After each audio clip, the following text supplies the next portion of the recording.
Hey guys and welcome back to my channel. This is part 2 of What If Naruto was in the DC universe. Before we begin, don't forget to like, share and subscribe, and also go and support the author, link in description. Just by the Palisades where most of Gotham's wealthy reside, showed an extravagant mansion in the dead of night. It looked quite quaint with its design of having a water fountain in front of the manor, a swimming pool off to the side, a tennis court in the back, so on and so forth. One could say it was quite homey if there was a family living there, but there is not.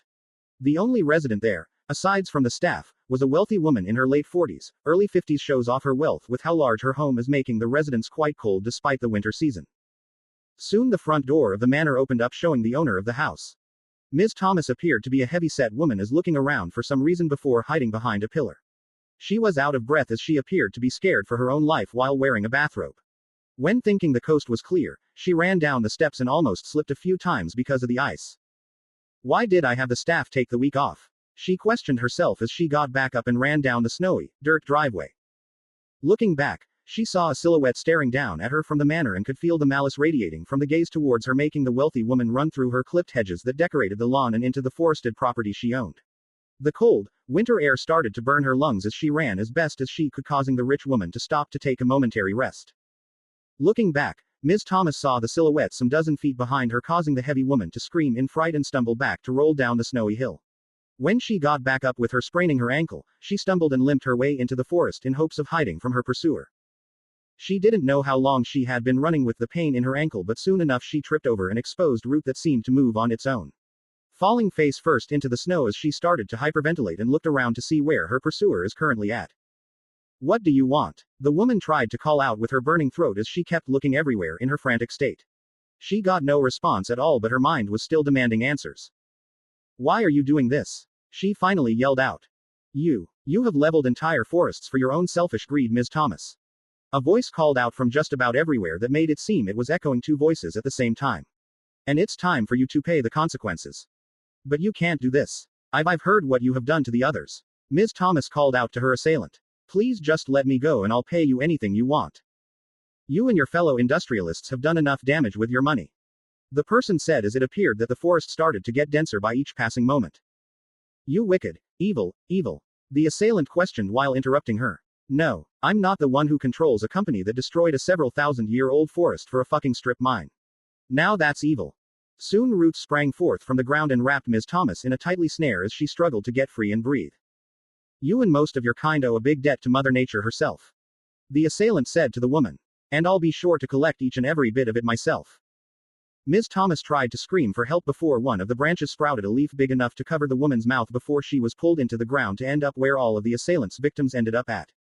The bright, crescent moon soon broke free from its hiding place among the clouds to slowly shine upon the assailant in question for the first time this night.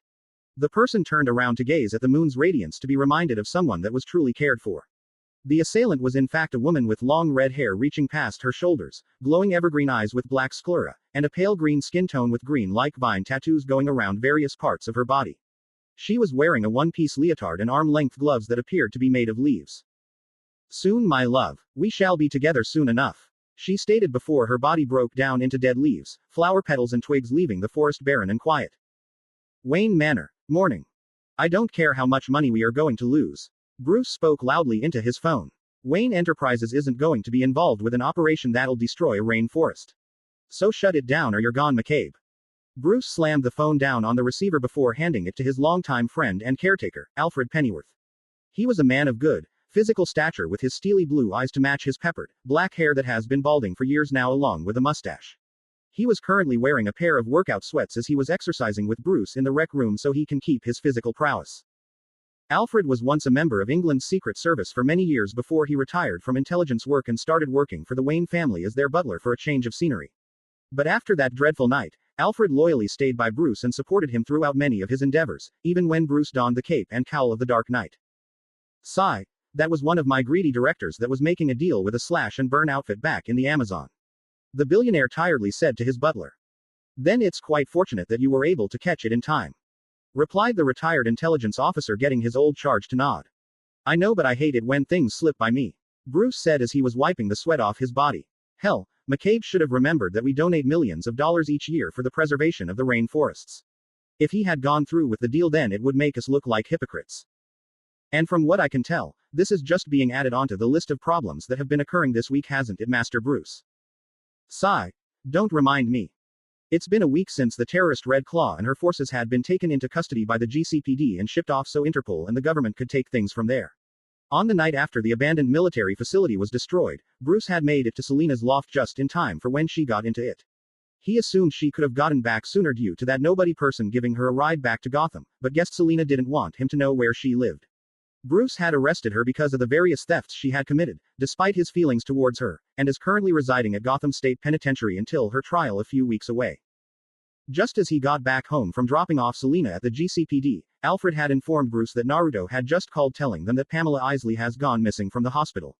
He had rushed over there as quickly as possibly to see what had happened to end up seeing his friend in such a broken state with all of the flowers in the hospital room dead. This confused Bruce greatly on what occurred, and even the doctors were wondering the same thing since the flowers were all fine sometime prior to the abduction, but Bruce took a sample so he could study the anomaly. Within a span of several days, Naruto had literally been through an emotional roller coaster that could have truly wrecked him badly, and that worried the billionaire greatly. From the accident at Star Labs, learning the truth of the incident, being happy on making new friends, and now Pamela turning up missing along with Selina in jail. The publisher had tried to make improvements by somehow keeping up a smiling facade that seemed unnatural to Bruce. Naruto had been trying to get out of his funk by trying to keep his mind occupied with other things, but Bruce could tell that his friend was barely hanging on, and one more bad thing could send him over the edge. Seeing Naruto in such a state reminded Bruce of himself when his girlfriend and short-lived fiancée, Andrea Beaumont, had left him 12 years ago. He found out sometime later on the reason why she had to leave was that her father had problems with the mob and the man dragged his daughter with him into hiding. Bruce had been trying to find her, but there was no such luck even after he had become Batman. The last thing to add onto that list of problems was when he was informed by Commissioner Gordon last night that 4 industrialists had been reported missing with no ransom note, no goodbye note, or anything that suspects foul play. From what Bruce was able to piece together was that the only connection they had were of them affecting the environment, whether it was leveling trees or making a strip mine. Along with there being some dead leaves, flower petals and twigs found inside of their residences that some suspected to just be either a connection or, as Detective Bullock put it, lazy cleaning. Could there be a connection with Pamela's abduction and the industrialists turning up missing? Who knows for sure, but he'll need to find out. Knock knock knock knock. The sound of the rec room's glass door being knocked brought Bruce out of his thoughts as he and Alfred looked back where the source came from. There they saw a woman roughly Alfred's age keeping a jogging pace in sweats as she waved to the two through the clear door. The woman in question is Maggie Page, Alfred's girlfriend for about a month now. Maggie was a British citizen that migrated to America seeking out work before she came under the employment of Spiral Publishing as an artist. During one of the few meetings Bruce had with Naruto, the Silverette saw Alfred and Maggie some distance away and had a feeling the two of them were quite lonely. So he talked to the billionaire to see if they could get their employees to meet and interact with each other so they could at least have a friend to spend time with. Of course, they didn't expect for the 2 British natives to start dating afterwards, and both were glad they were able to find some love at their age. Maggie, Alfred said with a smile as he opened the door for her. Hello, love, Maggie replied back as she kissed Alfred on the cheek before addressing the billionaire. Morning, Bruce. Nice day we are having, huh? Yeah, it is. Helps to at least warm up the cold air a bit. The dark-haired man said with a small smile. So, Alfie, care to come on for a morning jog? She suggested to the bolter. Sure. Let me go grab my jacket. As Alfred went to grab something warm for the outdoor exercise, Bruce decided to ask Maggie something that he probably knew the answer to. So, how's Naruto? He doing any better since you last saw him? Maggie held out her hand and made a so gesture before replying. Not much, honestly. He's been holding out well for this past week, and a lot of us at the firm are worried about him. Sigh. Figured as much. Bruce said as he scratched his head. I take it you and the others are trying to lessen his workload. Obviously. He's done much for each of us that it's the least we could do for him in return. Naruto's a strong lad that's just been dealt with a bad hand as of late. Things will eventually turn around for him, I'm sure. That's all I need to hear. The billionaire responded with a small smile before Alfred came back into the rec room with a water bottle and his jacket on. The 2 British natives soon left to ride in Maggie's car to their usual jogging area for about an hour. Gotham State Penitentiary, Women's Ward. How you holding up? Naruto said as he sat across Selina in the visitation area where a few guards were present by the doors keeping an eye on the inmates being visited by friends and family. Doing well, though I wish I could see and hold my precious Isis in my arms. She replied as she wore a dark blue prison uniform. I miss her very much. Well, she does miss you, Selina. He said with a small smile. Every time I come back from work I expected to see her in my loft, but she is nowhere in there. So I end up going into yours to find her on your bed. Shizune and I can only do so far without you around to cheer her up. Damn, now it makes me want to get home sooner. I know Selena, but your hearing is in a few weeks. With your information brought up that you had a hand in saving Gotham from Red Claw's plague that it might sway public opinion, you could be able to get out of here. He informed her, which she gave a nod in return. Speak of, how about the preservation? I wasn't able to hear much about what is going to be done about that. From what I was told when I chatted with Commissioner Gordon and Mayor Hill on the subject when I tried to get you out of here sooner, that the area needs to be cleaned up first before anything could be done about that. Because of all of the military components there, I take it. He nodded at her guess before he continued. When the environmentalists heard of the incident, they wanted that area cleared out of any military property if possible. Of course, the government was already planning to do that with the abandoned place resurfaced in the raid. So we'll wait and see from there once the military detail is cleared out. This got Selena some little closure on what occurred there, that possibly soon enough the preserve will finally happen. But enough about me, Naruto. How are you holding up? The environmentalist asked her friend. She reached across the table and grabbed a hold of his hand slightly so she wouldn't get in trouble with the guards. He squeezed her hand in response, which made her feel slightly happy. I'm hanging in there, Selena, he said in a downtrodden look. It's hard with what's going on, and I don't know if I could take much more in such an amount of time. Isis knows when I'm sad and tries to make me feel happy, but, well, you know. I can understand, and believe me, I had my fair share of times of me missing people I care for deeply. She replied before quickly adding in one last thing. And I'm not talking about Isis, you know. Chuckle. Yeah, I was going to say that and would have thought that you were somewhat shallow on the topic. Ass. Selena playfully jabbed at him. Sigh. No, it's just that talking about my past makes it hard to deal with. Only Shizune knows a lot about it and she keeps a tight lip on it. Quote. Wanna talk about it? Naruto asked her. Not all of it, but only little snippets if you want. It might help. Thanks, and besides, don't want to talk all about it here, you know. She said when gesturing the guards. Obviously, he said with a small smile. Well, I have a younger sister, who is currently happily married, and has a sweet little girl that is practically the light of their lives. Mind telling me their names? Maggie is my sister and Holly is their adopted daughter. They tried for years to make one of their own, but some complications happened which resulted in them deciding to adopt. That's nice of them. Do you contact with them often? Sometimes. With how things went when me and Maggie were kids, we couldn't really keep in contact that often. She started to feel a little uncomfortable talking about it but didn't show any signs. You don't need to tell me what happened if you want. The publisher suggested, but she held up her hand in response. Nah, it's fine. You said I don't have to talk about all of my past and we can talk more when I get out. She responded to him before continuing more into her little history. It's just that after an incident with our parents, both me and Maggie had to go into witness protection and ended up separated for our safety. She was the lucky one with her ending up at a decent, religious foster home while I ended up in a crappy one. Won't get into details on that place, but I ended up running away and joined the traveling circus. She looked at Naruto, seeing his slightly disbelieved face on that last bit. What? It's the truth. He frantically waved her off a tad bit in response. No, I believe you, Selena. I was just realizing on how you were able to possibly perform some of your skills since you're a circus brat. I wasn't going to end up saying that you ended up in the stereotypical runaway bit with kids, but seems I slightly said it. Giggle. I'll let that one slide. Once calming down from her giggles, she continued. It was there where I learned the art of contortionism, gymnastics, magic and trickery. Well, with the magic bit I dropped out since I didn't have the spark, from what that old croon Xanadu told me. I would have had a blast performing some of those tricks. Naruto couldn't help but found it cute on her pouty look with her arms crossed that she acted like a child that didn't get what she wanted badly. I take it that was where you ended up with your thieving habits. Yup. Didn't want to stay in the circus all my life, so I started pickpocketing, attending audiences on most nights, and when I got enough, I wanted to travel outside of the circus tent. Next thing I knew, I ended up at Starling City trying to pickpocket this one guy who almost killed me back then. I was saved by this boxer named Ted who took pity at me and trained me how to fight. After spending some time with him and he couldn't teach me anything else, I ended up getting into environmentalism because of how my mom loved animals very much and wanted to get into that in her memory. Naruto smiled at that since he now knew more about her and felt the need to tell her some stuff about himself, like when he told Pam most of his altered life.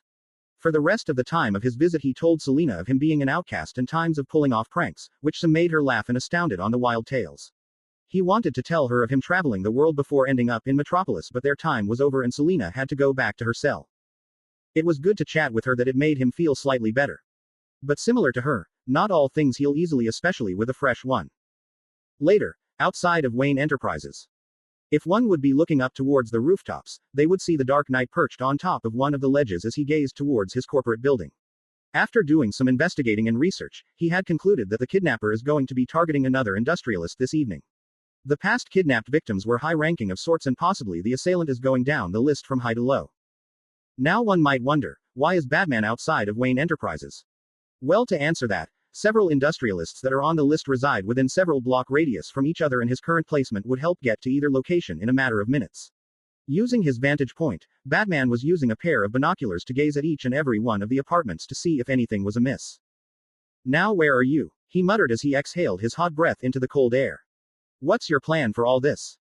That was the other thing that was bugging the Caped Crusader. Why kidnap the victims but have no random posted for their returns? It was usually the typical choice to do in this kind of situation with such wealthy individuals, but something else was up and he wanted to know why. Meanwhile, sitting at the security desk were two employees of Wayne Enterprises as they were gazing at the cameras set around the building. Both of them had shaggy hair underneath their hats, with one of them having a bang large enough to cover one of his eyes while the other had a bandage over his nose because of a cold along with some on his cheeks due to shaving. Hey. Yeah. You ever wonder why we are here? The bang security guard asked. That, my friend, is one of life's great mysteries, isn't it? Are we the product of some cosmic coincidence? Is there really a god that is watching over us? You know, with a plan or something? Sigh, I don't know, man. It keeps me up at night. The bandaged one stated as his friend blankly stared at him.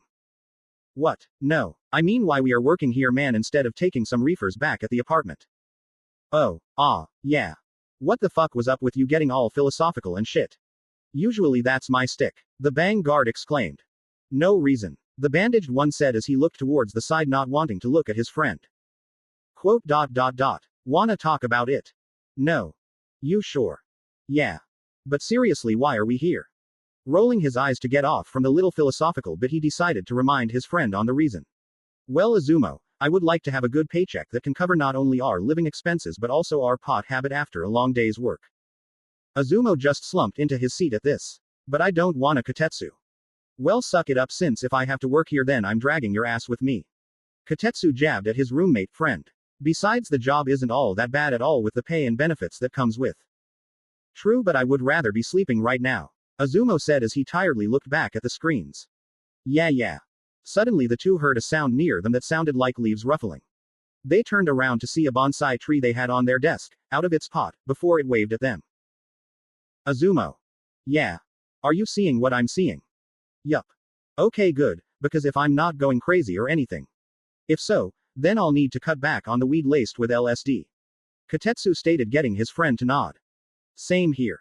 Before they knew it, both of them were held up into the air and thrown across the room, knocking them out. The perpetrator to this was the little bonsai tree, as one of its roots grew to a large size and wrapped around the desk to give the two guards a surprise. Soon the doors of the building were broken open by large roots before receding back outside to show the red-headed assailant. She walked past the two unconscious guards and made her way to the elevator before the bonsai tree jumped into her arms. As they made their way up to their target's destination, they didn't notice one of the guards slowly wake up and activated the silent alarm before radioing the police. Back with the bat. Nothing has turned up so far. Maybe I'll need to come back later for any changes, Batman said to himself as he was on one of the rooftops of one of the supposed target's apartment. Sir, I need to inform you that the silent alarm has been triggered at Wayne Enterprises and the police are on their way, Alfred said over the radio. What happened? The vigilante said as he ran off of the rooftop and opened up his cape for the glider function to get at his corporate building. The security guard, one Kotetsu Hagane, had called it in, stating that a plant attacked them, and when he woke up moments later he saw the doors of the building destroyed. The butler informed Bruce over the line. I see. Seems our assailant is targeting Wayne Industries tonight. But why? I don't know of any industrialists working for my company that could have. He stopped speaking as some thoughts started going through his head. Could have what, sir? Alfred asked, and all he got was a growl in response. Seems that I'll be having some choice words with Mr. McCabe when this is all over, he said as he landed in front of Wayne Enterprises to see the damaged entrance. I take it he went behind your back and went through that slash and burn outfit without your consent then? Pretty much. Hopefully I can make it in time before the assailant takes him to God knows where. Then good luck. With that the line went dead as Batman went further away from the entrance and looked up and aimed his grappling gun so he can get to his destination quicker. He fired, and after a few moments it latched onto its desired target and Batman took off into the air. Once at the end of the line, he went back up onto the ledge and navigated through the outside to find McCabe's office so to stop the assailant from taking the man. What the hell do you get out of this, you bitch? McCabe yelled out, showing Batman that he was pretty close along with the assailant was already there. I'm here for vengeance against the trees you have planned to destroy in the Amazon. A duel, female voice said that seemed very unnatural. But I just called them earlier today. How the hell would you know I did that? Seems I'm somewhat thinking the same thing. Bruce thought as he gazed through the window to see what is going on. He was greeted with the sight of his one greedy director tied up in roots and plants from the man's office. He then looked towards the assailant that was in the shadows, and Batman could tell the person was there when he saw the glowing green eyes in the darkness. You can thank your office plants for that, the woman said as she gestured the flora in the room. They had felt distressed when hearing on what you were planning on doing and cried out for help. I heard, I responded, and here I am. You won't get away with this, he said as he struggled to get out of the vine's grasp. Oh, but I will. Once I get you to the other industrialists that have harmed nature, then I'll be sure to dispose of you all before moving on to others, she said with a chuckle. I need to stop her, Batman thought as he tied his grappling line around one of the hanging ledges before swinging around hard enough to break through the glass. It's over, give up now, the hero growled out, getting the assailant to aim her gaze towards him while McCabe tried to look towards his savior. Batman, she said as all focus was on him now. You shouldn't interfere with this matter. Like hell I will. You have much to answer for on kidnapping those people. I think not, she said before vines from outside of the building came rushing into the room and grabbed a hold of Batman. He struggled to get free as he saw McCabe be pulled out of the room by a large root before shooting down to the ground outside. Batman didn't want to lose his chance in apprehending the assailant, who was walking towards the room's opening. So he pulled out his batarang and quickly cut through his bindings before dashing towards her. Once he got close to her, Batman grabbed her shoulder and turned her around so he could see who the person was at least. He didn't expect, however, was that he already knew her. It can't be, Bruce shockingly thought as he saw her face. Better luck next time, Dark Knight, she said to him, which confused him slightly until she started to decompose and break down into dead leaves, flower petals and twigs. Things started to piece together, with some loose ends, but it didn't matter. Oh God, I need to warn him, Bruce said out loud as he leapt out of the broken window and glided towards his Batmobile so he can contact his friend and maybe reach there in time. Naruto's loft. The former shinobi had gotten back to his loft after a long day and he felt completely drained, both physically and emotionally. Naruto tried to keep a positive look all day when he visited Selena at the prison and at work, but it started to take a toll on him. Don't get him wrong, on visiting Selena, he actually enjoyed it very well, as it did raise his spirits up a bit on getting to know more of his kindred-spirited friend. It made him feel comfortable to relate with her more on his past, of both of them were practically raised on the streets and had interesting childhoods. Naruto needed every positive feeling he could get to get him through the day. He didn't have much of a workload today, but every so often he would keep shedding tears that it was hard for him to focus on anything. The publisher even tried to work out his problems by writing to help relieve the stress, but it wasn't doing any progress on getting better, as it made it worse. Adding that to his sleeping problem started getting him to be a wreck. In the past several days since Pam disappeared, he kept on having nightmares of her dead in his arms and her blaming him on not being there sooner to save him. Even dreamt of her being in his home reality in various parts of his past, that she replaced those that died in front of him. From Haku being impaled by Kakashi's Reikiri, Ryazetsu trading her life to save his, Hinata impaled by Nagato pain. The last one lived though, but still not the point. Each and every one of those nightmares kept Naruto up at night and made it hard for him to sleep. He rubbed his eyes in exhaustion as he made it to his medicine cabinet so he could take some pills to maybe help him sleep better. Ring ring ring ring. Who's calling this late? Naruto thought before answering. Naruto Uzumaki speaking. Naruto. Thank God you're there. Listen, you need to listen to me. Whoa Bruce. What's the matter? The hazel-eyed male said as his friend seemed frantic all of a sudden. Do you know what's going on with the industrialist disappearances? I don't know about that, Bruce. From worrying about Pam and not listening to the news as of late, it might have passed me by. Naruto replied to his friend. And what about them anyways? There have been abductions going on for several days now, and they have been all industrialists connected to harming the environment one way or another. Question. Why would I be concerned about them? Naruto asked in frustration. With the mixture of his exhaustion and frustration that the question is bringing up, what Pam is very much against is getting him on the edge now. Knock knock knock knock. Huh, wonder who's at the door. The former shinobi muttered as he walked over while still talking to his friend. I'll ask again. Why should I be concerned about them? Naruto, you need to listen to me. The billionaire pleaded. You're being targeted. What do you mean I'm targeted? Naruto questioned. I use recycled materials for my books and merchandise, so I hopefully don't anger environmentalists. Knock knock knock knock.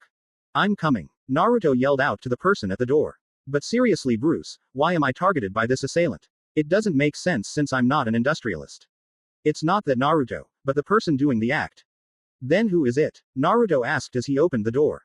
Naruto, it's Pamela. She's the one behind all of the kidnappings. Naruto. Ellipsis. Naruto, are you still there? There was no response as the cellular phone soon slipped through the silverette grasp before it broke on the floor. A state of shock came over the publisher as his heart seemed to skip a beat or two and his hands started to shake. Quote. P. Pam. Is that you? Naruto hesitantly said as he raised his hands towards her. He needed to confirm that she was real and not a waking dream. With each fraction of a second, his eyes started to well up with tears. She smiled as she grabbed his hands and brought them to her face. Yes, it is Naruto, my love. Hearing her voice, despite it seeming different, made him know that this was Pam, his Pam. The dam broke and hugged her for dear life as he kept calling out her name. Oh Cammy, I'm so sorry Pam. Please forgive me, he cried to her as she ran her hand through his hair. I wish I could've. Shish. It's okay Naruto. She said to him. I'm here. It's all that matters. But how are you alive? How are you even standing here Pam? Your voice my love, Pam said to him as he pulled back from the hug with confusion on his face. Hearing your voice kept me going. Kept me fighting until I could wake up. This brought a smile to his face as his tears kept on streaming as he truly felt happy that she had heard him during those days at the hospital. Wait. But where were you Pam? Who took you? Naruto asked in conviction as he hardened his gaze so he can track the people who did this to his flower. The green took me. It fixed me up and made me all better. Stronger even. The what? He questioned. What was this? Green, and did she just say it fixed her and made her stronger? The elemental force of all plant life on the planet my love. It deemed me worthy of being one of its champions. Quote. And what would these champions do exactly? A dreaded feeling started to surface in his chest when he heard that. To protect all plant life at any cost, even if it means to take the lives of those who harm against it. She said with a smile in her face. Naruto soon remembered what Bruce told him over the phone that industrialists have gone missing and it wasn't hard to guess that Pam was behind it. He let go of her and started backing away from her with worry on his face. Tell me you're joking Pam. This isn't funny. I'm afraid I'm not beloved. She said as she was walking towards him after shutting the door behind her so there wouldn't be any interruptions. Then you were the one who took them didn't you? Those industrialists. Yes, they had it coming for what they had done. They will pay for their crimes soon enough. She said as she got closer to the silverette. They could be put on trial for what they had done. Naruto defended as he ended up hitting the kitchen counter. It's not good enough. Their crimes are too serious for the regular justice system to deal with. They must pay with their lives. Please Pam, you don't have to do this. But I must. For the preservation of nature itself. She was right in front of him now blocking his way from escaping, or so she thought. Naruto could phase his way through but he didn't want to do it in front of her and show her his secret. He didn't want to risk it. Please Pam, you're scaring me. Then let me ease your worries. Pam said as she grabbed his face and planted her lips towards him. Naruto struggled a bit before he closed his eyes as he missed this feeling as her lips were on his while their tongues caressed each other. But soon he felt pain like no other welling up inside of him as he started to shake uncontrollably. This got Pam out of her long-awaited pleasure to open her eyes to see Naruto writhe in pain against her. Naruto! She yelled out as she held her against him as he started wheezing and struggled for breath as his skin started to go sickly white with a green tint with lines on his face. Not to mention the green and black lines appearing on his face. He looked at her with teary eyes as he felt truly scared of her. No, I need to save him. I can't lose him. Not now, she thought as she grew a flower from a seed in her hand and had it morphed into a stinger. It soon went to Naruto's neck and injected a serum in hopes of healing whatever cause that has happened to him. After a few moments, the lines started to slowly recede as his skin color started to return to its normal color. Thank Gia. I didn't want to see him die. The champion of the green thought as she held his unconscious form. The pain was too much for Naruto as he passed out even when the vaccine was injected to him. I need to take him to the garden. He'll be safe there, I'm sure of it. She said to herself as her body started to shift with her forest green eyes going evergreen with black sclera and her skin tone became pale green with vine-like tattoos forming. The clothes she was wearing started to go into a green color to show they were leaves in the first place. She waved her hand and the various plants in his loft grew vines and went to the patio doors and opened them. Soon a giant tree branch came from below the patio and into the loft near the couple. Don't worry my love, all will be well soon. Pam stated in her dual voice as she and her beloved were lifted up from underneath and were wrapped around for protection. This was all done before the giant tree branch was taken outside and quickly shot down to the ground below. As this happened, the Batmobile had just arrived to the scene. Damn it, I was too late, Batman yelled out as he slammed his fists onto the steering wheel. I need to call Dick. I'll need his help on this, he said as he drove off to head back to the Batcave to prepare to get the industrialists and Naruto back from Dr. Isley's clutches. Later, Gotham outskirts. I hope we are at the right place, Bruce, Robin said to his father figure for nearly a decade, if not then we might be too late. We won't, Dick. We are at the right place, Batman said as he slowed the Batmobile to a stop. How can you be so sure? The dead leaves and flower petals for one. They come from a rare species of plants that only grow in certain parts of Eastern Europe and Asia. It would seem impossible for them to be located here in the States, but where we are going have the nearest ones, the hero explained to his protege. If you say so. Robin, otherwise known as Dick Grayson, was at his campus dorm room working on some homework when he had gotten the call that Batman needed help. There had only been several times when he did that when there was a big emergency that would require backup. Other times, Bruce didn't want to bother Dick ever since he got into college, so that school came first and didn't want his foster son to struggle between both school and patrolling. Dick understood that notion and would only go out on patrols with Batman on either free nights or if something important came up, which tonight was one of them. The two got out of the vehicle and walked to the back seat to pull out some equipment that they rarely used, which was primarily for when dealing with fires. But with the current situation, dealing with plants of all things, they would need to improvise. They made their way through the thick forest on foot since using the Batmobile could only take them so far. Navigating through a river, a ravine and several other obstacles made things take longer than they should, but they eventually made it to their destination, Wonder City's Old Gotham Grand Greenhouse. When Gotham was originally called Wonder City 200 or so years ago, there were many attractions to help promote the city for tourists and the sort. The Grand Greenhouse was one of them due to how diverse and exotic many of its flora was from being gathered from many corners of the globe. Unfortunately, the place was soon abandoned when Wonder City started to become Gotham City as it opened up a closer greenhouse within its borders, which soon became a botanical garden. Since then the place had been labeled as private property, and an occasional police car would stop on by to see if anyone broke into the place. The dynamic duo soon came onto the chained-up gate of the Grand Greenhouse and had cut off the chains for when the police arrived to get the hostaged industrialists to safety. From there, the two used their grappling guns to get to the higher part of the greenhouse so they could survey the area below and see if there are any available entrances. They had to watch their steps since the glass roof had various cracks on most of the panels and they didn't want to either break through them and get themselves cut up. Okay, I think I see something on the far end, Robin pointed out while standing on the metal frame of the building. The glowing orbs of sorts help a bit with the condensed foliage here. Your call on what to do, Batman. We should probably split up to not be caught that easily. Remember, Robin, these plants are sentient now due to whatever happened to Dr. Isley.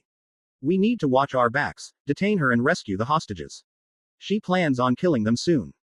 Good to know, but what about Naruto? I wouldn't imagine her wanting to harm him in any sort of way. Me neither. But that doesn't mean that I don't want to know what she has planned for him. The two saw broken window panels not far from them and they used their grappling lines to descend from them. Once on the ground, the two headed off to their own to get to the other side of the greenhouse but tried to keep visual contact with each other if needed. Making their way through, they saw many plants move about on their own that made them pause to see if there was any patterns at all in their movements before advancing. It wasn't long until they got near their designated target when the light seemed to grow brighter. When both of them pushed aside some of the foliage, they saw Dr. Pamela Isley on a giant tree branch being moved around while all of the hostages were upside down inside of translucent green pods with some liquid underneath them. The two kept trying to find Naruto but there was no success. He must have been kept further away from the industrialists. Isn't nature fascinating? Pam said to the captured industrialists with a smile before glaring at them. But what would you know? You only see it as a profit or something in your way to make a quick buck. The hostages started to struggle, causing the pods to move slightly. Giggle. You know, if you want to live longer, I suggest you not move as much. Seeing their confused looks, she waved her hand and one of the pods opened up slightly to one industrialist with a pair of glasses. You see, what you all are inside of are carnivorous plants and they would know when they have a captured meal inside due to them squirming.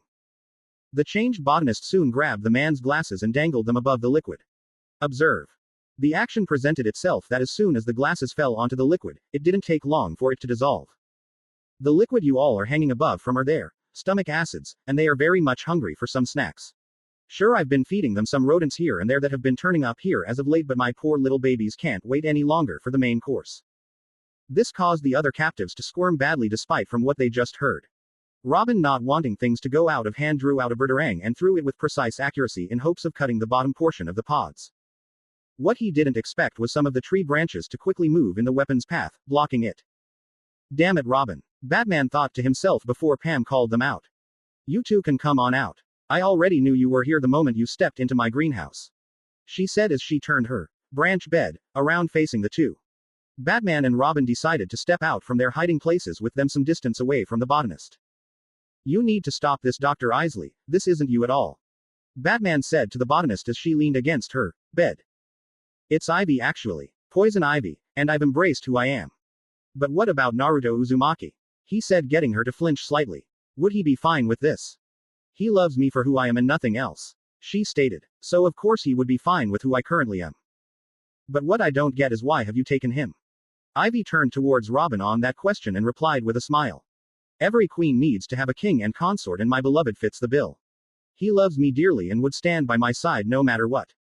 Through sickness and in health till death do us part. Whatever has happened to her made her loss it. Batman thought to himself, and unknown to him Robin was thinking the same thing. You see, we are not that much different after all, she stated as circled around the dynamic duo. We strive to see evildoers punished for their crimes. From what I can tell, Ivy, you want to go to the extreme, Robin stated. But of course, things need to go through the extra step to get things done. No matter the cost, she stated with conviction. Then it seems we will need to take you down, Batman said as he and Robin readied themselves by closing their capes and attaching their equipment onto their arms. I see, Ivy said as she slowly glared at them. Then my babies should get rid of you weeds from my precious garden. Soon vines and roots sprouted from the ground and started to form into various carnivorous beings that would attack at a moment's notice. As this happened, the two heroes opened their capes to reveal chainsaws attached to their arms and revved them up to show they mean business. Devour them, she commanded as two Venus flytrap monsters stampeded towards them. The two heroes jumped and slashed their way easily before running forward to take care of Ivy. Vines unwrapped themselves from various columns and shot their way towards the two men and ensnared them in their thorny grasps. The two were starting to draw blood because of how sharp the thorns are. They struggled to get free as they had to shift their arms carefully so the chainsaw blades won't hit them. Soon they had gotten themselves out before landing onto the ground for yet another problem on their hands. Moss and algae from the moat crept onto the two heroes and ensnared them, causing further struggles without them noticing, vines throwing broken pillars their way. Robin was able to get out of his entrapment quick enough, but not his father figure. Batman! Robin cried out as the pillar slammed into the dark night closer to the changed botanist. Ivy stepped off of her branch bed and onto a giant root before it went towards the caped crusader. Once it got close, Ivy leaned forward and blew a cloud of pink spores onto the hero, causing him to cough uncontrollably. As this was going on, more of her vines were tossing various debris towards the orphaned Grayson to distract him from what Ivy had in store. You know, she said, when I was younger, I've always wondered what it would be like to see two men fight over little old me. Batman, are you okay? Dick called out as he got closer until he saw an eerie green glow come from Batman's eyes and his skin turning a tad pale. So be a dear and fight your dear protege for me, Ivy said with a sadistic smile before sitting back onto her root and went higher to enjoy the show. As you command, Batman said in a dead voice before lunging at his foster son. Robin had to dodge several swings of Batman's armed chainsaws before kicking him away to end up hitting the gravel and damaging the equipment. The mind-controlled hero ripped them off from his gloves before dashing forward to send several punches at the traffic light-themed hero who tried to block and evade them. As this was going on, Dick had to take off the chainsaw equipment from his arms so he doesn't end up cutting up Bruce in the process. Batman, you need to fight it. Don't let her control you, the college student pleaded as he blocked several punches and kicks before having to run away to think of a way to get Bruce out of her control. He can't hear you. He will only listen to me until I say so, Ivy called out. So until then, have fun duking it out. As the two heroes fought quite a distance away, something else was going on. At a hidden part of the greenhouse where the changed botanist is keeping her king, something is going on inside of the silverette. Naruto's mindscape. Insert my heart's descent extended. Quote. Well, this is interesting, stated the Uzumaki as he was walking through the darkness of his mind. Last time I was here I was just floating, now I'm walking, progress. During the various times he had been inside of his mindscape for training, all he could ever do was just float through the void and not even touch a single thing. It was like he was in an endless abyss of water that he couldn't do a thing but let the currents move him. It eventually led him to be able to access some abilities he has a good understanding in but felt there was more to him to tap into. Now, after all this time, he no longer was swimming and being drifted along in the dark void to be led for Kami knows how long till he found something useful as he is now, walking in the same scenario. With each step he took make a ripple on the ground with a slight shimmer. He kept walking for some time before coming to an edge on his path making him having to turn to some random direction to keep moving forward. Pam, what happened to you? What made you this way? Naruto was scared of what happened to his beloved flower of her turning out to be very different from the woman he grew to know and love. It made his heart heavy in guilt and regret that he truly felt he was to blame for what had occurred to her. As his sadness and despair grew, so did this abyss he was walking through. He didn't pay attention to his footing as he soon fell off the path and started to fall. Naruto didn't care anymore now as he possibly could end up falling to his death. But as he kept on falling further, he ended up seeing little lights of all things in this endless void. His curiosity got the better of him as he reached out to one of them. When he did, he didn't expect to see something peculiar. Mommy, mommy, a young, red-headed girl cried out with a smile. Look, the roses I planted bloomed just like you said. The older woman smiled at her child and ruffled her hair a little. Yes, they have my sweet little flower. Being planted and treated with love and care will help make them blossom into something wonderful. I hope I can make a garden as wonderful like this when I'm older or even better. I'm sure you will, Pamela. Is this Pam's memory of her mother? Naruto asked to no one in particular as he felt something in his chest that made him happy. But how am I seeing this? The memory ended as Naruto ended up touching a dark spark of sorts by accident and saw something dreary and horrifying. Mommy, where are you? I miss you. Child Pam muttered to herself with tears in her eyes as she was tending to the garden. She soon felt something when her little shovel dug into the dirt. Her curiosity got the better of her as she dug a little further and moved the dirt around to see hair. That's odd, she muttered as she used her hands to move more of the dirt until she felt skin. Moving a bit more out of the way until she saw her face. Her mother's face staring back at her. Mommy, Child Pam yelled in fright before she screamed and cried for her loving mother. Oh Kami, Pam, I'm so sorry. Naruto said as he remembered when Pam told him on how her mother died. Listening to the story was one thing but actually seeing it. What's going to happen to her now? A woman said off to the side as the funeral was taking place. I don't know, but I hope little Pamela can be able to deal with the foster family she'll be living with now. The other person replied as the two stared at the red-headed child still sitting in her chair in front of where her mother was buried. Once that memory ended, Naruto soon gazed among all of the lights, both the bright and dark ones, and soon realized they were all of Pam's memories. The light being her happiest of memories while the dark being the worst. Naruto saw several dark sparks coming near him and he didn't want to see and feel any of them so he had to push himself away so he could maybe see more of her happier moments of her life.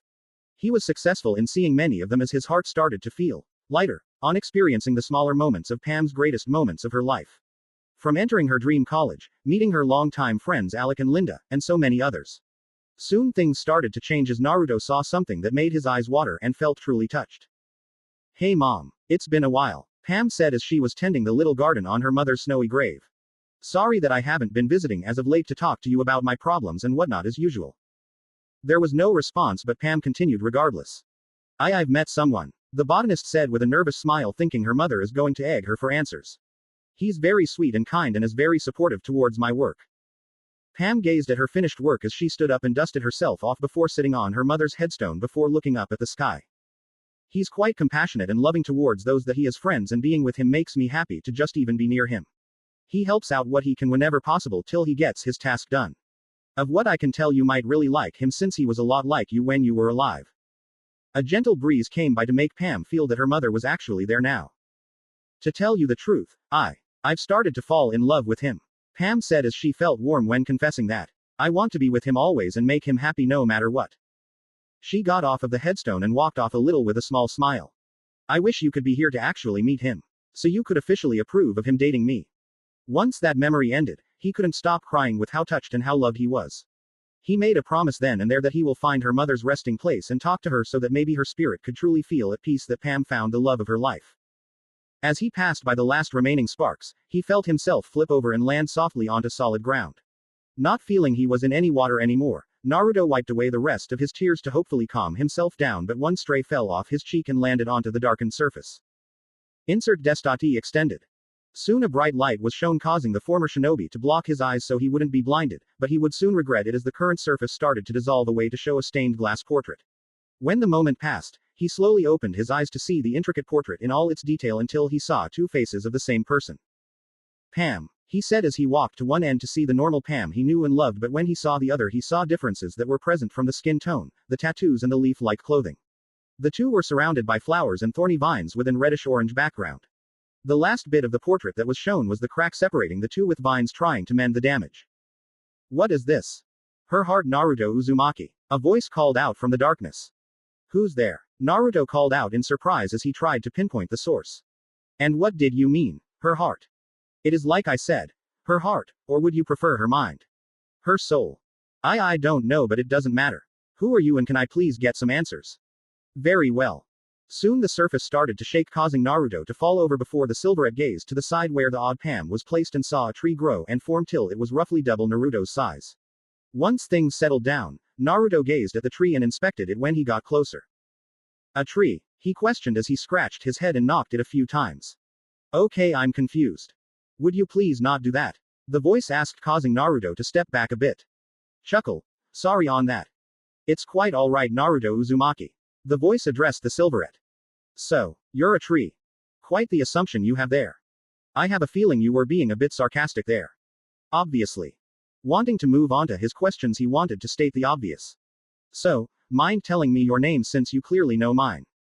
Ah, how rude of me. The being said as a glowing silhouette was formed from the tree to address the silverette.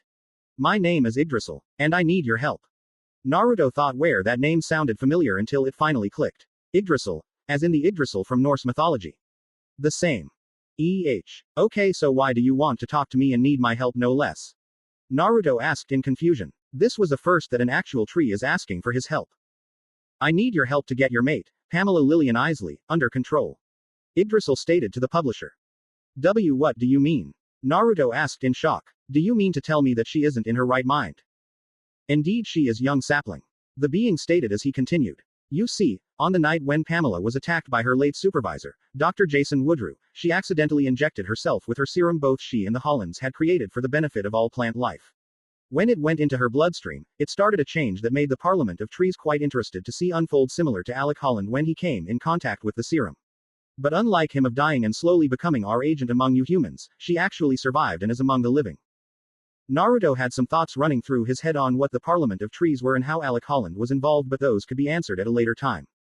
We need champions to help serve and protect nature in our delicate balance, or else all life will die. So by rare chances we can be able to find our champions and help protect things accordingly. But many of them have been limited due to their appearances and start causing panic among the locals. Soon a faint image was shown off to the side, getting Naruto see what Yggdrasil meant, and yeah, they were pretty monstrous. If those beings were seen in public, massive problems would arise and whatnot. So when Pamela piqued our interests in her critical condition, we took the chance and had to change her to become our first human elemental of the green. You mean to tell me you and your parliament took her? Naruto growled out. Do you have any idea what you caused me to deal with of practically losing her? I know, and we are sorry on doing such a thing as we were impatient at the time. Yggdrasil said apologetically. Even more so when we realized on her condition. What condition? The silverette asked, not liking where this was going. There was more to the head wound than it appeared, as it had damaged her mind to separate a bit from the Pamela you know and love to the Pamela that is the darker part of her soul that now calls herself Poison Ivy. The image of the monstrous form was replaced by both Pamelas side by side from the normal and the other one. We wanted her to work alongside the humans to at least get things fixed up so future generations could survive and work from there. But with how damaged the world is, she would need everything to her disposal. So we ended up giving her more power than we realized when we remade her, and that was mostly our failure. The tree said with slight sorrow in its voice. What happened? Naruto asked in worry. With the damage of her mind and the darker aspects taking control, Poison Ivy felt drunken with power, and many of her buried urges sprang forth of her wanting justice towards nature in extreme fashion. We tried to rein her back under control, but with how much power we ended up giving her, she just shrugged it off like we weren't really there. So we, the Parliament of Trees, ask you, Naruto Uzumaki, to stop what she is doing in any way possible so she doesn't end up damaging things further. Naruto processed all of the information he was given by the ancient tree, that a lot had happened all because of them being impatient. They should have waited for Pam to get better in the head before coming to her and modifying her to their needs. Even when they would have done it then, he would have wanted to hear her opinion before anything progressed further. But what was done is done, and nothing can go back and change things. Sigh. Okay, I get all that, Yggdrasil, and I'll see what I can do, but I have one question that comes to mind. Which is, how are you able to contact me? Naruto asked. I figure this would be rare for you to do, I take it. Indeed it is, Yggdrasil stated. In the past, we have communicated to those that are connected to nature, which are very rare in few. It was also rare for some to get in contact with us if they weren't connected through any of the forces, but we keep our methods a secret. That still doesn't answer my question. The Silverette said in slight impatience. There are a few reasons on how I was able to contact you. One is dealing with your physical body that is being suspended by Ivy's vines, and it takes a while for one to be connected to the green. Two is the love that both sides of Pamela hold deeply for you, that it's practically a part of the foundation of her very being. Lastly, well, how do I put this? It matters with your soul. My soul. Yes, when I tried to use the first method of you, hooked up through Ivy's plants that normally it takes time to get through, but something inside of you made the connection easily. During the time to fully contact you, I decided to search and I found traces of nature connected to it. In fact, you had used it several times years ago and there is very little left as we speak.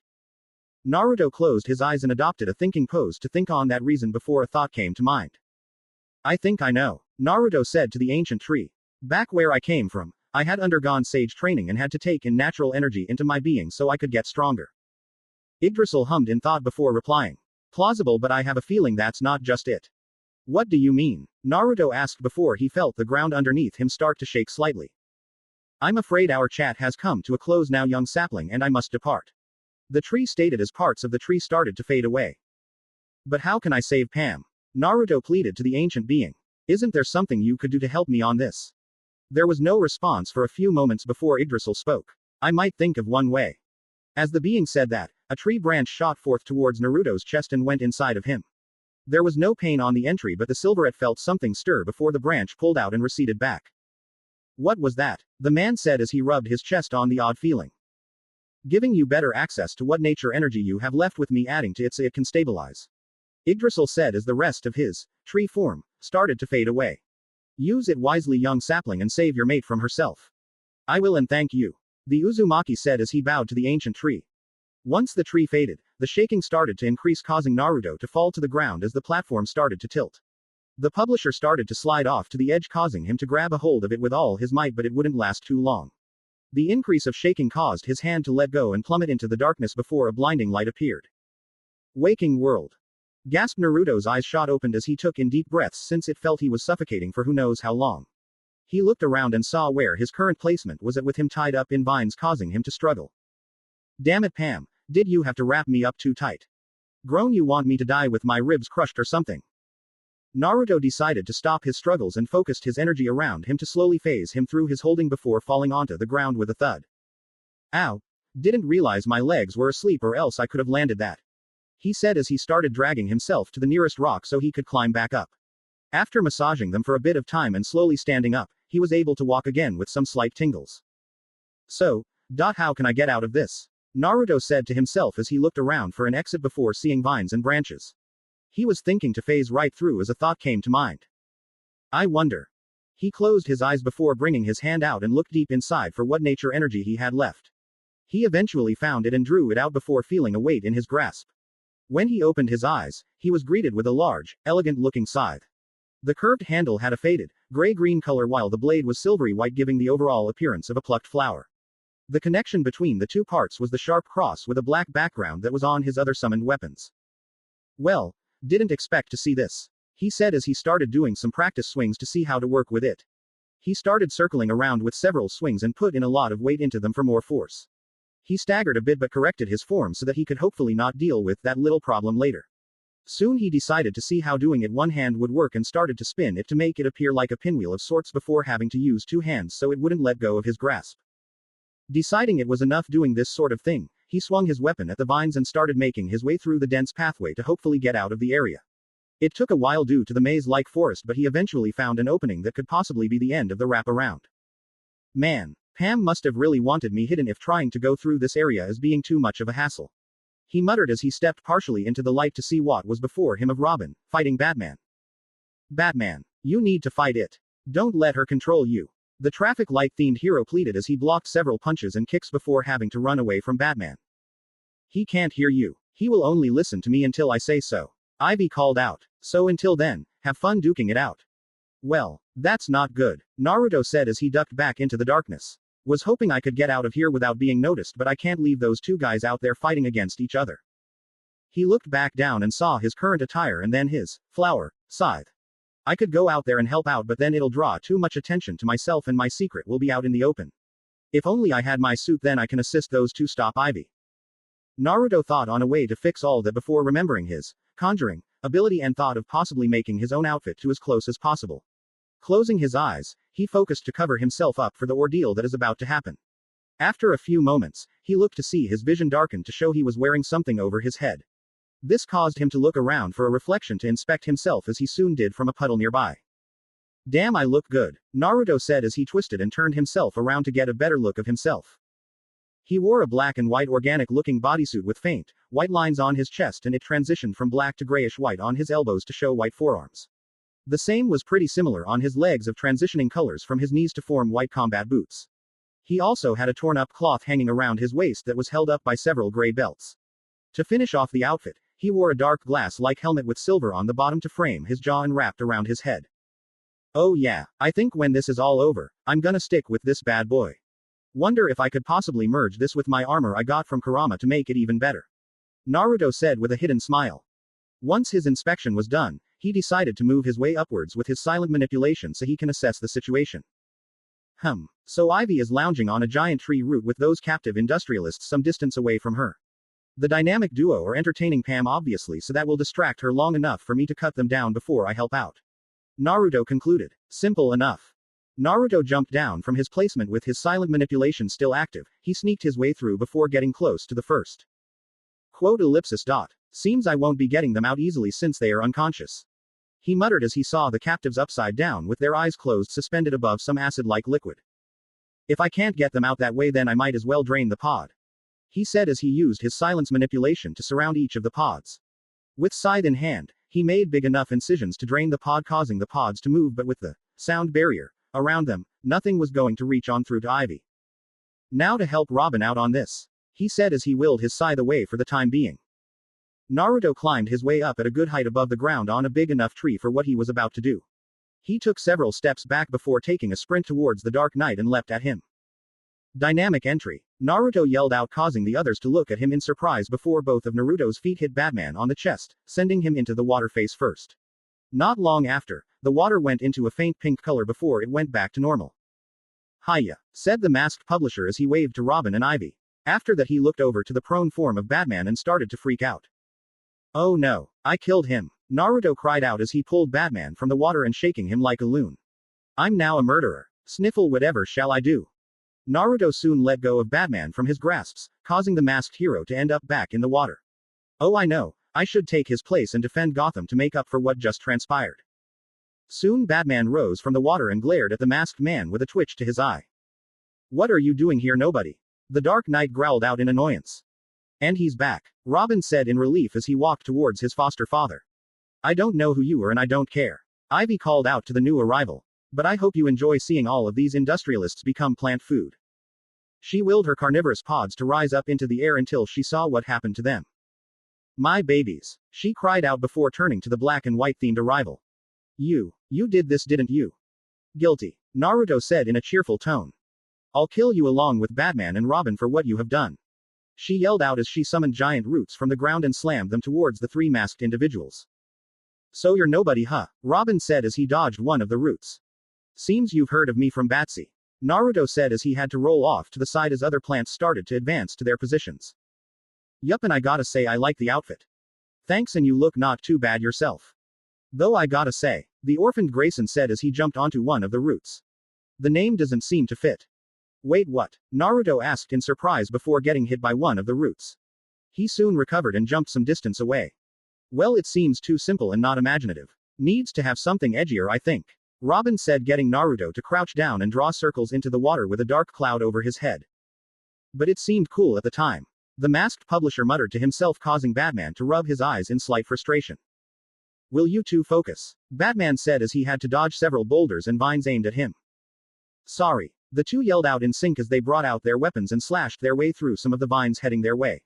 From Robin's boomerangs to Naruto's scythe, they made good work taking care of some of the targets. Gah, Robin said as something latched onto his face and pried it off to see, a bonsai tree. He tossed it before slicing it with his bladed weapon, not seeing other bonsai trees leaping at him to cause the masked protege to struggle. Wow. That is embarrassing. Naruto said out loud with a snicker. Getting your ass handed to you by those little guys. Shut up and help me. Robin yelled out to the black and white individual as he pried each of the little trees off of him. Would like to, but Naruto drawled out as plant monsters were formed from the ground. I have some weeds to cut. He dashed towards the plant monsters and swung his scythe at them to make deep gashes into them before repeating the action by spinning the weapon quicker with more force.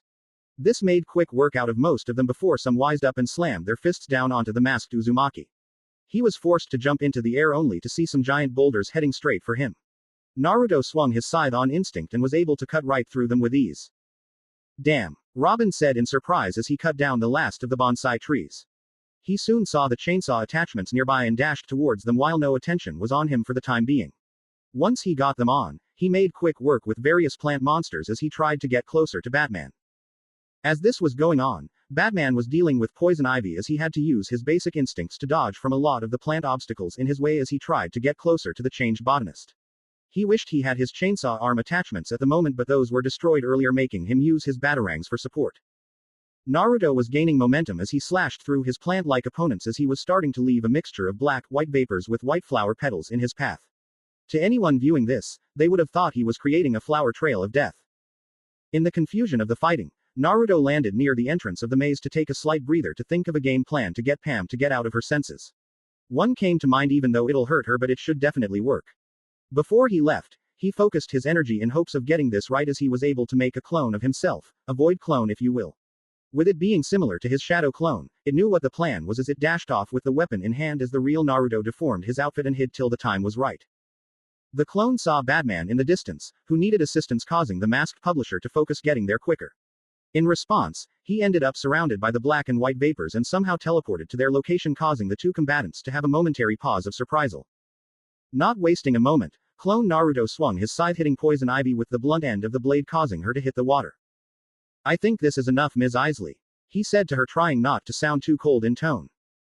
It will never be enough with people like them being in the world killing all plant life.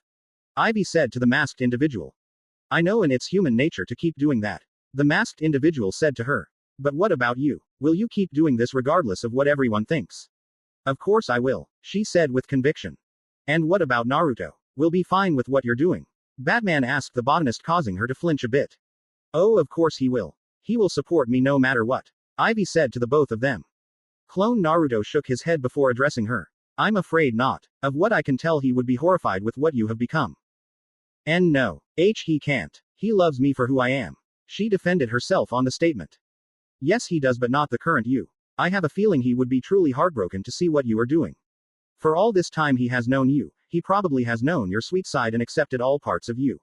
But whatever happened to you since you disappeared in these past days changed you greatly and no longer made you who you were. Batman said as he decided to help push the argument in their favor. Face it, Pamela, you probably have made him truly scared of you.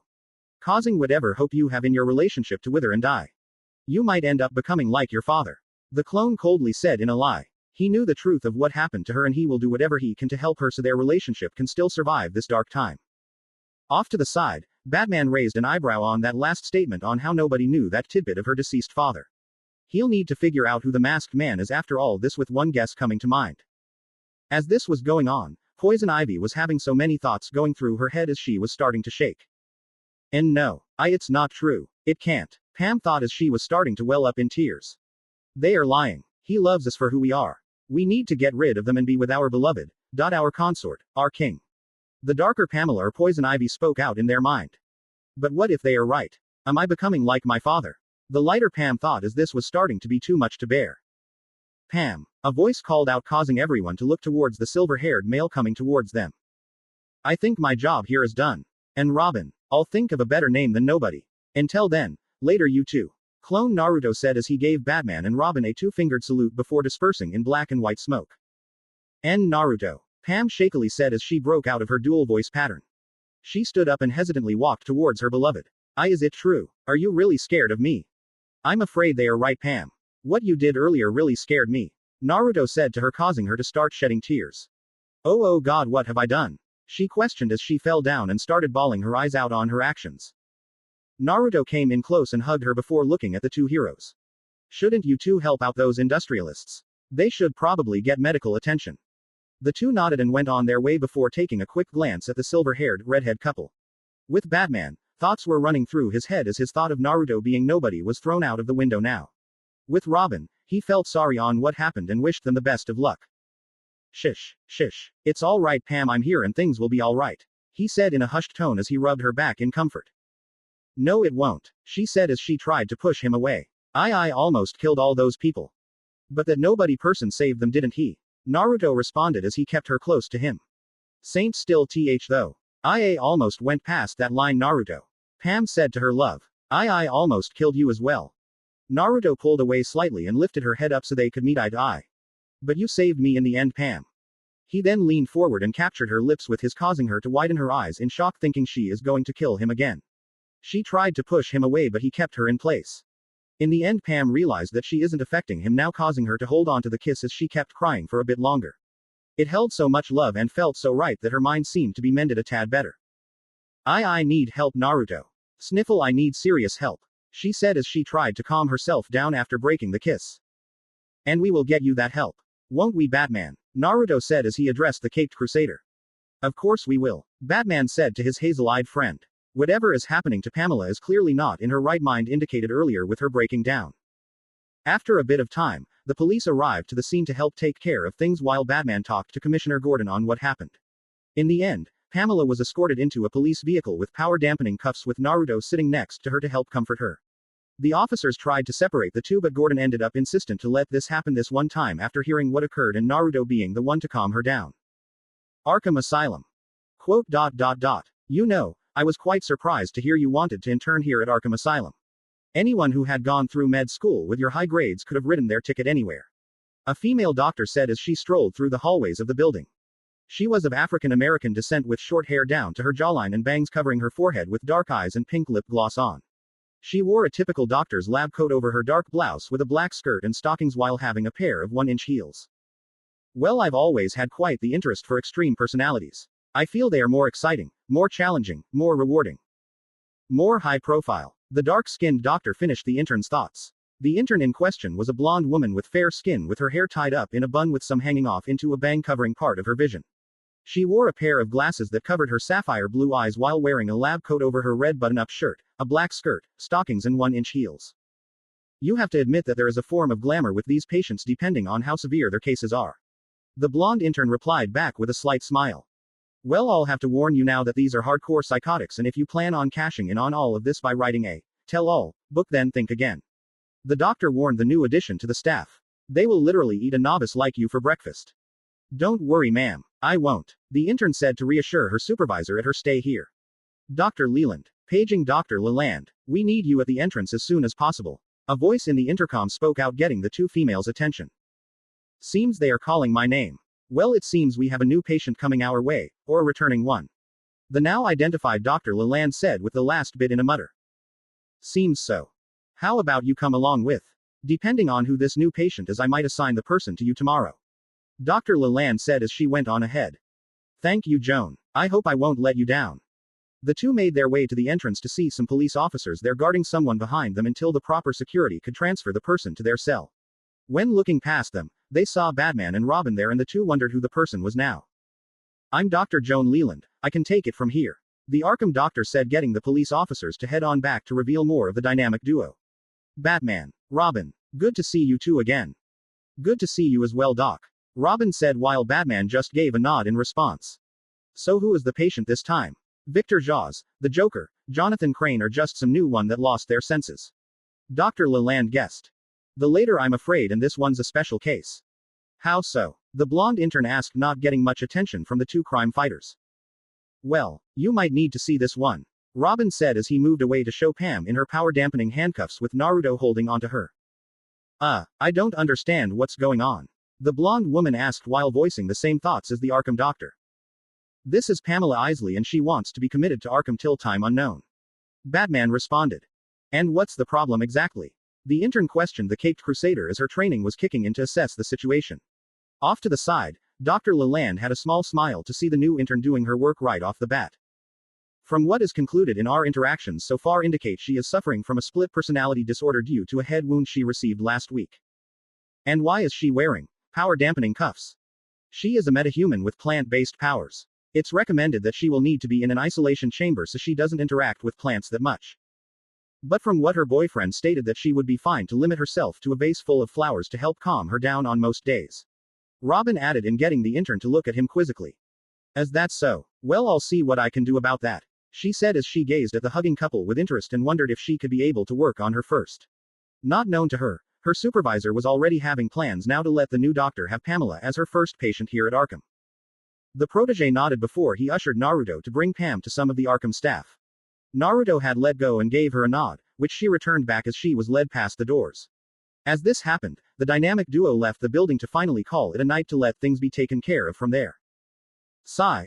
I hope Pam will be alright here, the Uzumaki said in a tired voice that got the intern to think that a lot has happened as of late. She hoped she could talk to the new patient about it when possible. Don't worry, sir. We'll do everything we can to help her out. You have my word on that, Dr. Leland said to the publisher. Thank you, doctor, he said with a small smile that seemed to make the intern blush a little for some reason. And I'll be having our latest addition to our staff help see to it that she makes a good recovery, the Arkham doctor said, getting the intern to widen her eyes slightly but composed herself to be professional in the situation. Like my fellow doctor said, I'll do whatever I can to help her out. Of course, and thank you, ma'am, Naruto said to her with a genuine smile that seemed to be infectious as the intern smiled as well. I'm sorry. Where are my manners? The silver-haired male said as he held out his hand to the intern. My name's Naruto Uzumaki and I plan to come by often to check up on Pamela. Good to know on that, and I'll be sure to let her know, Mr. Uzumaki, the intern said to him as they shook hands. You can call me Naruto, ma'am. Sorry, force of habit. It's fine, and I was wondering if I can get your name, Naruto asked her. I have a feeling it's something really nice and beautiful to match your personality. She giggled on this as she tried to pull down her blush. She moved her bang out of the way and tucked it behind her ear before addressing the man before her. Sorry on not addressing my name sooner, Mr. Naruto, she said to him before giving him a smile. My name is Dr. Harleen Quinzel, but you can call me Harley if you want. On a nice, winter day with the sun somewhat beaming past the clouds to still keep its dark day, people were walking about on their daily lives with not much of a care on anything else but their daily tasks. With all of the commotion going on, no one would have even bothered to look around in some of the most secluded areas of Gotham. From some of the more seedier districts to back alley ordeals, no one would be keeping a close eye to many of their activities, except for few depending on the time of day. Asterisk meow, or a cat cried out as it walked through the alleyways looking around for its goal. Its black fur and emerald green eyes made it blend very well into the dark area with just its bright eyes and collar shining a bit to give off the hint that it was there. One might wonder, why is this cat important? Well, this little one is named Isis and she is looking for her master. Her master being one Selena Kyle, otherwise known as Catwoman. She had been waiting for weeks for her master's return and she had been sorrowful during all this time. Sure, there was her master's friend, long black-haired woman that helped take care of her, but she didn't have that kind of feeling given off like her master did. That woman was more of an aunt in her perspective, while her master, Dot, was more of a mother in all sense of the word.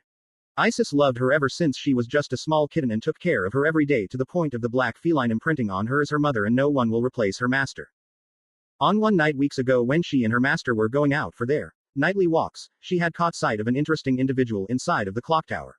Much like her master, Isis had watched the person with interest and amazement, with her thinking that the person could have been better doing such tricks than her master. Then the bell of the tower rang, causing her master to slip and latch onto something quickly on instinct. As for the feline, it fell off its grasp while falling downward to its imminent demise were it not for the help of the masked individual. Isis didn't know what had occurred as it was truly scared on what happened. She was shaking like a leaf and didn't know what to do. But the man's presence, it was comforting and warm. He comforted her, cared for her, and fed her, that made her slowly forget the frightening experience of almost losing all her lives at once. During the whole thing, she slipped something underneath her collar that seemed to itch a little, but when her master found her and comforted her, she found what was in the collar that made her truly happy. It wasn't until sometime later when she met the masked individual again when she was greeted by his warm comfort as he was petting her. It made her feel as she was being petted by her master, but that is impossible since she only has one master, one mother. It was quite confusing on how to figure that one out. On the night when she last saw her master, her aunt took her to someone's residence and felt something in there that reminded her of the one person that had the warm comfort. That confusion was answered when the masked individual came in without the mask, and he had the same radiated warmth as ever that made her enjoy it. Things didn't go so well as he felt sad, lonely, that Isis had to do what she could to make the warm man happy so she can feel the comfort on those few days. But as time went on, Isis was starting to wonder where her mother went to and when she will be coming back. It started to frighten her that she wanted to go out and look for her. At first Isis decided to break out of the warm man's residence and get back into her home and wait for her mother's return. But days rolled by in the same fashion and her master hasn't returned to bask her in her motherly love. Not even the warm man's comfort could help her out this time as she was missing her master, her mother, she needed to find her.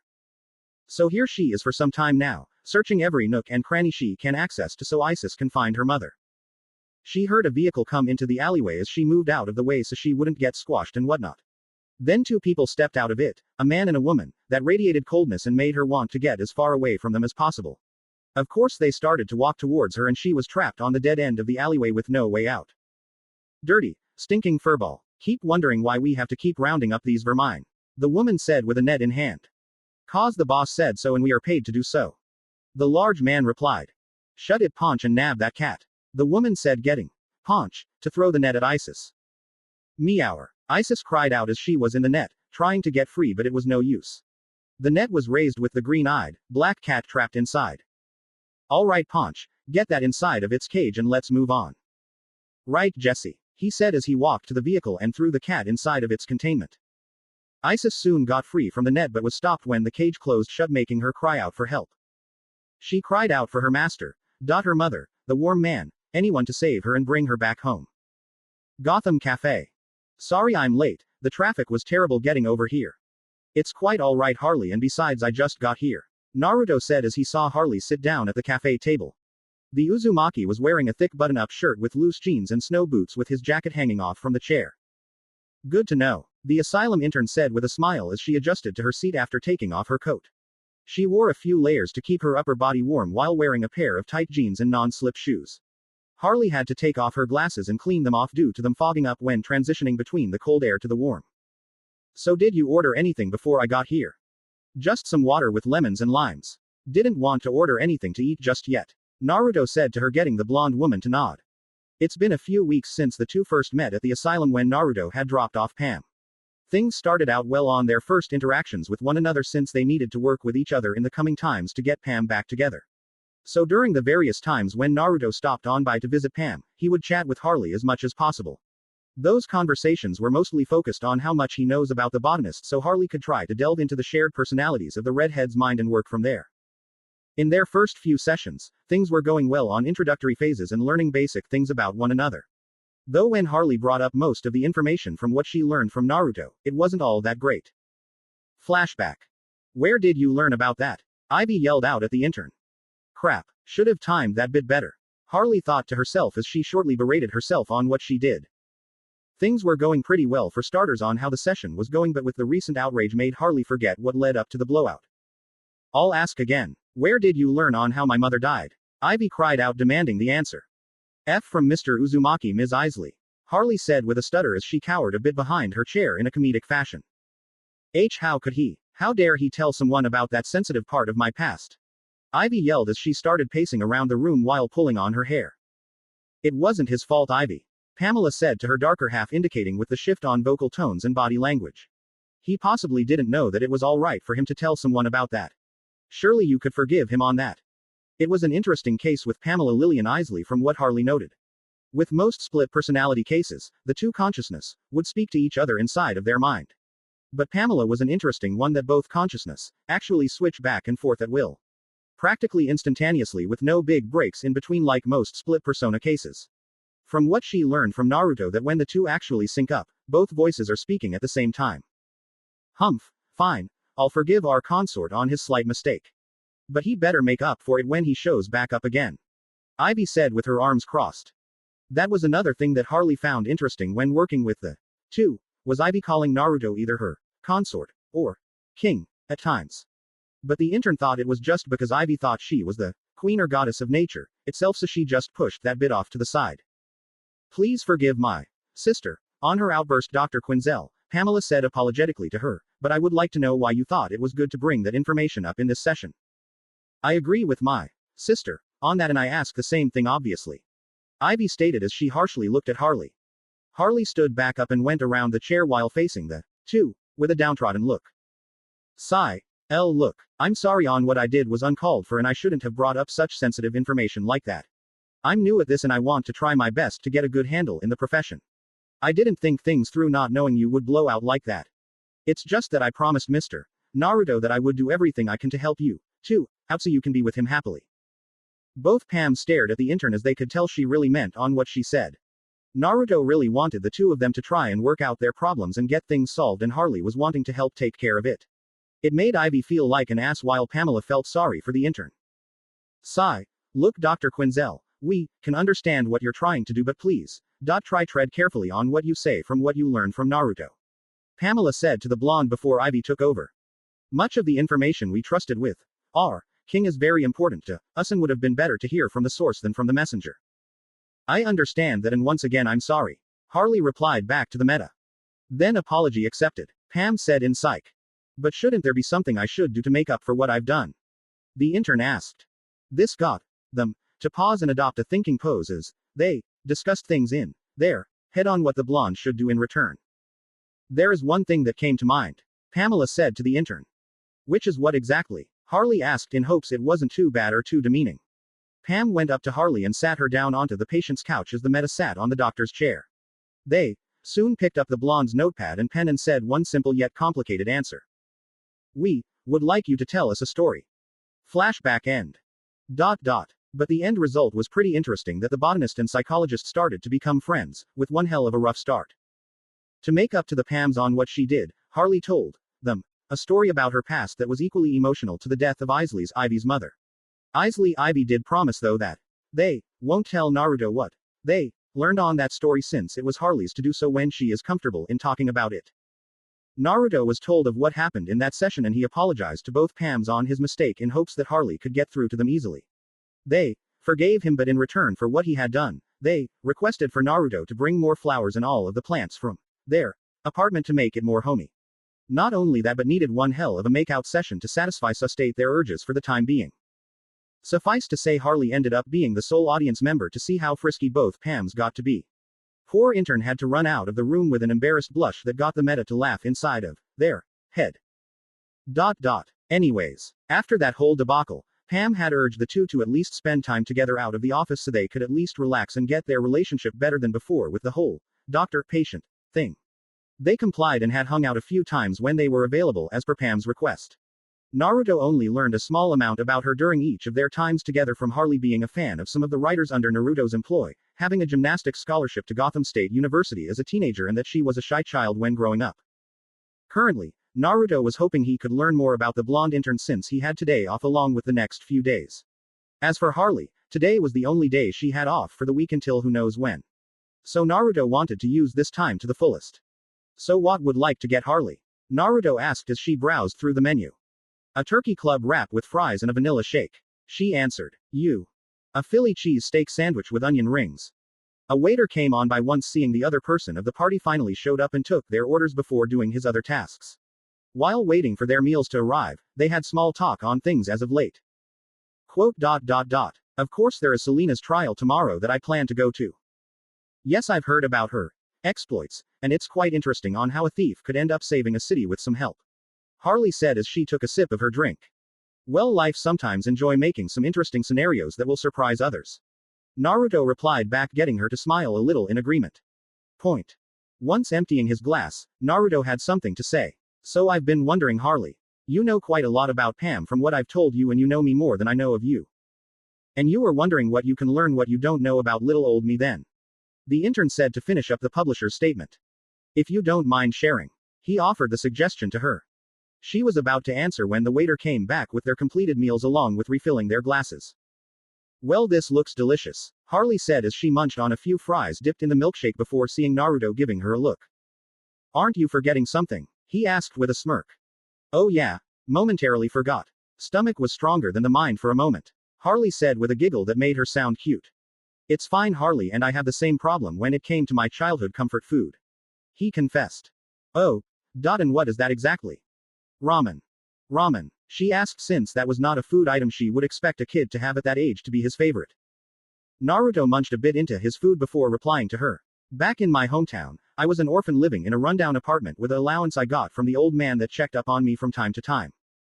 Sorry to hear about that.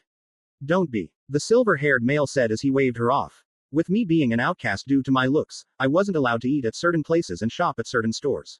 So I ended up finding this one ramen stand one day and I became friends with the owner and his daughter. Harley could see the nostalgia run past his eyes and could tell that this part of his past truly meant something to him. They were so kind to me and gave me the first bowl of ramen to me free. I never had the stuff before so I was hesitant to try it but my stomach was demanding me to consume. After my first bite, man it felt like something was missing all my life and I practically devoured that dish without taking a breath. Naruto stated as he was practically drooling at the memory getting the blonde woman to laugh this time on the display. Naruto soon realized his current action and wiped off the drool with a napkin before continuing. Ever since I was practically hooked on the stuff and spent much of my food money there. I sense a but coming. She said getting him to nod. But it's been 10 years since I had their food and whatever ramen I eat every now and then doesn't hold a candle to their recipe. Got to the point that I eat ramen every now and then. Well, it's good to learn about that from you, Naruto. Good to know, he said as he munched into his food for a bit before replying back to her again. Also, I'm still waiting for getting some info out of you, Doc. Drat, she said in a childish tone in hopes he would have forgotten it. Sigh, might as well tell ya then.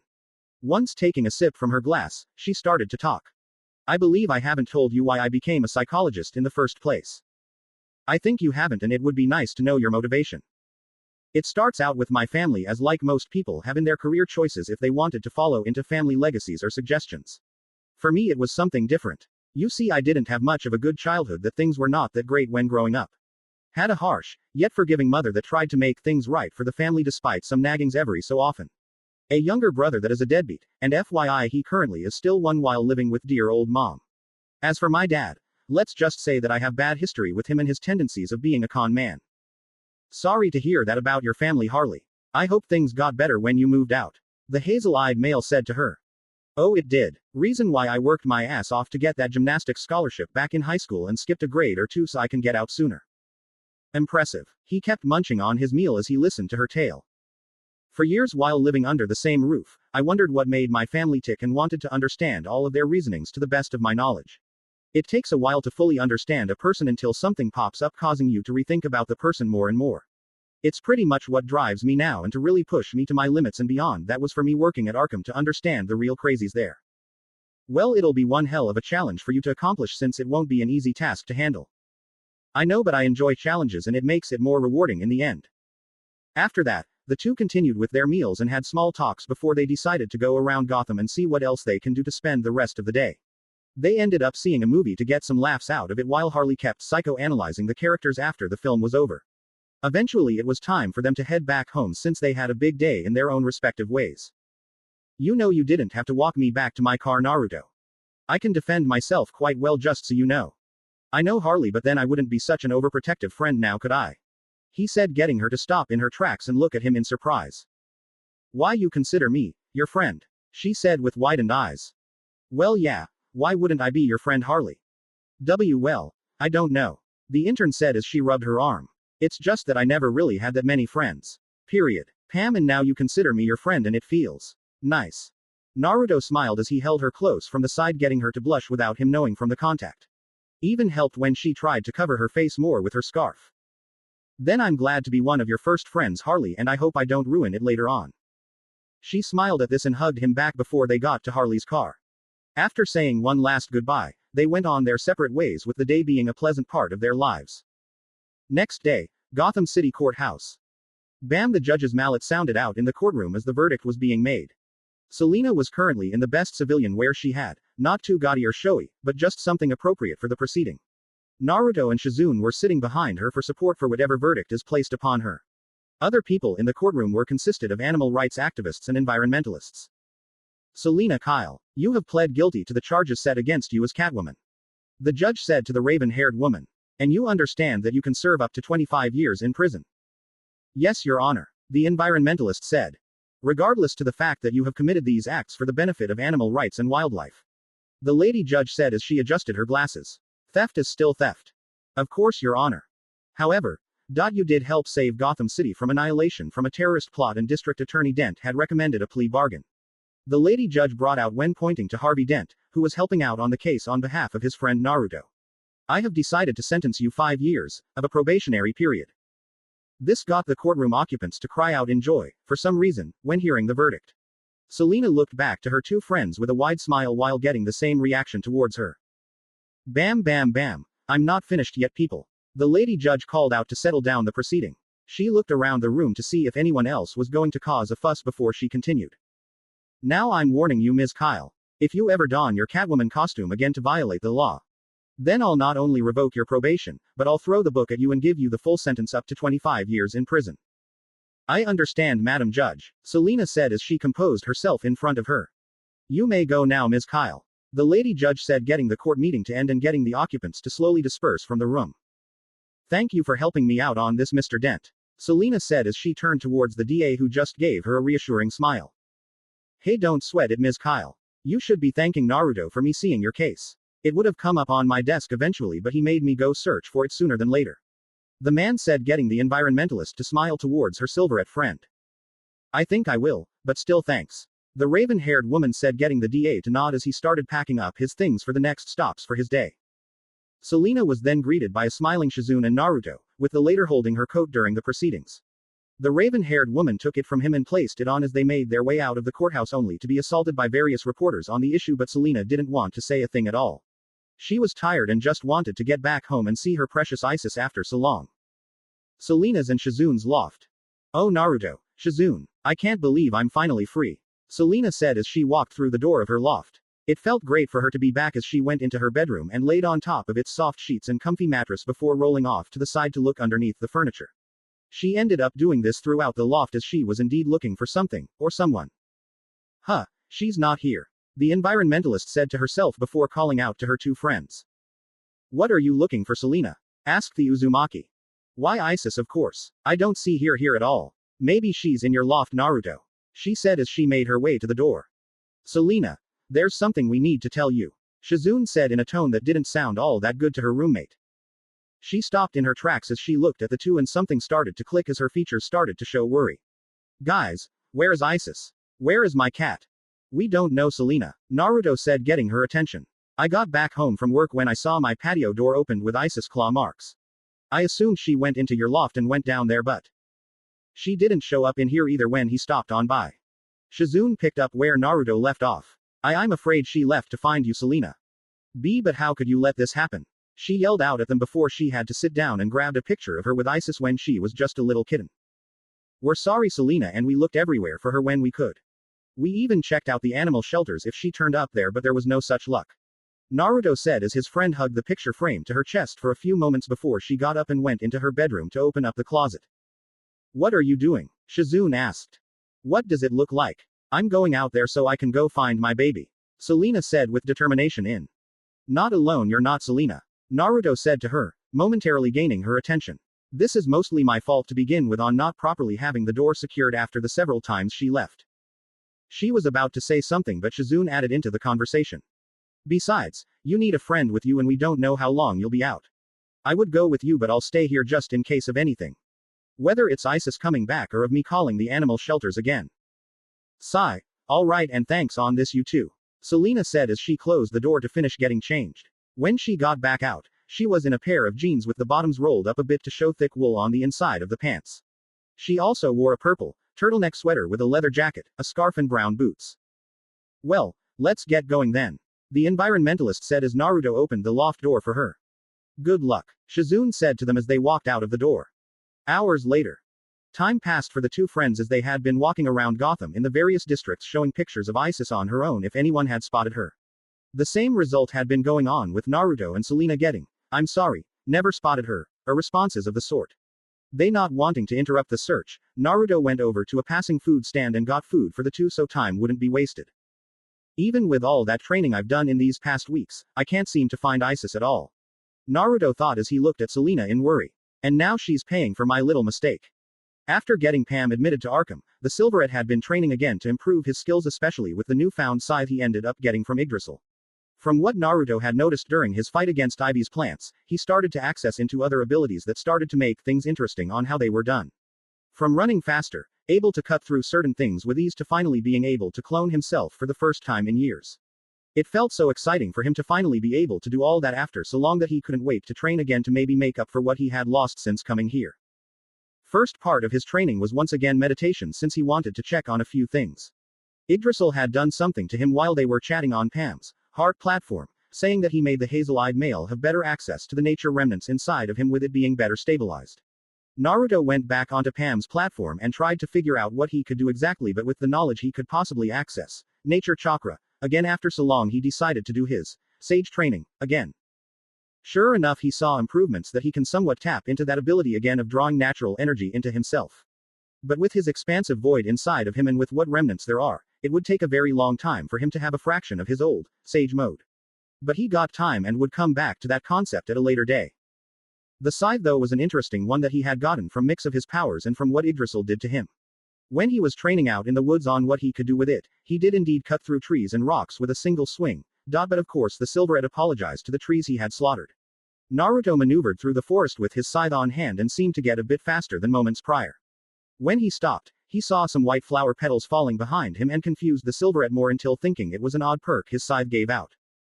In the end, Naruto thought of giving his weapons names at some point once he had a better idea on what they can fully do. So with his scythe, he decided to give it the name Lunar Rose because it had the appearance of a plucked flower and the blade seemed to glow a little at night that reminded him of the moon. The second part of his training was with the most of his current skill set. Sure, his silence and memory abilities stayed the same with no real changes along with his other abilities. But Naruto realized that his physical attributes seemed better than before from his strength, speed and agility.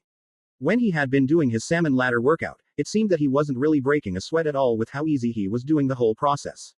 His agility and speed improved greatly when he was doing his mid-air tricks late at night that could possibly make any acrobat truly green with envy if they saw him. The next bit of his training was focusing primarily on his speed as he had wondered how fast he could really go now. He went to a vacant race track so he could time himself on his speed and figure out how much of a difference there were between each of the laps. It was quite interesting when he was starting to gain speed with such a rush that the former shinobi didn't realize he ended up running into a tree. Sure, it felt really bad when he made the impact and he swore he heard some animals and trees mockingly laugh at him. He didn't know how that happened, but he made a clone to watch what he did moments prior. Naruto ended up in the same situation as before with those same laughs aimed towards him, but this time he got the answer he wanted. It turned out that Naruto gained more speed than he realized, that he was on one part of the track and ended up teleporting or warping to the other side with him not getting better footing, thus him crashing into the tree. The publisher soon guessed he would have been able to find the equivalent to his old body flicker technique to some extent or further than that. Who knows on what that warping ability of his was capable of to its full extent. Lastly, he wanted to hopefully improve more on his presence sensing and clone abilities. He was pretty excited that he can clone himself again and hopefully could try to make more than one to maybe get some stuff done if needed. But the ability is quite fresh, that his limit so far is just one, and just like his original shadow clone technique will split the person's reserves to make it, which he doesn't have that much apparently. With the sensing one, it took some time trying to get a better hang of it, that instead of pinpointing generalized people in a room that now he can somewhat pinpoint to a rough location in one. Granted, it still has come kinks to rough out, but the Silverette wished he could have mastered this when trying to find Isis. Quote, I hope Isis is okay on her own. Selena said, getting the former shinobi out of his thoughts with him catching the last part. She said, she probably is doing fine, Selena. I'm certain you did a lot in teaching her how to do certain tasks. I bet she swiped a big fish from a vendor and ate it all up while sneaking into some warm place to sleep at night. Naruto suggested, getting her to smile slightly. You're probably right. I did teach her quite a lot, though I regret teaching her how to open certain doors now. She said as they ended up at one alley where she pulled out her cat whistle and blew with no results. She just misses you, that's all. Don't blame yourself on what happened. Sigh. I know, Naruto. She said before a rush of cold wind came at her, making her shiver. In response, Naruto wrapped his arm around her and brought her close to possibly get her warm. Realizing what he did, he let go a bit as he looked away. Sorry. Didn't mean to do that, he said with a slight blush from both the cold air and from slight embarrassment. And no, it's quite alright, Selena said with a light blush on her features. Why, you can hold me close if you want. It's colder than I expected it to be. If you say so, Naruto said as he hesitantly wrapped his arm around her to keep her close for warmth as they kept on walking. Why am I feeling this way? The raven-haired beauty thought as her eyes drifted to the handsome publisher. He's being a worried friend wanting to help me out is all. But why is my chest pounding a little harder? Meow, a cat called out, getting the two friends' attention as they neared an alleyway. Isis, Selena hopefully asked as she went into the alleyway in front of Naruto, only to see two cats facing against each other with a half-eaten fish in between them. The two soon turned towards the raven-haired woman and hissed at her. Hey, don't worry. We're friends, she said when she pulled out cat treats out of her coat pocket. When did you have time to get those? Naruto asked with a raised eyebrow. He never saw her grab those in her kitchen or from any shop they passed on by. You, shish, Selena said to him before turning back to the cats and placed the food in front of them. They ate it with gusto, getting Selena to squat down and start petting them. Deciding to not feel left out, Naruto did the same action, causing the two cats to enjoy the nice sensations. The little enjoyment was interrupted when a van started pulling into the alleyway, causing Selena to pull Naruto into a connecting corridor because of an old habit with her burglary jobs. She looked back to see who came in before looking back to Naruto with him with a slight blush on his face. The raven-haired beauty was confused before noticing their current placement of them very close together. Their legs were separated and were settled in between each other, having their pelvises practically touching. Her hands were settled on his strong, firm chest with their faces being somewhat close, that got her better details on his eyes. Have they always been that bright? She thought as she kept looking at his powerful, yet gentle gaze. It's like looking into the eyes of a strong lion. Selena, focus. Her eyes, they look beautiful like deep, pretty jade jewels. He thought as he tried to focus anywhere but the other parts of the body right now that are touching Selena. Flea bags. A woman's voice called out, interrupting the two friends' thoughts. Dirty, rotten, stinking flea bags. Get them, Paunch. The two looked to where the voice was coming from and saw a woman in a blue winter's outfit with a large man in a brown one, and they were trying to nab the cats in a mistreated fashion. Come to mama, you stinking furball, the woman said as she got the net on the one feline cowering in the corner. Okay, that's it. Both friends unknowingly thought the same thing as they moved from their placement, with slight difficulty, before they moved in front of the pair of people nabbing the cats. Just what the hell do you think you're doing? Selena said as she stomped on the handle of the net. Catching strays, the woman said with a sneer. What's it to ya? Obviously you two aren't with any animal shelters since they have a better approach at this. Naruto said, getting Selena to nod at the fact. So then why are you after these cats? The woman pushed the raven-haired environmentalist away as she growled back. None of your business. So piss off. Fine, Naruto said as he grabbed the net from the man's grasp. But we're taking these guys with us. Hey, the man yelled out as he tried to grab Naruto, only to be met by the end of his boot when being kicked away to the other side of the alleyway. Selena somewhat did the same thing when the woman tried to hit her, but the environmentalist had grabbed her wrist and brought it behind the person's back. We'll ask again. Why are you after these cats? Selena growled out. Gah, let go, you stupid bitch. The woman yelled out before turning to her partner. Paunch, do something, you idiot. The man shakily got up as he ran towards the two friends, only to be met by his tossed partner as they ended up hitting the nearby trash cans. They shook out of their stupor and kicked the trash cans to the two friends as they fell over. Paunch then got up and picked up another trash can to hit the friends with it, only to be hit with a batarang instead. Paunch, the woman questioned as she ended up inside of a trash can, courtesy of the Batman. Hey, you can't do this to me, she yelled out as Selena hit the can from the side to disorient the woman. Oh, put a lid on it, would ya? Selena said, getting the woman to scramble away, only to hit the alley wall instead to end up falling over. You know, Batman said, getting the two friends' attention, you are supposed to stay out of trouble, Ms. Kyle. Well, it wasn't her fault, Batman, since those two are at fault for mistreating the stray cats. Naruto pointed out before Selena spoke up. If you've been following me to be my parole officer, how often do you want me to check in? She said, only to hear a police car pull up onto the scene with their sirens going off. The two friends looked to the source, and when looking back they saw the Dark Knight had disappeared. Ass. Should have stayed to help explain things. Naruto muttered as a pair of cops came up to them. Alright, mind explaining what's going on here? The officer said to the two. She was of Hispanic origin with her tanned skin with black eyes and her long hair tied in the back. The other officer's features were covered with his back turned as he was struggling to get the trash can off of the woman's body. Sorry about this, officer, Naruto said in wanting to know their names. Right. Name's Officer Montoya and my partner is Officer Uchiha, Montoya said as she pointed out her partner. Uchiha, Naruto thought as he looked to the side to see the person struggling to get the metallic can off. Huh, and Uchiha in law enforcement. Well, there is that similarity from back home. The woman soon got free from her confinement before pointing to the two friends. Those two jumped us. I wanna press charges. They were stealing cats. Selena called out on their action. Stealing from who exactly, you dumb broad? They don't belong to anybody, the woman said as she went up to her partner and got him up. We were just rounding them up and get them to the nearest shelter when they attacked us. I call bullshit, Naruto said to the two. You guys were mistreating them from what we saw. If they worked for any shelter, they would have done a better job handling them if what those two are speaking is true. The Uchiha spoke out, getting Naruto to look at him now and saw that it was this world's Sasuke. He appeared to be in his early 20s with his hair cut short or had all his duck-butted hairstyle tucked away into his officer hat. Hope this one isn't an avenging, broadening asshole, like back home. If he isn't, then I'll be fine with him. The Uzumaki thought as he was looking at this world's counterpart of his old friend. Still though, we should bring the lot downtown, Montoya said as she pulled out several handcuffs. Downtown? Selena questioned with slight worry in her voice. Please come along quietly and things will run smoothly if you do, Sasuke said as he placed the handcuffs on the two thuggish people. Selena, do as they say. It'll indeed be better if we don't resist, Naruto suggested to his friend, getting her to sag her shoulders. Sigh. Okay, she muttered as Montoya placed the handcuffs on her.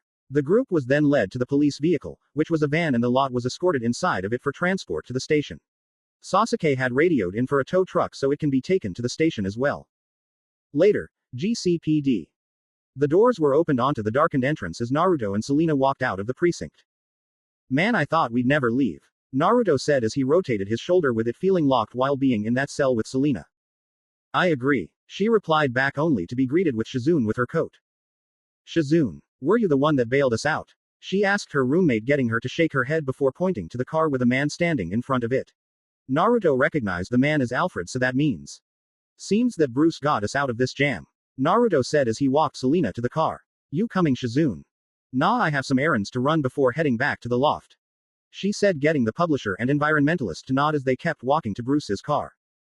Hey Alfred, how's it going? The Silverette said as he greeted his employee's boyfriend. Doing quite well, Mr. Uzumaki, the Englishman replied back. It's good to see you in better moods since I last saw you.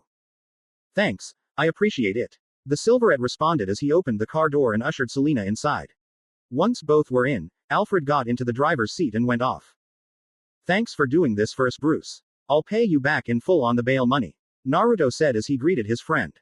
That won't be necessary, Naruto, Bruce said as he tried to wave off the offer. But I insist. Sigh. Alright. I gotta thank you as well, Bruce. Your bail money went into good hands, Selena said to the dark-haired man. But that's not important, Selena. You are, he said as he placed his hand on hers, getting her to jerk it back a little. Bruce saw this and felt worried if he did anything bad.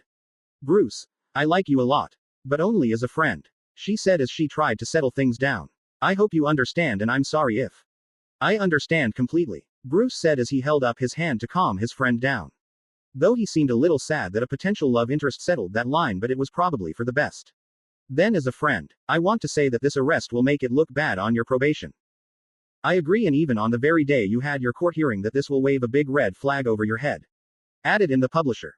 But I'll worry about that after I find my cat, Selena said, getting Naruto to tell Bruce what happened with her pet cat, making the dark-haired man to nod on the details. But one thing that is bugging me is why those creeps from that alleyway working for a big shot as a lawyer from Daggett Labs bailed them out, she questioned on that bit. Hell, the guy came in too quickly to the station and got them out within an hour while the two of us spent time in that cell, the silver-haired male said, getting Selena to grunt in agreement. Roland Daggett is a dangerous man. You should be very careful when dealing with him. I know, and I'll be sure to not be anywhere near him, the raven-haired beauty said with a small glint in his eyes, getting Naruto to notice this. Before wanting to jump to anything, the Silverette will need to track down Kurama again and find out what Roland Daggett is up to. Undisclosed location. So how's the job going? Kurama asked as he had the intercom speaker on when talking to one of his employees. Copperhead was not too far off from her boss boyfriend as she was getting things organized in the room. Sometimes she hates it when they switch to so many locations at a time. I gotta say 99.9% done. Son of a bitch, the man said on the other end. Give me a moment. Running could be heard on the line before gunshots were going off before the man grunted like he threw something onto a burning pyre of sort, indicated with the faint fire sounds in the background. Okay, 100% done now. Good, then I need to talk to you about the guests that are arriving tomorrow, Kurama said to the man. Are they hookers? No. And like that, you lost me, he replied back, getting the red-headed hybrid to rub his eyes. They are our financial suppliers. Even though we do well on most of our other businesses, it doesn't come cheap on what our other operations entail. Good God, they must really hate us. Yes they do. A reason why they cancelled our budget, Kurama said with a twitch to his eye. All because of you. Oh, that's bad, the man said. Copperhead, we need that, right? Yes we do, replied the assassin. Thank you, Copperhead. You're welcome, she said as she went back to her organizing. Look, Over the past few years, we've had some expensive claims. Like what? First off, the property damage we had to try to keep hidden from the public and most governments. Good times. Spending about $20,000 for candy. And that's candy with an I, by the way. Yeah, she really loved my treats, the man said with a slight giggle. Hope Cobblepot isn't still too pissed on that. Somewhat, with him out of his most reliable secretary for 9 months or so. The hybrid added in, before pausing. Then there's the fact of you painted some of our cars red and scrapped them. What? I wanted to see if they were better red instead of black. Even with the Hitler Mobile. Oh please, the man had enough blood on his hands. Why not have most of said blood in question on his car? Quote. Even with goat's blood and rammed it to a Dairy Queen. I was hungry and drunk off my ass at the time. Quote. There's also the killing of at least a dozen innocent people. Anthony Hopkins did that and got a fucking Oscar for that. The sexual harassment. Quote. I'm not apologizing for that. I know this is asking a lot from one of my top field operatives, but I need you to stay in your quarters until they're all gone. Kurama said, as he tried to control his breathing with how annoying his employee is at times. Quote. I get the distinct impression that you're embarrassed of me. No shit. Then I'm going to go with no. This is important, Kurama sighed, and I don't need you to cause another scene. And I don't have to take this. I can just go for a walk till this all blows over. Oh no you don't, you asshole. Kurama snapped, since his man's one annoying habit was that he causes problems wherever he goes when he goes out for his walks. A total bitch to clean up, by the way. And who's going to stop me? The man questioned. Oh, how about Michael doesn't exist? How about me when I literally find you on my own and rip your head off your shoulders? Kurama snarled, ignoring as Copperhead came up from behind him and started to massage his shoulders to calm him down. And I'll reattach it back, in time. Sigh. What do you want? What, Tilda? What do I need to give you to stay in your quarters for the duration of the meeting? Well, I need a few new guns for my collection. The man said to his boss. Oh, and I need a cannon. Bitches love cannons, if you know what I'm saying. Kurama took a deep breath and exhaled, keeping calm as Copperhead kept working her magic on his shoulders. What else? I would like to have Anko. Do I need to remind you the last time you requested her to touch your privates? Kurama said with a small smirk on his face on remembering that very enjoyable experience. Quote. No. Then is there anything else? I would like one of those new widescreen TVs with the latest video games in the market right now. It'll keep me occupied to God knows when. He said before continuing. Other than that, I've nothing else that comes to mind. Then I expect. Oh, and I need a truckload of chimichangas ready for my consumption with the latest porn there is. Quote. Fine. Then I expect you to show up early tomorrow on time. Will do. Bye, Tilda, he said as he ended the call. Sometimes I want to fucking kill him and be done with it. Kurama said as he leaned back in his chair and massaged his forehead. Then we'll be down one of our profitable assets. I know and don't care right now. We have others that can pick up the slack, he said as he downed the bottle of alcohol on his desk. Why didn't he hire Lawton or Wilson into his group? Either one of them would have done a better job, but no, he decided to hire the Terminator's crazy cousin with a mouth that won't fucking shut up. The guy's good and all, but fucking hell, he causes problems whenever he goes. Hey honey, Naruto Uzumaki is here to see ya. Sigh. Send him in Anko. Will do, she said in a happy tone. So Naruto, what's the progress on that book? Will you just stop? Kurama's former container said as the intercom went dead. Wonder what he is here this time for? Copperhead asked as her lover shrugged his shoulders. Soon Naruto walked through the doors with a twitch to his eye as Anko waved at him from her desk. Sometimes I wonder how you put up with her. The silver-haired male said as he closed the door. I don't. I just let things roll and I get some fun action afterwards. The redhead said as he looked at the publisher with an annoyed look on his face. You look like shit. Well, I was in a prison cell for a few hours. At least it's better than the blood prison.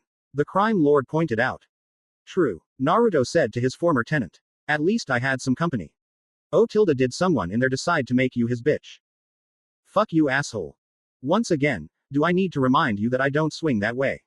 Kurama said with a cheeky grin.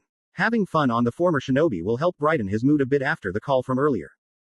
No, I was with Selena, you furball. Naruto said in a comedic yell at the man. Then how was it with the prison romp with her? Naruto's eyes were starting to twitch badly as he wanted to kill the Biju turned human and didn't care if Anko and Claudia gets upset about it. Look, can I at least get some information from you and I'll be on my way? Sure, why not? Had my fill of your joking misery right now, the crime boss said as he looked at the publisher. Taking a deep breath so he can calm down the slightly boiling anger in his system before he spoke. Is there anything new as of late with Roland Daggett and his company? Daggett, huh? Claudia, do you know anything with the man as of late? Well, from what I've heard was that he has had his pharmaceutical company is coming out with a hot new drug. An antitoxin apparently. What's so special about that?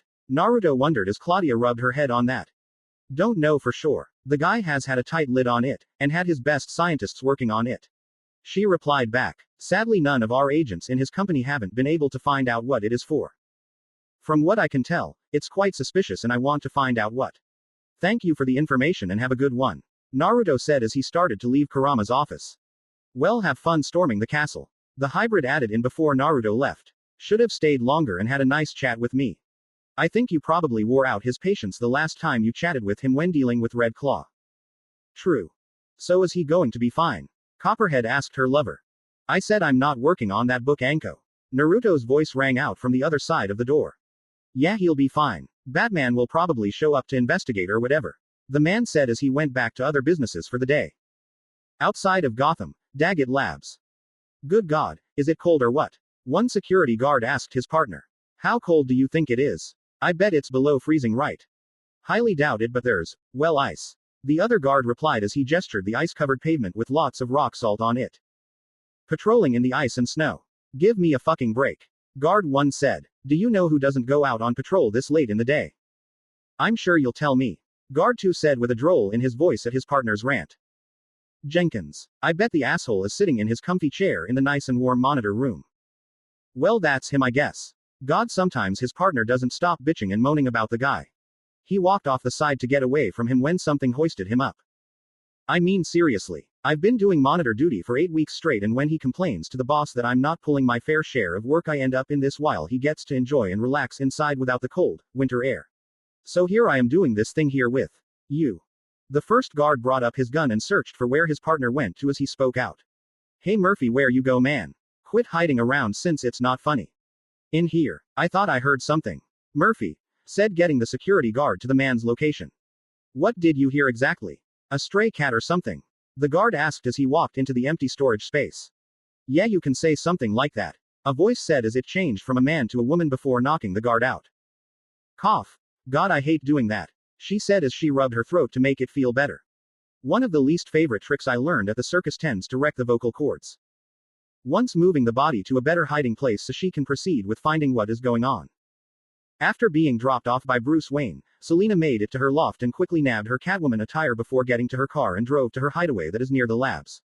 Once there, she changed and headed out to the place where she had to take care of some guards before proceeding further. Honestly, it was quite easy making it through with the security being a tad lax, especially after she made quick work with the one security guard in the monitor room. It took a bit to navigate from checking room to room where they were keeping the stray animals, but she eventually found it. Oh God, these poor animals. Selina said at the sight of them being in cages. Their appearances weren't looking so good. What the hell were they doing to you all? Asterisk meower meower. She recognized that cry anywhere as Catwoman turned around to find Isis. Selina called out in worry as she got closer to her beloved pet before opening up the cage. Oh my sweet baby. What did they do to you, my precious? All of a sudden Isis seemed to go nuts as she fussed and hissed at her master. Before Selina knew it, her beloved Isis bit into her hand where the costume had the least fabric. Ow, she yelled out, dropping her cat as she held her hand. Isis then ran off as she went through the other door to the room. Soon the other animals in the room woke up and started making a fuss with some, showing they had something similar to rabies and other problems. Well, look what the cat dragged in. Catwoman turned around to see the two people from the alleyway from earlier with one other person with a bob haircut.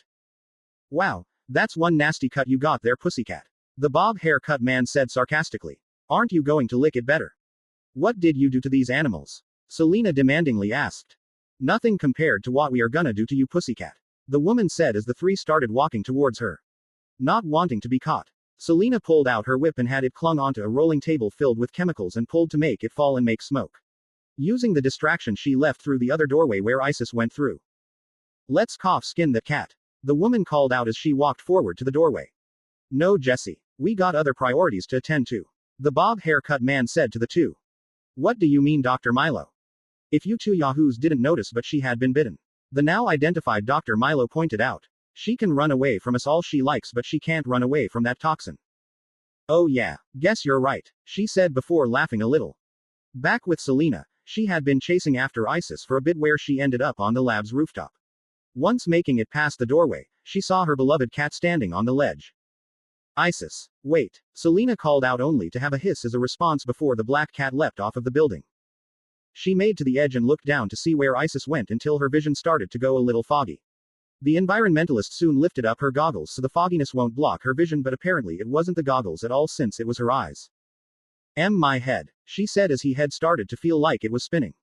Not wanting to jump off like she normally would, she pulled out her whip and had lit latch onto part of the building's exterior before swinging down. She tried to jump but slipped due to the snow and ended up falling down to the ground hard with her whip coming with her due to the bad support. She got up and started to run after her previous cat into the woods as her body wasn't feeling all that great now. It didn't matter as she needed to have her Isis back in her arms. Isis, please stop, Selena called out to her. Meower. Isis called out and hissed at her before running further away from her master. The raven-haired beauty kept on running, while staggering as her world started to spin. She was feeling too warm for comfort as she pulled the mask back to reveal her face to the cold world before her with sweat dripping from her brow. Even that wasn't enough as she had to unzip the front of her suit halfway so the cold air could help on her heat. Oh god, what's happening to me? She said as she was starting to feel out of breath now. She kept on staggering forward with Isis barely leaving her sights before she hit a wooden fence and flipped over into the snow. Her will starting to get weak as she tried to stand up and keep walking until she collapsed onto the road. Soon a car started to come close, causing the raven-haired woman to feel paler than she already was in fright, thinking she might die now. It stopped in front of her, but through her perspective it seemed to get closer through hallucination. She started to crawl back in fright as something got out of the car and came towards her with another being coming up not too far from him. Please stay away. Selena cried out in tears from the mixture of pain and fear running through her system as the person grabbed a hold of her. Selena, it's me, Naruto. A man called out, getting Selena to focus her eyes to see her silverette friend holding onto her. Naruto, she weakly said as she soon saw Batman behind him. Batman too. Yeah, he ended up following me since I had a feeling you were coming over here. Naruto said as he put his hand to her forehead. You're extremely hot, Selena, he said in worry as Batman got a similar reaction. So are you, she said, clearly not in her right mind now. We need to get you to the hospital. You can't. Daggett will have me arrested if I do, she said as she was in tears that made Naruto's heart ache when seeing it. Then what should we do then? Batman asked her. I have a hideaway not far from here. By the lake. It's in the cat statue. The two men nodded as Naruto carried her to his car where Batman opened up the back seat so they can lay her down till they get to her hideout. Selena's hideaway. Why you haven't told me why you decided to come after me, Batman? Selena said as she was laid out on a small bed with a window behind her for view of the lake. Don't tell me you're starting to go all soft for us criminals now. Clearly you're delusional, he said as Naruto drained a wet cloth to dampen her head. Clearly the escape artist I see, she said as she coughed a little into her injured hand. Selena, what's this? The hazel-eyed man said as he took her hand. Isis, she bit me, she wasn't in her right mind. The raven-haired woman said. She wasn't, well I swear, and so are all of the other animals. Those people did something to them. Don't worry, Selena, we'll take care of them, I promise. Naruto said as he looked at Batman for confirmation on this. Same here, he said as he stood up from his position. Once Selena heard this, she leaned back and closed her eyes to try and rest. Don't worry, Batman, I'll stay here and watch her condition. You go find out what Daggett is planning. That's the plan, Mr. Uzumaki. The caped crusader said as he started to walk out. I'll also find an antidote when I'm there. They might have one if they are really behind this. Then good luck, Naruto said back as the hero left, leaving the two friends alone in the one room. With a bit of time passing, Naruto kept on changing the water to help clean off Selena's sweat with her breathing trying to go at a normal pace. Trying. He'll be back, Selena. Just give him a bit of time. Naruto said to help reassure her as she looked back at him with her eyes reddened from the pain and crying. How can you be so sure? She said with a slight stutter. Just a little bit of faith is all, he said to her. Besides, I trust him to help one of my precious friends after all. That's another thing, she interjected. Why did you call me your precious friend? I know we are good friends, but why the addition to that? Naruto realized on what he said when she stated that and decided to explain. When I was barely a teenager, I came across a coastal town and I slept in the nearby forest since someone stole what money I had for my little trip, so I couldn't afford to stay in a hotel for the night. It was morning when I was woken up by this one girl I thought was very pretty at the time since she didn't want me to catch a cold and I was sleeping on some plants she was gathering for medicine. Naruto said with some altered information as he remembered his time at Wave. Selena kept on listening onto the details as it seemed familiar to her but couldn't put it where exactly. We got to talk for a while, which I couldn't fully remember all of the details, but one thing stood out the most of her talking about precious people. She said that when someone has something or someone else important to protect with their lives, it makes them stronger than they already are. It seemed to click with me very well and I wanted to keep that notion with me for the rest of my life. I helped her out gather up what medical plants were around as payment before she left. He finished explaining to his friend as things started to come together. Why you had that in your book, didn't you? She asked for confirmation. Yeah, I did. I based what I had experienced at the time for my book since I consider it very important to me. There are people that I have met that I consider good friends but others I have considered my most precious people in my life. Pam became someone truly precious to me with how much I love her and, well, I consider you someone really precious to me as well. The publisher finished off as he scratched his face with a slight flush from the cold and admittance. So. Yeah. You had a crush on a boy, didn't you? She said with the straightest face she could muster at the moment. Seriously. That's all you got out of that? Naruto yelled out as he comedically pointed to her with an accusing finger. She couldn't hold it in any longer as she started to laugh hard with some coughs in between. Yeah, laugh it up, Selena. He said with a pout as that was an embarrassing moment for him as he did consider Haku very pretty but that came on crashing down when Haku admitted she was a boy. Sorry cough, I needed that badly and I couldn't resist. Selena said to him as he looked back at her. Hey, it's alright and I forgive you on that. But seriously though, you consider me one of your most precious people? She asked him. Most definitely. He answered with a smile that warmed her heart. With the time of him helping her out with that wildlife preserve, visiting her in prison and helping her get out of it, she truly considered all that to help back up that claim. Soon the two heard barking in the distance as Naruto peeked through the window on what is going on.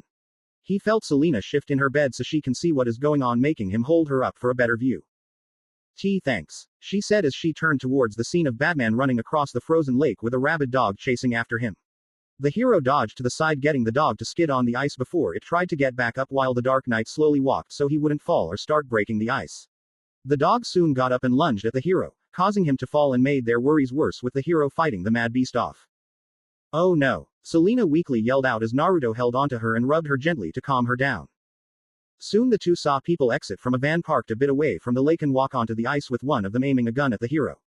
The two were soon confused with what went next as the dog got off of the hero and just wandered around a little before the one person started shooting at the ice around Batman. The ice soon crumbled as Batman fell into the icy water, getting Selena to cling onto Naruto for support. For what seemed forever for the two only lasted for barely a minute as Batman soon rose up from the icy water after taking care of those thugs. Thank God he made it. Selena muttered as she started to feel droopier than before. Same here, and he'll be here soon to help. Just like I told you. Naruto said as he awaited for her response. Selena. He looked at her and put his hand to her mouth and nostrils to feel if she was breathing. There hardly was any at all. No. Naruto yelled in panic as he laid her prone form onto the bed and checked her pulse as it was starting to go down.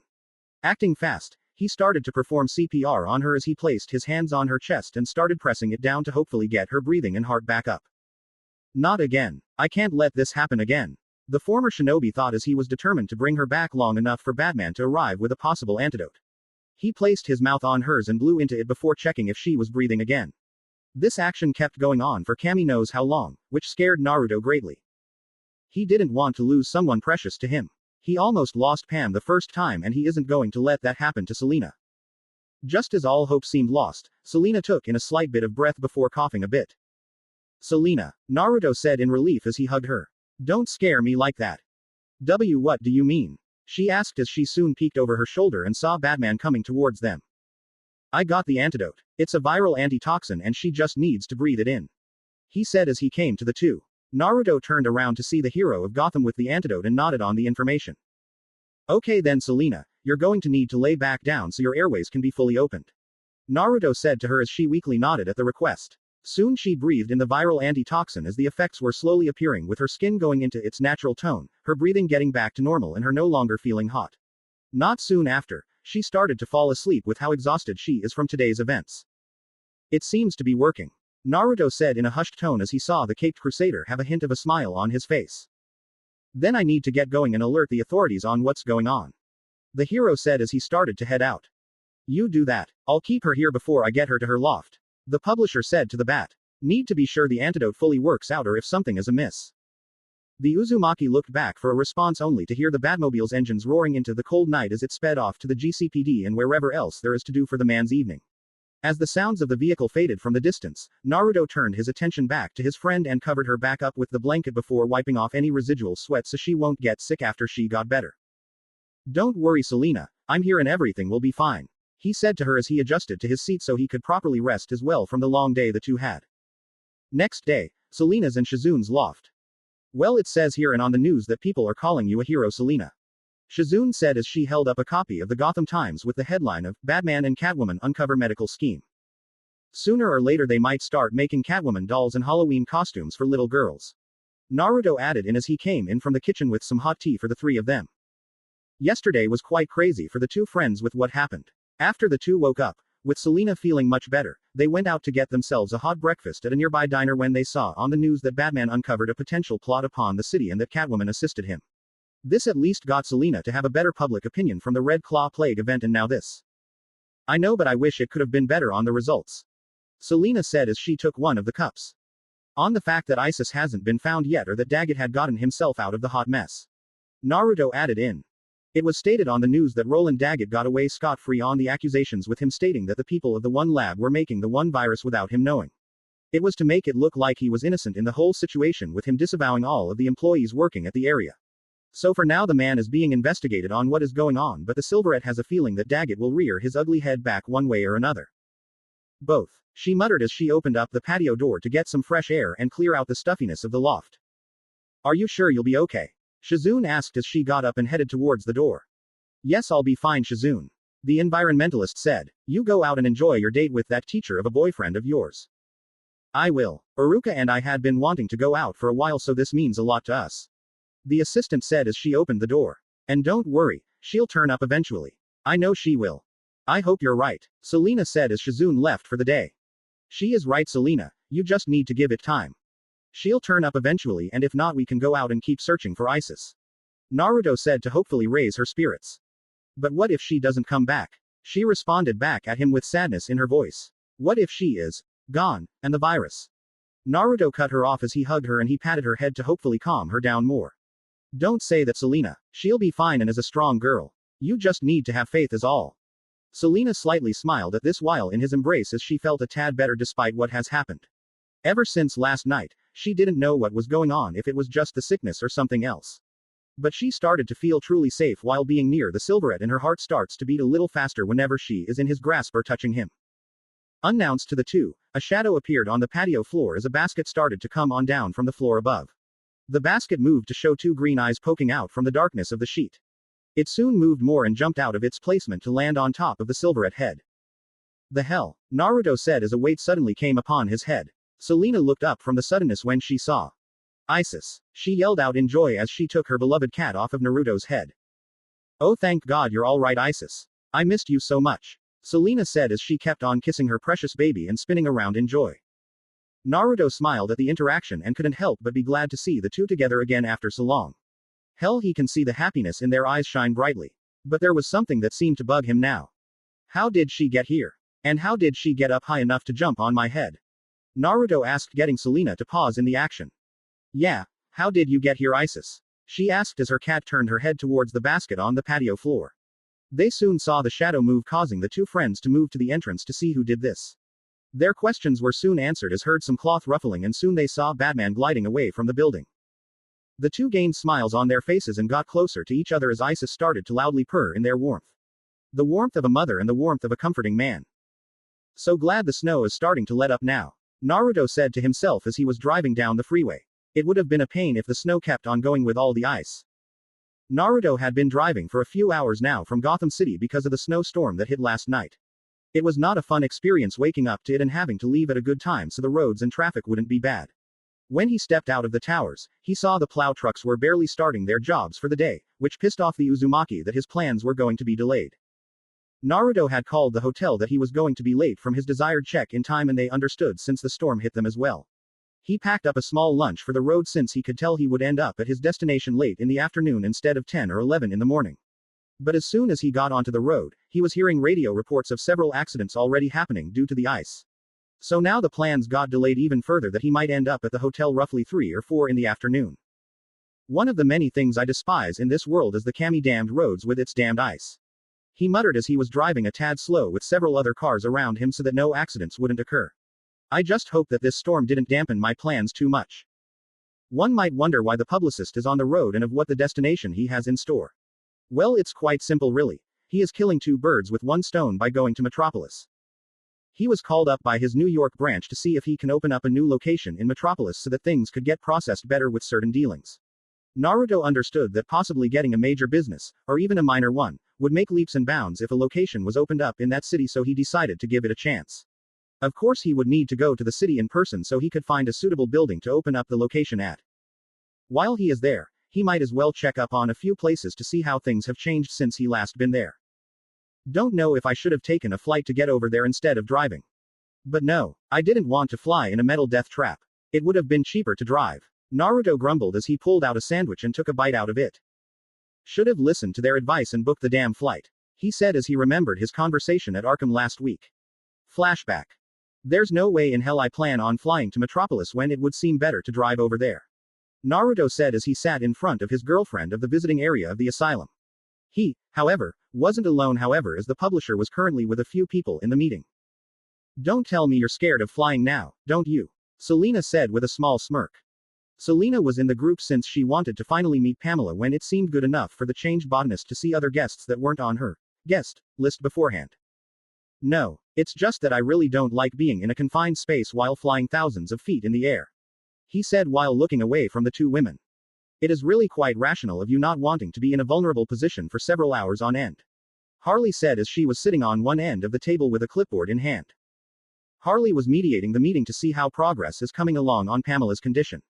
It wasn't normal of an asylum doctor, or an intern in the blonde's case, to be in the visiting area chatting in the party, but she was rather insistent in wanting to be a part of them.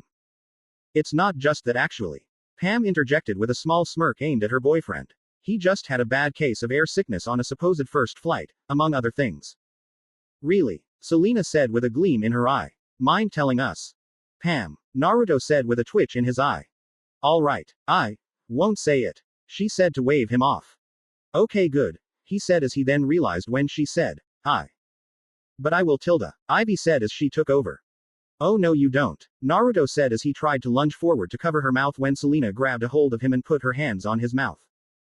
Don't listen to him, Red, Selena said with a cat's smile. Let's hear the juicy details. He told me that after traveling for roughly 2 years, he needed to fly into the States from Europe. The Greens champion started out. Sure, it started out alright, but things started to go downhill. It was quite fun for the two women to hear Naruto's experience of his first flight while giving him some pity on most of it. From the usual air sickness due to the bad turbulence, bad food, actually being puked by several passengers, and several other problems that made the other two women understand his thoughts on flying. As this was going on, Selena somehow had gotten a hold of her leather whip and tied Naruto up while duct taping his mouth shut so he wouldn't interrupt. He could easily get out of his bindings, but this was one of those times he couldn't reveal his powers in front of anyone. Wish he could, so the Uzumaki can stop Pam from telling the story he told to her in passing of embarrassing times he had dealt with. You know, Naruto, Harley said after the story was told with her taking off the duct tape, you don't have to let just one experience ruin things for other ones down the road. I know, Harley, but for all my life I've been on the ground and been fine with not flying at all, he drawled out as he stretched out his mouth to get rid of the odd feeling. But flying isn't you then, Selena added in from what she got from her silverette friend. That's fine and all, Naruto, but you just need to suck it up at times and go through it. We agree with Selena here, and you might as well just go with it to make things easier in the end, Pam said to back up the raven-haired woman's response. You could just take a sleeping pill if it makes you feel better, Harley said with a shrug.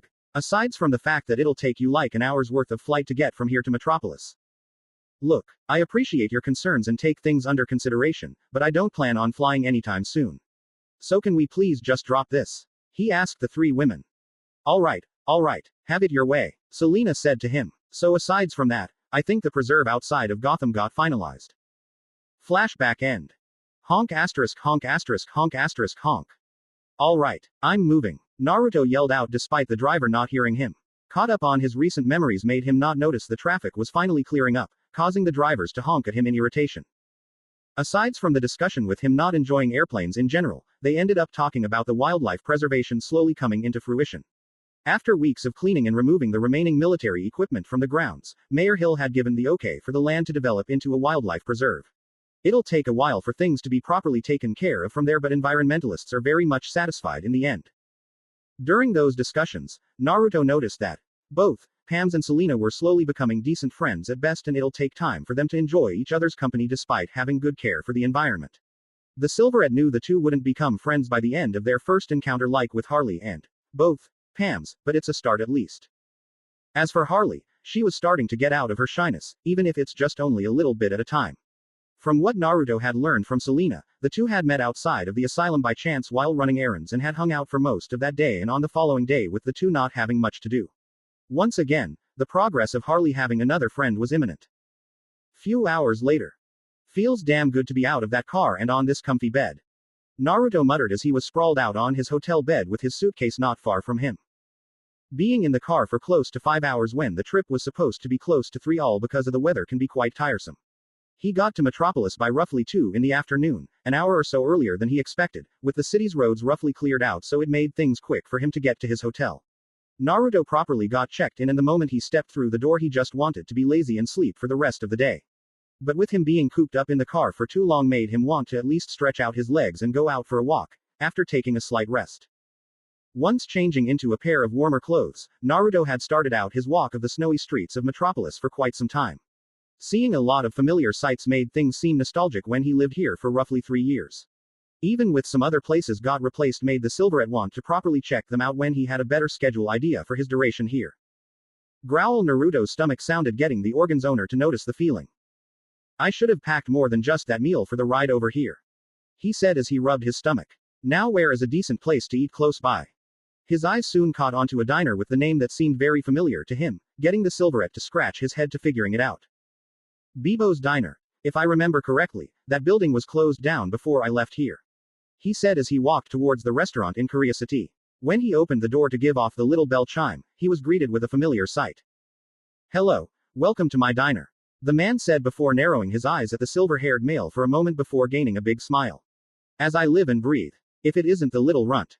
Bebo, Naruto asked, getting the man to smile a tad more. Damn, it's good to see you. It's been too long. Indeed it has been, kid, Bebo said as he came around the counter to come close to the publisher.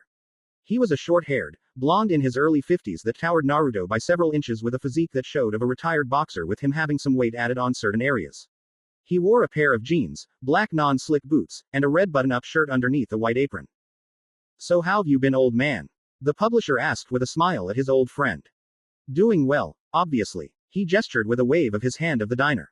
I didn't expect you to open up a diner, Bebo. I thought you would have gotten the bar. ASO clubs, I believe. Oh, I got that place as well, Bebo said with a smirk, getting the publisher to look at him in surprise. How the hell did you get both places with a fisherman's salary? Naruto asked before quickly responding. No offense. None taken, kid, and if you're wondering how, well, let's just say I might have gotten some of your fox's luck before you left, the old fisherman stated. Not only did I win the lottery, but I won a poker game to have the bar's deed. Used that money open up this diner, and it took time to spruce up both places, but it was well worth it. I take it that you're working part-time at both places then? Here in the morning and the diner at night? Chuckle. Most definitely. Though during the spring, summer times, I would switch out of working the diner to going out and be a fisherman. Would have some people manage the diner while I'm out and all, but I would always manage the bar no matter what. You can take a fisherman out of the sea, but you can never take the sea out of the man, the Uzumaki said, getting the man to nod at the little logic. So don't mind me asking, kid, but why are you in town? Business or pleasure? Bebo's response was a so-and-so gesture from the young man's hand before speaking. A little bit of both, actually. My company asked me to come over here to find a good location to open up shop. While I'm here, I wanted to at least see some familiar faces that I haven't seen in like 4 to 5 years.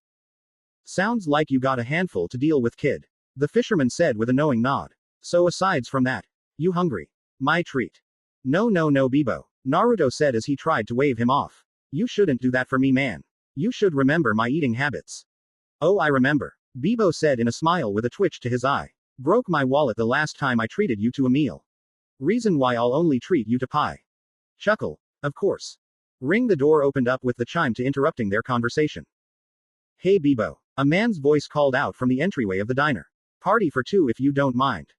Yeah, sure thing, Tom. Bebo said before quickly remembering who he was chatting before turning the silverette around. Hey Tom, you remember little runt Naruto? Wait, Naruto. The man said before giving the publisher a bear hug while cracking his back in the process. Damn kid, it's been ages. It has. Naruto said with a strained voice. Mind letting go. You're crushing my spine. Tom let go of the Uzumaki's back before giving him a pat on the shoulder. Chuckle. Sorry about that, son, but honestly, why wouldn't I? It's been a long time since I saw ya. That it has. Naruto said to the older man. Tom was a man in his late 40s with graying hair with a beard to match his light gray eyes. He was well fit for his age due to him working as a fisherman practically all his life. He wore black pants and boots while wearing a gray shirt underneath a green button-up shirt and coat. But if Tom was here, then where's? Ring. Hey, you get us that table, Dad. I'm practically starving. A voice called out from behind Tom, getting Naruto's eyes to widen when seeing the person in the entryway. Arthur. The Uzumaki called out, getting his attention. Naruto. The blonde asked, and before he knew it, Naruto came up from behind and gave Arthur a choke hold. Arthur then fell back to get Naruto to land on his back before the two ended up roughhousing like a pair of brothers, making Tom smile at the scene. I guess it's going to be a table for three then.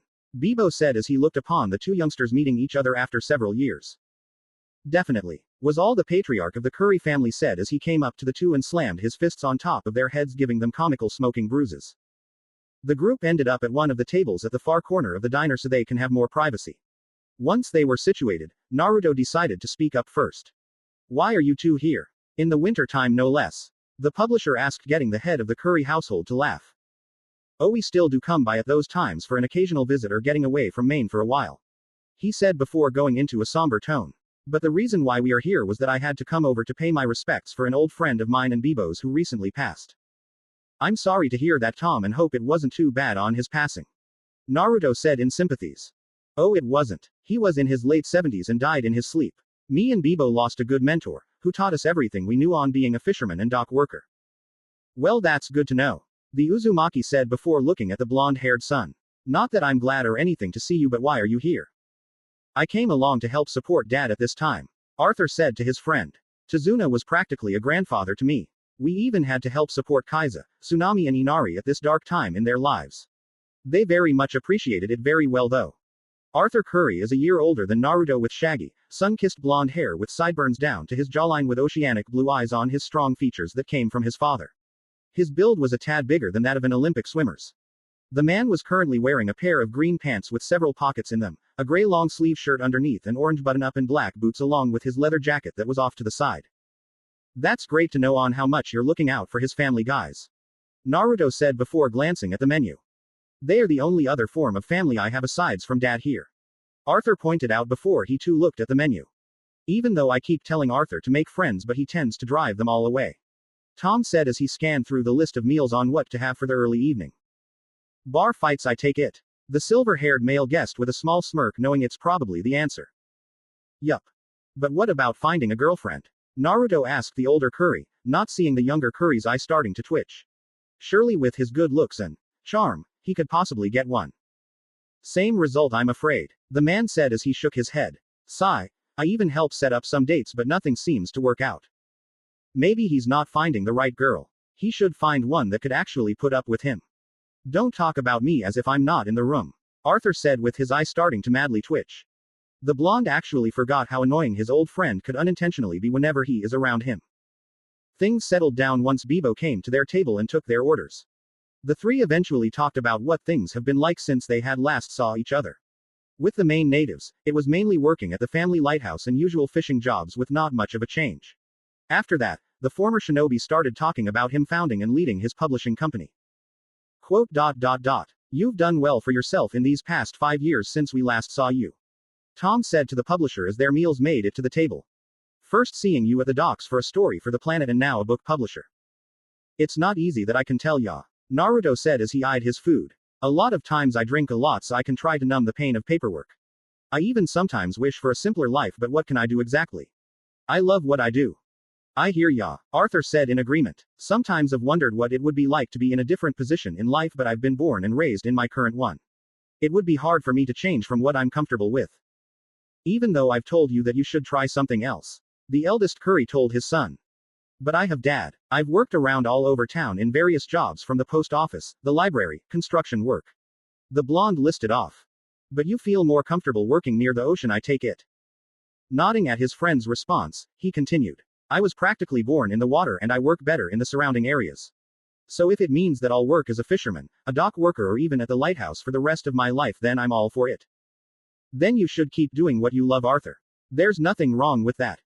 That's the plan, Naruto. The blonde said before taking a sip of his drink. So is there anything else going on in your life aside from work, or are you just living day in and day out by the punch clock?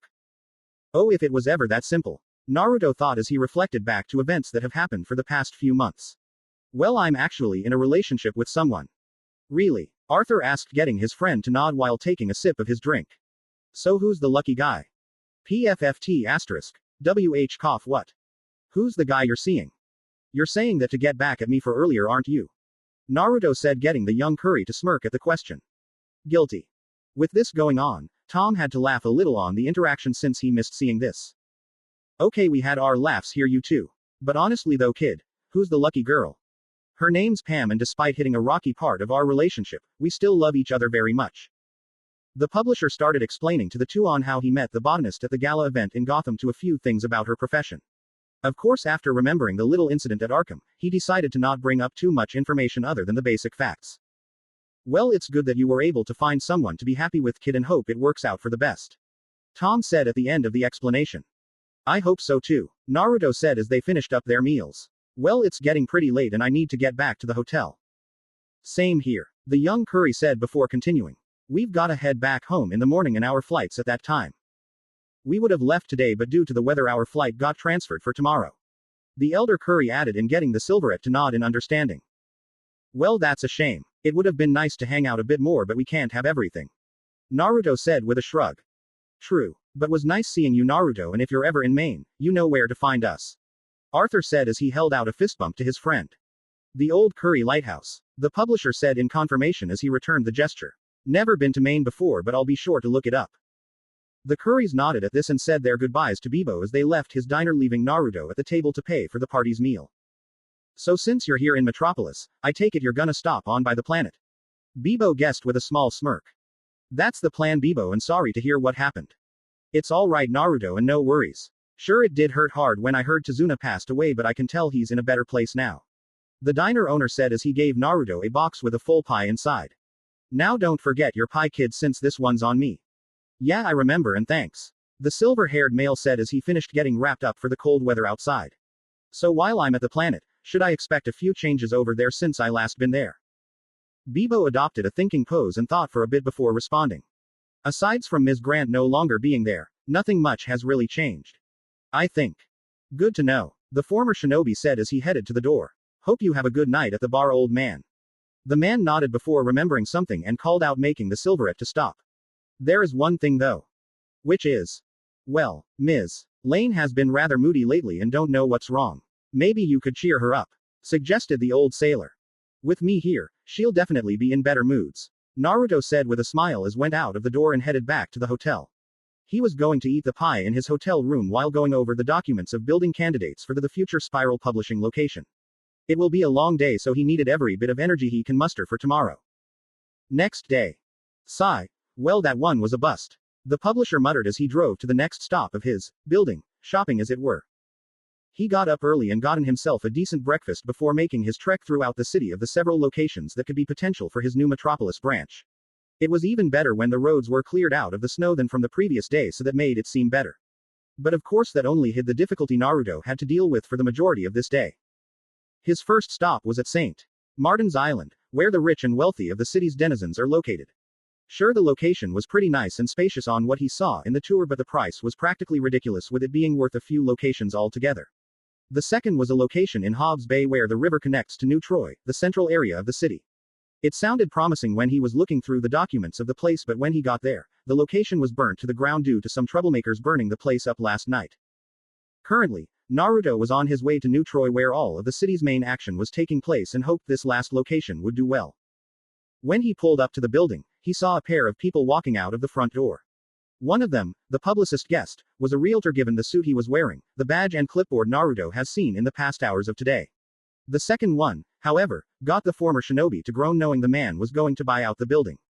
Getting out of the car, he went up to the two like nothing is happening. Then it seems we've finished our business here, sir. The realtor said as he shook the man's hand. But of course, I'll send over the rest of the payment and paperwork by the end of the day. The man stated until he saw someone walk up to them. May I help you? Oh, nothing of the sort, Luther. The publisher said to hide his peeved feeling. I just showed up for an appointment for a tour of the building, but it seems that you already bought it. Luther was a Caucasian male in his 30s that had a good physical physique hidden underneath his dark suit. He was bald and the only form of hair he had on his head were his eyebrows. His strong, firm voice that he projects had hints of arrogance while his dark, gray eyes seemed to hide hidden agendas. I'm sorry, Mr. Uzumaki. I was indeed going to give you a tour of the building, but Mr. Luther already came forward and paid the down payment up front. The realtor said in an apologizing tone. No, it's all right. Mr. Luther beat me to it and I can't do a thing about it. Naruto said to the realtor before addressing the billionaire. So don't mind me asking, but what are you going to make this building into?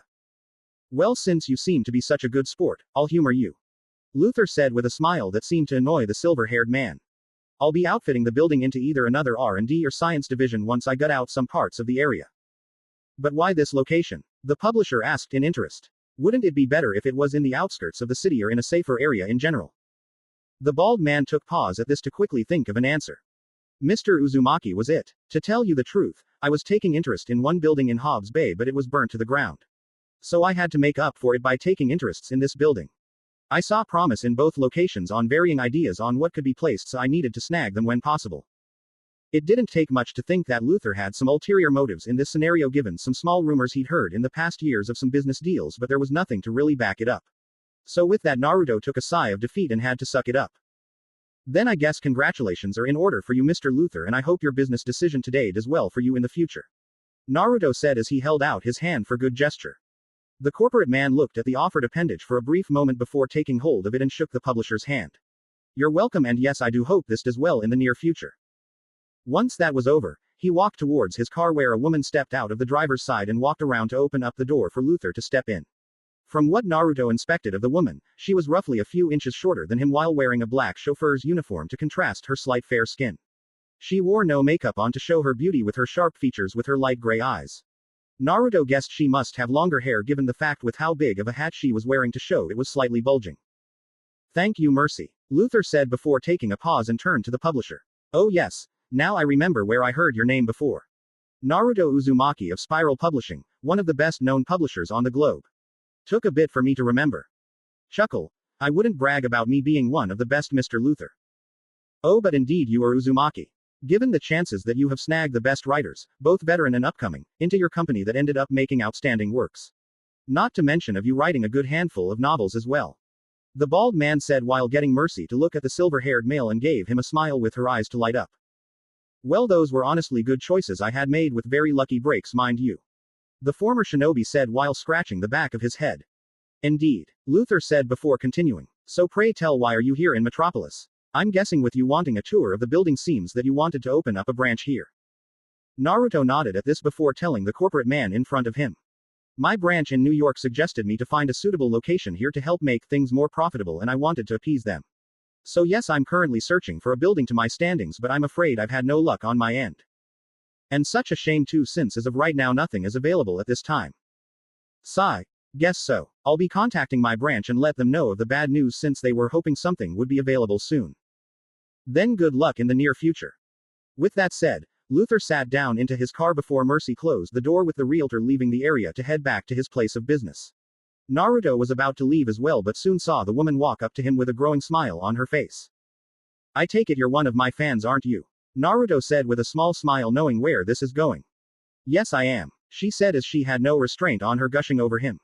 Even though you must have heard this dozens or hundreds of times, but I love how you wrote your works with very intricate details like you were there yourself. Chuckle. Then I'm glad to bring you some form of entertainment. He said to her as he saw the sparkles in her eyes. The publisher then saw Mercy walk over to the passenger's door of the car and opened the glove compartment to pull out something. He guessed it was one of the books, but he didn't expect to see all 5 from the 3 Ika Ika books, The Gutsy Ninja and Ninja Storm. She practically skipped her way towards him and held them out to him.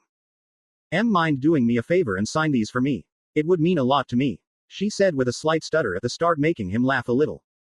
Sure, why not? He said as he pulled out a pen from his coat pocket and opened up the front cover. I know I usually say this every now and then, especially with me hearing your first name, but what do I make this out to? Mercy Graves, Mercy said to him with giddiness in her voice. My name's Mercy Graves.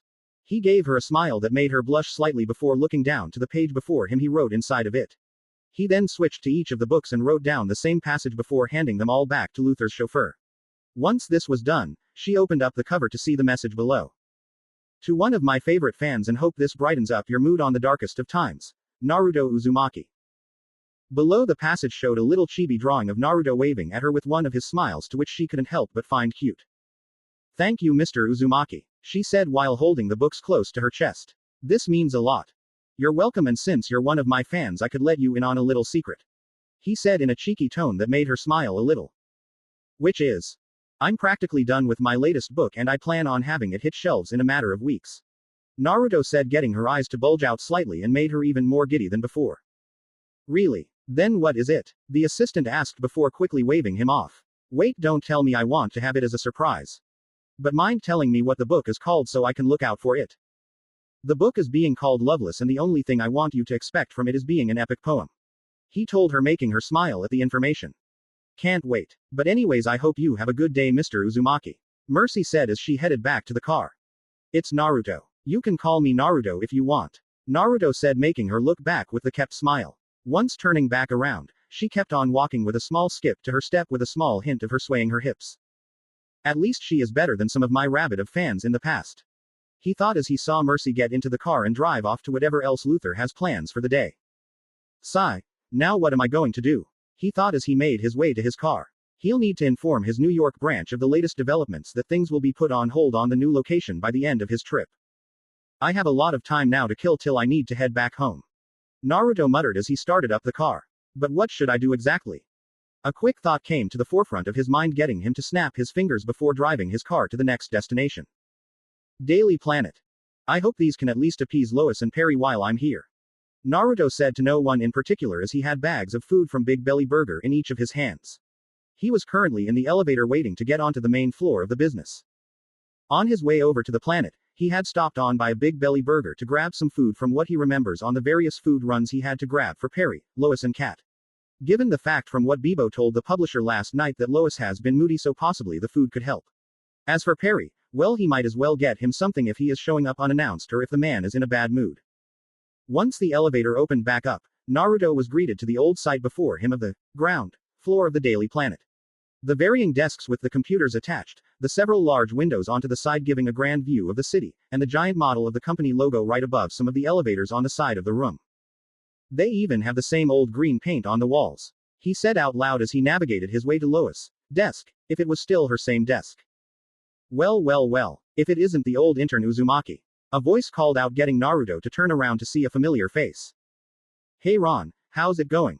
The publisher greeted the reporter. Ron Troop is an African-American male with a soldier's haircut and thick mustache working for the planet, wearing a cream sweater with a gray suit. Doing well, kid, the man greeted. It's been a while, hasn't it? You know it.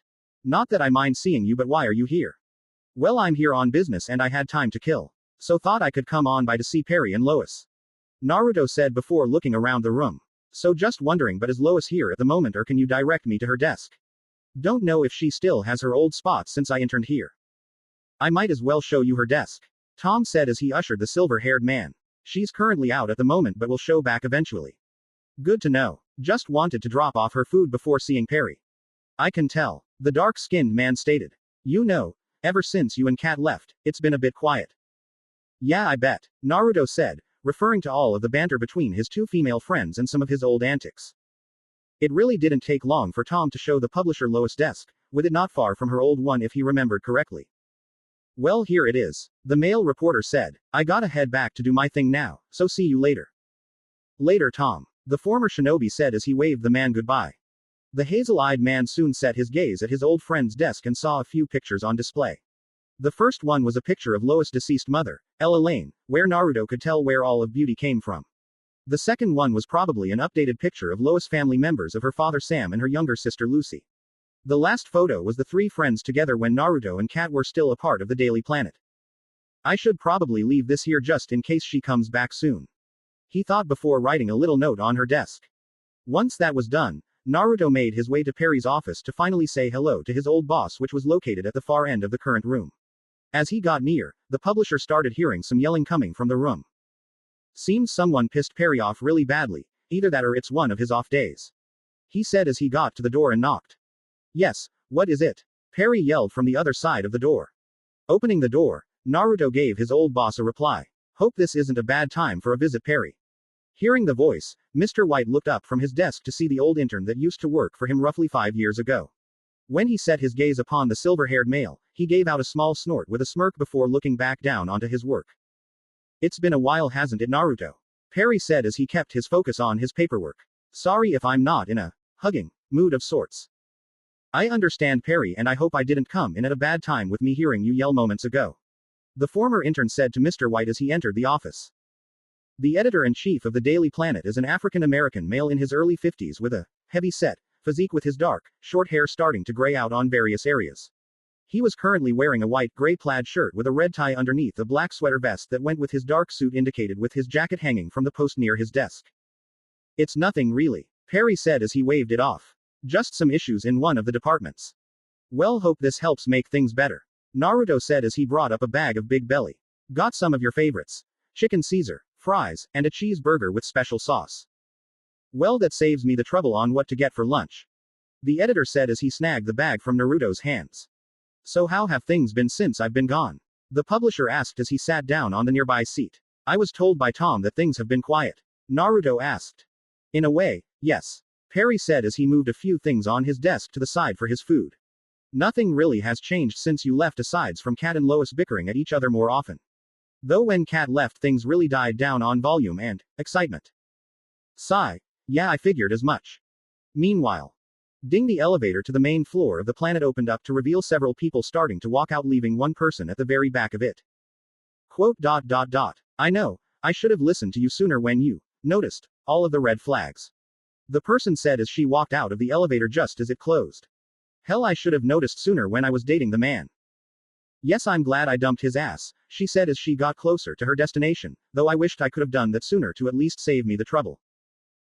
Anyways, I'm at work now, so I'll talk to you later. The woman said as she approached her desk. Yeah, love you too, cuz. Say hi to your parents for me. Bye, she said as she ended the call and shook her head. God, Chloe can be such a worrywart sometimes. Wait, what's this? She noticed a bag of food from Big Belly Burger on her desk and slowly opened it up to see what was inside. With the lettering on the burger wrapper, this is my preferred meal, same with the salad. She thought before noticing the note underneath the bag before reading it. Hope you enjoy your meal. N. Something about this seemed to throw her off for a moment, if there was someone that seemed to know her too well to get her meal just right. But even more so was the note. The only person who would do this, with the handwriting. She thought before her eyes widened as she started looking around for the person. Leaving the food on the desk, she decided to make her way to Perry's office to ask if he saw him. Once opening the door, she called out to her boss. Hey Perry, have you seen Naruto? The woman said, getting the person in front of Perry's desk to turn over. Once the man looked back, he gained a look of surprise before smiling at her. Hey Lois, the publisher said as he got up from his seat and walked over to her for a hug. It's so good to see you. Overcoming her surprise, she started to feel very happy on seeing her old friend. Thus she returned the hug as well. It's so good to see you as well, Naruto. The reporter said before she broke the hug with a smile. Not long her smile turned into a frown with her eyes narrowing that seemed to worry the silver-haired male. Is something wrong, Lois? He asked, and all that he got in return was bam slap bam. Why didn't you tell me you were showing up? She yelled at his downed form with a twitch to her eye. I forgot of how violent she can be. Naruto thought as he had comedic bumps on his head and a handprint on his face. I gotten more bruises from her than from Sakura and Tsunade back home combined. Well, I wanted to make it a surprise, Lois. He said to her as he got up from the floor. And I was mostly here on business. Really? Lois said as she narrowed his eyes at him again to make him agitated. Yes, really. From there, she came up and quickly pulled him back into a hug. Oh God, I missed you. she said, making him chuckle at her antics. Even Perry chuckled at the scene in front of him for the slight entertainment for his meal. I've missed you too, Lois. When pulling away, the reporter started checking him out with an analytical eye before giving the publisher a smirk. You appear to have turned out all right since I last saw you, Whiskers. She told him, making him smile a little. Same to you, I guess. He replied back as he inspected her as well. Lois Lane looked well for a woman in her late 20s with hints of a fit figure underneath her winter attire, which consisted of a slightly thick gray jacket, long black skirt, black leggings, and a dark scarf around her neck. With her natural features, she had grown more beautiful in the past 4 to 5 years since he last saw her, with her facial features more defined. Her sharp, purple eyes seemed to pop out with her long, black hair that reached past her shoulders with a bang across her forehead. The only makeup she wore was the red lip gloss on her supple lips, with no other add-ons to her appearance, aside from her mother's earrings. So you said you were mostly here on business. So what's the reason? The dark-haired woman questioned him as her reporter mode kicked in. Well, I'm here since my New York branch asked me to find a location here in Metropolis to help improve certain dealings. Ah, that usual excuse for most businesses. Nodding at this, he continued. Even though I could let my branch find a suitable location on their own here, but I felt it would have been better for me to find it. I'm sensing an additional, but, in there.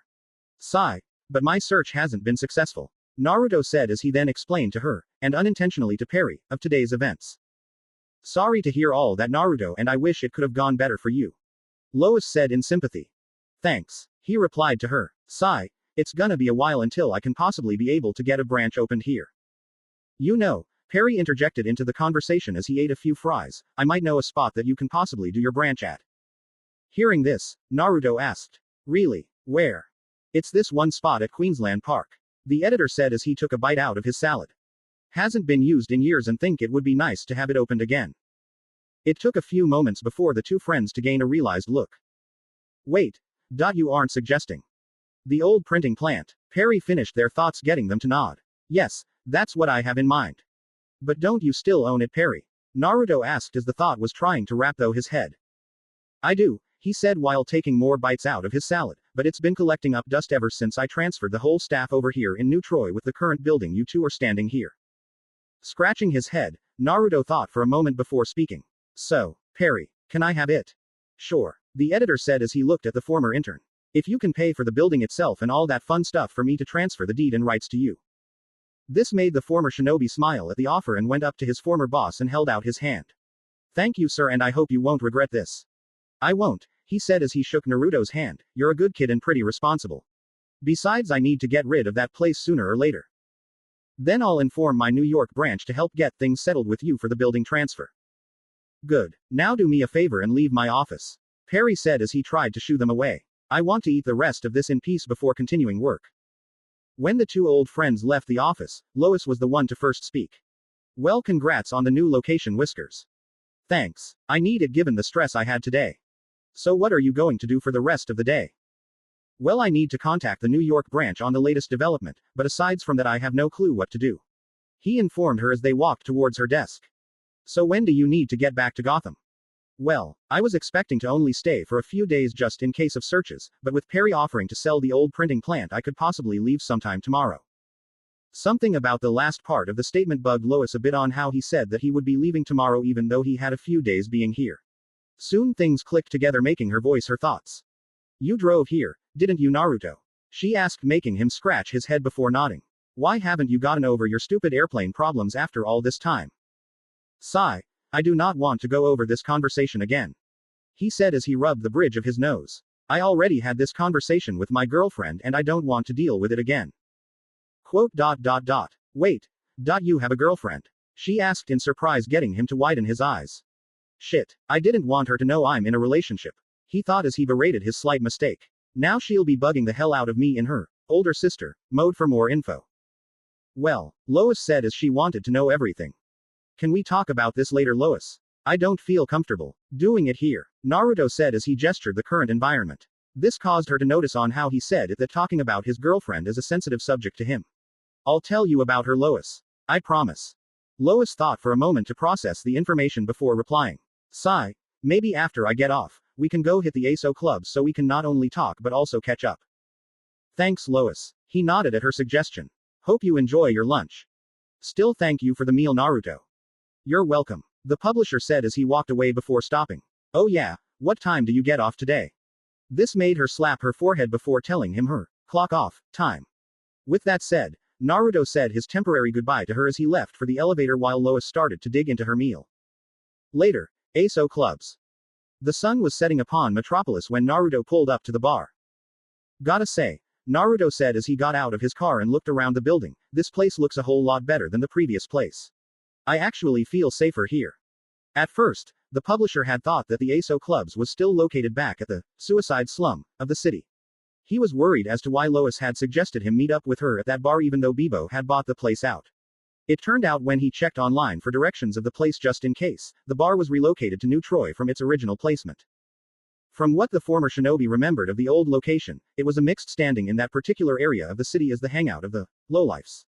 Shunned by those who are better, it is often infiltrated by up-and-coming reporters, bloggers and wannabes, eager to make the most of the loose lips a few drinks often encourages. The problem for the infiltrators, though, was that they were quickly sniffed out and ejected. It was a loud place with loud voices, and underneath the din are the mutterings of plans, proposed escapades, and exchanges of information. Kidnappings, assassinations, leg breakings and so on, are all discussed under the clamor of the latest ball games and heated arguments. Naruto should have asked Bebo more about the bar when he saw him yesterday at the diner, but instead he ended up looking online for information. In a news article, dated shortly after Naruto had left Metropolis, a fire broke out in the slums and the bar was among one of the various buildings burnt to the ground. Since Bebo had the deed to the bar when it burnt down, he got a lot of the insurance money and decided to move the bar out of the slums to a safer location. When opening the doors, Naruto saw things like it was from night and day. From what Naruto remembered of the previous bar location, it was pretty outdated from the style and atmosphere that made things not appealing to most of the public. With the piss-like smell, blood stains on various areas, and signs of damages due to the occasional bar and gun fights were the usual sight when entering the establishment. Now it was very different, with it up-to-date standards for a bar regulations, the clean atmosphere and much more that was hard to list off. I take it you like the place so far, Naruto? Bebo asked as he walked up to the Uzumaki. Yeah, I do, Bebo. The publisher replied as he looked around more. Though I do wonder why you didn't mention more of this yesterday that the previous place was destroyed. It slipped my mind honestly. The sailor apologetically said before continuing. It's been so long since I talked about it that I hardly even talk about it. Hey, it's alright and no worries. So why are you here, kid? Just checking things out more of the city and getting a beer. Something like that, Naruto said to the old man. Lois wanted to chat with me more after work, so I'm just waiting here until she shows up. Nodding at this, Bebo ushered Naruto to the bar and handed him a menu of what alcoholic drinks were available with a separate one for meals as per legal standings to having a bar opened. The publisher only asked for a water with lemons and limes before would show up, and that's when the alcoholic drinks will be coming their way. As the former shinobi was waiting for his friend, someone else had entered the bar with a bingle in his hand. With nothing going on, the person walked up to the bar just a few seats away from the publisher. He placed down his bingle to the ground, leaning against the bar's wall before calling out the owner of the establishment. Oh hey Olaf. Bebo called out to the man. Hello Bebo. I'll just be having my usual along with water during the wait. Alright, I'll get your order out as soon as possible. Though I wish you go to the diner to make it easier for me. As Bebo left to gather Olaf's order, after pouring the man a glass of water, things were pretty quiet at the bar aside from the music playing in the background and some other chatter in the surrounding area. Being a bit bored already on the wait, the man spun around on his seat until he saw the person sitting a few stools away from him. Getting a closer inspection, he soon recognized the man. You're the publisher, Naruto Uzumaki, right? The man asked, getting the silver-haired male to turn to the source of the question. The man seemed to be at least a head or so taller than the former shinobi, with his large stature making the 25-year-old wonder how the stool is able to support his weight. Aside from that, Naruto saw that he's a silver-eyed, red-headed man with his hair tied back into a ponytail and a 5 o'clock shadow with a goatee. He was currently wearing a green sweater underneath a leather jacket and a pair of jeans and boots. Naruto then noticed the bindle next to him and wondered why the man had that with him. Taking a quick second to shake out of his thoughts, Naruto replied. Yes, I am. Ha, I thought I knew it was you. The man happily said as he got off of his seat and got a bit closer to the publisher. I actually enjoy your works and those that you had published. Quote. Thank you. The Uzumaki replied with a smile, since he usually gets this sort of thing with most fans but still enjoys hearing the little praise. Of course, with the slight hesitation was all because of how towering the man was when he got closer. I'm somewhat of a writer myself. Olaf said as he pulled out a notebook from his jacket. I mostly write in passing since I've been working on my craft for quite a while. Everyone does at some point. Whether it's to vent out certain things, doing a brain dump, to put down what the person is truly thinking, expressing things, and various other things. The Uzumaki listed off, getting the large man to nod at this. That I agree with, Olith said as he opened up his notebook and flipped through several pages until getting to one section. Just wondering, but what do you think about this? As the redhead said that, Naruto was handed the booklet and read the following passage. Basilisk and Cockatrice. A moral poem. I dreamed I saw a basilisk that basked upon a rocky shore. I looked upon the basilisk with eyes of stone, I looked no more. I dreamed I saw a cockatrice chewing on a piece of bone. I gazed upon the cockatrice, one cannot gaze with eyes of stone. To look upon a basilisk is really never worth the risk. To gaze upon a cockatrice is permanent and never nice. For it can never be denied, life isn't pleasant, petrified. Well, what do you think? Olith asked the publisher as he read it again. Well, you used never in the final stanza, making it seem to not really fit in my opinion. Naruto addressed to the tall man. But other than that, the poem reads well. Why, thank you, he said with a smirk with his arms folded. At least you're better than Barnabas on his opinions. A friend of yours, perhaps. A companion of mine for quite a long time, actually. The redhead addressed. Though I sometimes wish he isn't too straightforward on his thoughts. Everyone's a critic in one aspect or another. Naruto replied with a shrug. True. Naruto took a sip of his water as a question came to mind. I think I heard Bebo said your name was Olith, right? Sounds Icelandic or Norse, I think. Actually, it's short for Olithros. The now named Olithros stated. I sometimes prefer Olith at times. Then it's nice to meet you, Olithros. Naruto said as he held out his hand, which the large man received and shook it in turn. So don't mind me asking, but what do you do for a living? The Uzumaki asked before pointing to the bindle on the ground. Don't mean to offend or anything, but with what you brought in, I'm guessing you might be in between jobs right now. Nah, it's alright, Olithros said as he waved the publisher off. I'm mostly a freelance artist, if you will. Like what exactly? Well, I've done some pavement art in London and street art in Paris, France. I've done some maintenance works at various cathedrals in the world. Hell, I've even spent a month living in this one Spanish town and forged cave paintings over there so they can have some tourist attractions. Olithros listed off, getting a reaction from the last one from the former shinobi. Correct me if I'm wrong, but isn't that last one illegal? Yes, it is, but the town needed the help at the time and I couldn't say no exactly. Yeah, I get what you mean. Naruto said as he remembered past times he went out of his way to help others back in his home reality and during the past years here. So is there anything else you enjoy doing? I do enjoy doing restorative works by going to various churches and other places around the world and either touch up ruined works or make them appear what they were like when they were first made. He said as he gestured to the tab in his notebook in the silver-haired man's hands.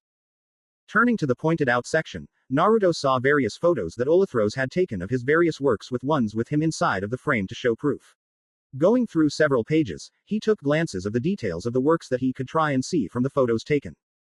These look very good, Naruto said with a small smile. I guess you took a lot of pride when handling these works. Definitely. Helps make me forget of what I did for my previous occupation. Olithros said, getting Naruto to look at him in wonder what the occupation was. I'm guessing. It's something that's really hard to get out of. Sigh. You can say that. The man somberly said. I enjoyed what I did in my previous career. It helped make things out of most to help progress. I'm sensing a but in there.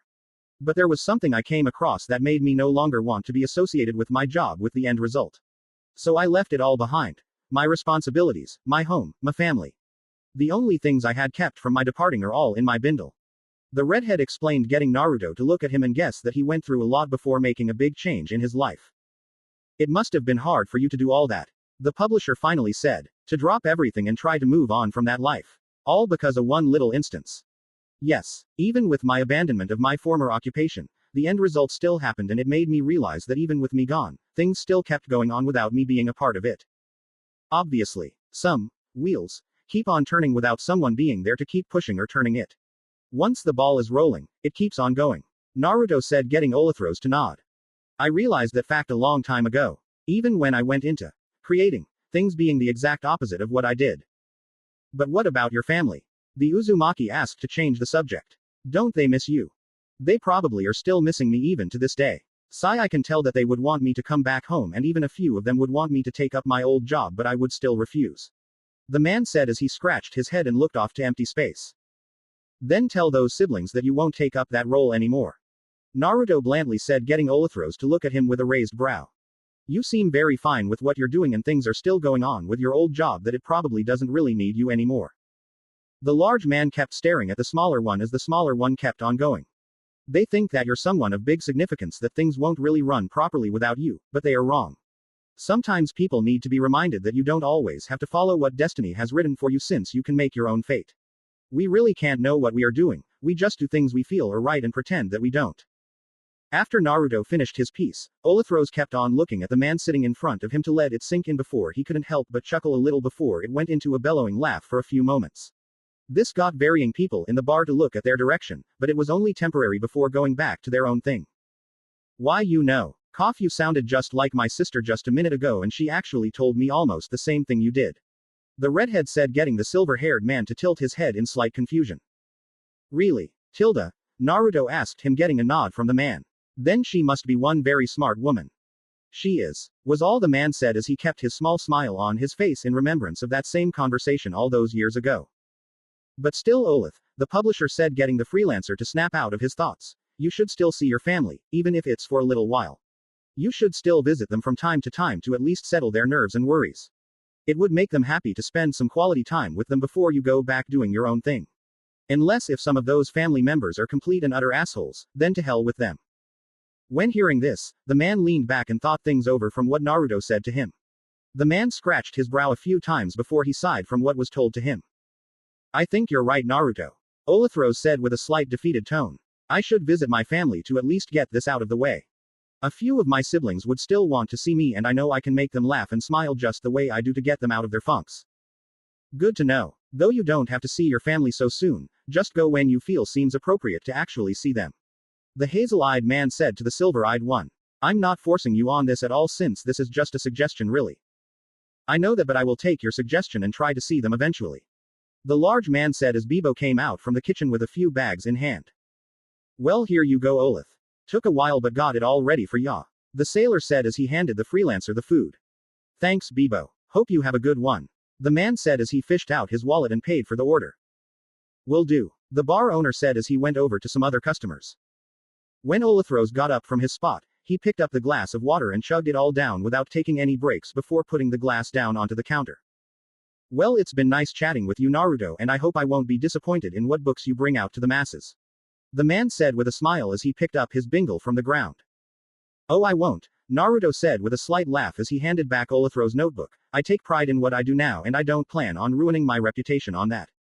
I can tell, the silver-eyed man said as he walked to the exit with his items in his hands before stopping for a moment. There was one thing that my sister told me when I last saw her, and it didn't make much sense to me back then, but I understand what it meant sometime later. Which is what exactly? People always hold on to old identities and faces long after they have served their purpose, but you'll need to learn to throw away things eventually. Was all the man said as he headed out of the door. Once he was out of sight, Lois came in before looking for her friend. Oh, there you are, she said as she walked over to the publisher. Sorry I'm late, Perry had a few things for me to do at the last minute. Hey, it's all right, Lois, he replied as he waved her off. I was having a nice chat with someone and made me think on several things. Like what exactly? Nothing that you should really worry about. All right, she said as she sat down next to Naruto. So you promised me to talk about this girlfriend of yours back at the planet. Mind telling me now? Sigh. Yeah, I might as well, Naruto said as Bebo came up to them and asked for their orders. As soon as the sailor left, Naruto put all of his focus on the coming conversation on what is appropriate to discuss. Her name is Pamela Isley, and I first met her at a gala. As this was going on, a woman was looking from the scene before her with a small smile on her black lips.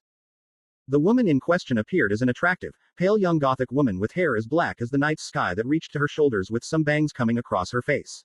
She wore a set of black clothing which consisted of skinny jeans with a studded belt and a tank top. She also wore a leather jacket and boots with a silver ankh on a chain around her neck. The last distinguishing feature about her was a tattoo-like marking similar to the Eye of Horus around her right eye. Thank you, Naruto Uzumaki, she said towards the silver-haired man with a voice that would make others feel happy to be drawn towards and feel safe. Even though he can't hear what she is saying, he suddenly felt happy all of a sudden while talking to Lois about Pam.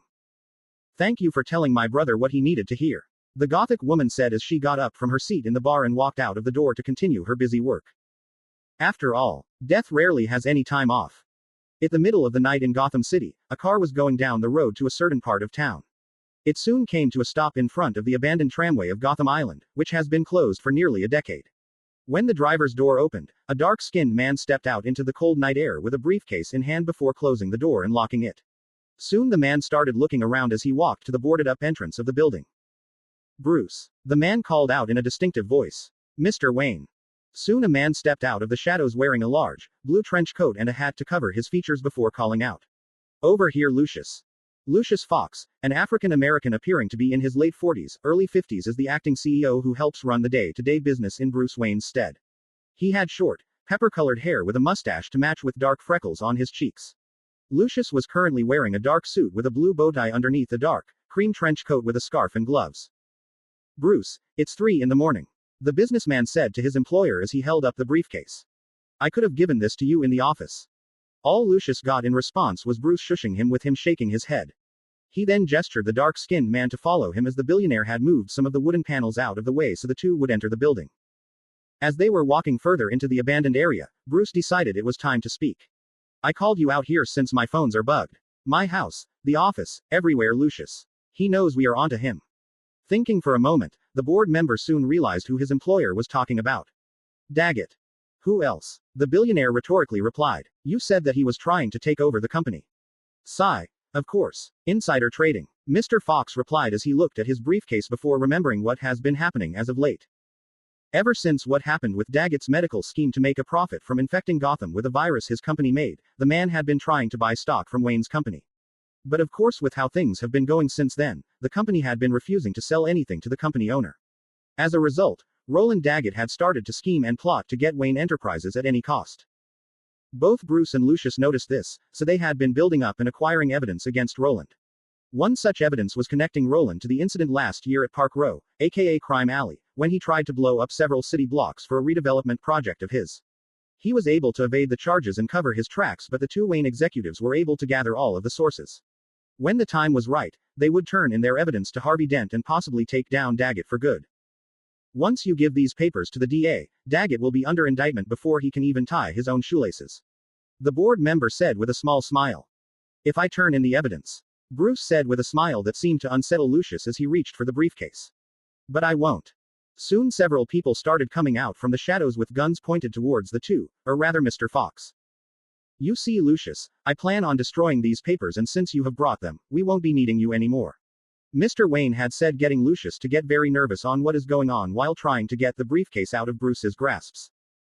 Bruce. Lucius yelled out while hiding his anxiety of the weapons aimed towards him. What the hell is going on? All that I can tell you is that I'm accepting your resignation, Mr. Fox. With that said, Bruce tried to pull the briefcase away from the man's grasp, but Lucius was able to pull it away when the handles broke off, leaving the billionaire to fall onto the ground. The opportunity was knocking, making the dark-skinned man to make a run for it as several bullets were fired at his position.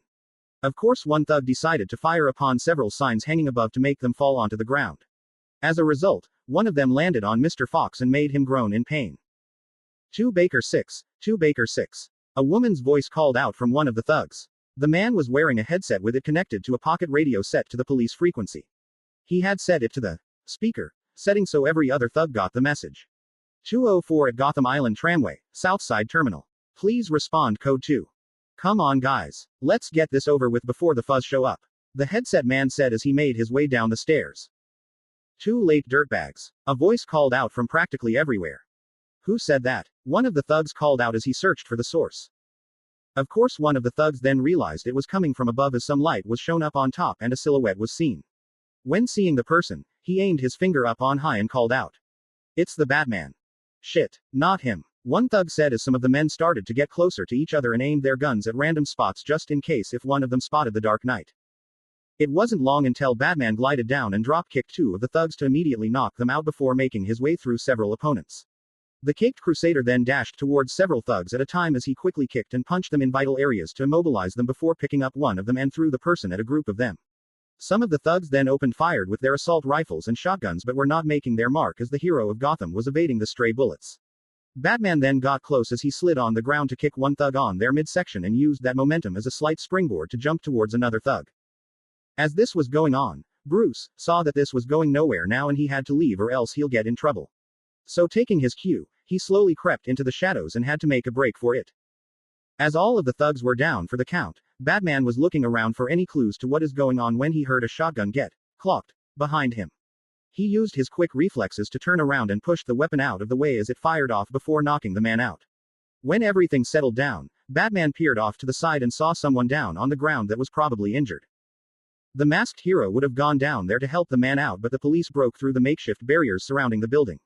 Taking that as his cue, Batman pulled out his grappling gun and fired towards the rafters before being pulled up. Once he was on one of the beams, he ran towards one of the broken windows and left the building. As the many officers were entering the building to round up the many thugs and send them to jail, they didn't see two thugs get up from their ground and bolted in the confusion to report to their boss. "Sir, are you all right?" one of the police officers said as he got to the injured Mr. Fox. "Wayne. What was that?" "Wayne. Bruce Wayne. He set me up," Lucius weakly said to the officer before he passed out from the pain. Morning. Clang. 75. Clang. 76. Clang. 77. Clang. 78. Clang. The usual sounds of a morning workout in the Uzumaki residence were present as the former shinobi was doing his runs on his salmon ladder. With his usual workout routine, he rarely did weight training as he mostly focused on running, body-resistant stuff, chin-ups, abdominal work, various types of pull-ups. Salmon ladder stuff included push-ups, handstand push-ups, tri-stand push-ups, balancing work, planking, etc. Mostly stuff to help him manipulate his body weight to really show his test of strength. He is currently wearing a pair of gym shorts and a pair of Nike shoes. As he was doing his sets, he was focusing on recent events. When he was at the ASO clubs with Lois, he had told her as much as he could about Pam with what limitations he had placed on himself so things won't go overboard. No mentioning of her troubled past, no mentioning of her being a metahuman, and definitely not mentioning her being at Arkham Asylum. If he had slipped any of that information to Lois, then things will be hard-pressed on him and things will get complicated. Naruto did well on telling Lois about a lot about her with what limitations he had, and Lois seemed pretty happy that he found someone really special. When that was done, Naruto decided to ask if she was seeing anyone as of late. The reporter replied back with her recently getting out of a bad relationship, making Naruto realize on what Bibo meant with her not being in the best of moods. He wanted to ask who it was but had a feeling she didn't want to get into that whole mess again, so he had let that be. It was her thing to talk about and hers alone. Asides from all that, the two talked more on various topics while they were drinking their beers and eating their food. Even with Lois at one point in their bar dinner bringing out her books that she wanted her old friend to sign with a slight, stuttery look when pulling out the Ika Ika works. It made him laugh at the sight, but he still signed them nonetheless, with it saying that she means a lot to him of being one of his closest of friends. This made her happy when reading it but didn't want to go all sappy and whatnot. It did make him happy on having that same old feeling again when he worked for the Daily Planet, but he knew it wasn't fully there without Cat with them. When the morning came, Naruto had headed straight back to Gotham so that he can get back to the office to not only work on his usual workload but to inform his New York branch on the recent events. They were less than thrilled when hearing on what went on with the previous building candidates, but were glad on the opportunity to get a good location from the old printing plant the Daily Planet owned. From what he could tell after he ended the call with the branch was that they were possibly calling Perry White and getting things settled on the deal. It'll take time for things to be finalized, but at least everyone will get what they want in the end. He was too focused into this thoughts and workout process that he didn't hear the door to his loft opening up. If he wasn't, then he would have seen Selina walk through the door. She was currently wearing a pair of skinny jeans, black boots, and a white long-sleeve shirt underneath a brown jacket. "Hey Naruto," she called out as she didn't pay attention to what her friend was doing. "Sorry on barging in, but I was wondering if, you. Oh." Her thought process started to shut down as her eyes were glued on the spectacle before her as her friend was doing his exercises on the salmon ladder with his upper body on display. With each movement he was doing in the chin-up exercises and bringing the bar up to the higher level before doing several pull-ups made his body glistened with more sweat. Selina's eyes were drawn to his lean, compacted muscles that seemed to ripple with each sudden movement, making her unconsciously bite her lower lip. Clang. Dear God, the environmentalist thought as her eyes were locked onto his form. It's like chiseled stone. In those abs. Clang. With the final clang, Naruto dropped down as he stretched his arms before seeing Selina near the entryway. Quote. Hello Tilda, he said in a little chipper tone with a wave getting her to snap out of her thoughts. Oh, cough hi, she said as she gained a small blush on her features. Didn't know you had this here. Had this for quite a while actually. The hazel-eyed male said as he grabbed his water bottle and then took a swig out of it. I don't like going to gyms with their stupid membership traps. Yeah, same here. Seeing her blank gaze, he guessed what she was looking at as he shook his head with a smirk. So Selina, Naruto started getting her to put his focus on his face again. Why are you here? There was no immediate response as she scratched her head while not looking at him straight in the face. Well, I came on by since I'm bored. You're bored. Yeah. But what about work? Naruto asked her as he put on a gray shirt. Wouldn't there be something from that to occupy your time? There would, but things have been rather quiet as of late. Selena replied with a shrug. Nothing in the surrounding areas are doing anything noteworthy. Aside from that, there aren't any major events coming up for a while for me to seek out any handouts. What about spending time with Isis or even Shizune? Isis is taking a nap and likes being on her own at times. As for Shizune, she is currently at her other job. Seeing his confused look, she explained. She doesn't work for me all the time as she mostly works as an aide at the local college. So with that, you wondered if you could go do something with me for the day. Pretty much. Though I do wonder though why you didn't just knock. Instead you used the spare key I have outside to get in. He said with a raised brow. You don't plan on stealing anything off of me, are you? What? No, Tilda. Unless the only thing I'm stealing is just some of your free time, then you might as well arrest me. She jokingly said as she held up her wrists together. Nah, it's fine, Selena. Besides, I think I might as well kill some time with you anyways before I run a few errands. Hearing this, she frowned slightly on what he's talking about. Planning to go see Pam again. Yup, he said to her before trying to say something else to her. As this was going on, a stray thought went past through her mind. Why can't he spend more time with me? Wait, why am I thinking on that? He's seeing Pam. But. Selena, hello, Naruto asked as he waved his hand over her face. I asked if you would like to spar with me. What? She asked in confusion at the sudden request. Why? Well, Tilda, I remember you telling me that you trained under a boxer named Ted. And I bet that you had worked on your technique ever since he stopped teaching you. So with you being Catwoman, you must have had to fight your way out of some tight spots. I'm even guessing you haven't had a good spar in quite a while. When hearing all that, she had to admit that he was roughly on the money and had to admit that she hadn't spared with anyone for God knows how long. It sounds tempting, Naruto, but I don't know if I want to fight you being all sweaty and I'm not even dressed for the occasion. Selena said as she gestured their current appearances before thinking to herself. Though I wouldn't mind feeling those sweaty, tight muscles of no. Bad Selena. Down girl. That's fine, he said with a shrug before continuing, though you should realize that some fights and scuffles might come out of nowhere and you might have to be prepared for the unexpected. So it doesn't really matter of your state of dress, or lack of one, that you would need to fight in any scenario. Point. She said before a thought came through her head. He must have had a lot of experience in this sort of thing. Oh Selena, you have no idea. Well, if you don't want to spar now, then maybe on a later day. When hearing his suggested offer, she immediately wanted to jump to the chance, but she had to play it off cool to not sound all that desperate. Sure, why not? She said with a smile. Great. Naruto responded back with a smile of his own. Now if you'll excuse me, I need to shower. You can hang out and do whatever you want. If you want, you could even come with me later when I'm doing my errands. I'll think it over before you get back. Cool. As he left for his bedroom, where as to one of the bathrooms is located, Selena got an eyeful of his backside. I hate to see him go now, but I think I'll love to see him leave. What the hell is wrong with me? She yelled inside of her head as she felt like pulling her hair in frustration. It's been like this ever since he saved her life with that fever incident. After what happened, she couldn't help but feel emotionally attracted to him, with him being there for her practically every step of the way. From helping her on the animal reserve, her time in prison, and being at her bedside when she was practically dying for crying out loud. Hell, she's starting to feel jealous of Naruto being with Pamela. She fantasies of what it would be like of him being with her instead of the botanist. The two of them had a lot in common in their childhoods and times growing up, but the environmentalist knew there was more underneath the surface, and she should know since she still didn't tell him everything about her. Now it's going to feel much harder to reel herself in after seeing his half-naked body exercising that she is starting to be physically attracted to him as well. Even right now, she is thinking of the many details on his body that she took note of and started to guess what else is hidden underneath the clothes that was going to be washed while in the shower. Groans. I blame his Ika works on this now, she said to herself as she rubbed her eyes in slight frustration. Ding dong. Wonder who that is, was her thought as she went towards the door. When it was opened, she was greeted with a postal worker with a wheeler and a package on it. This is the Uzumaki residence, right? Yes, it is.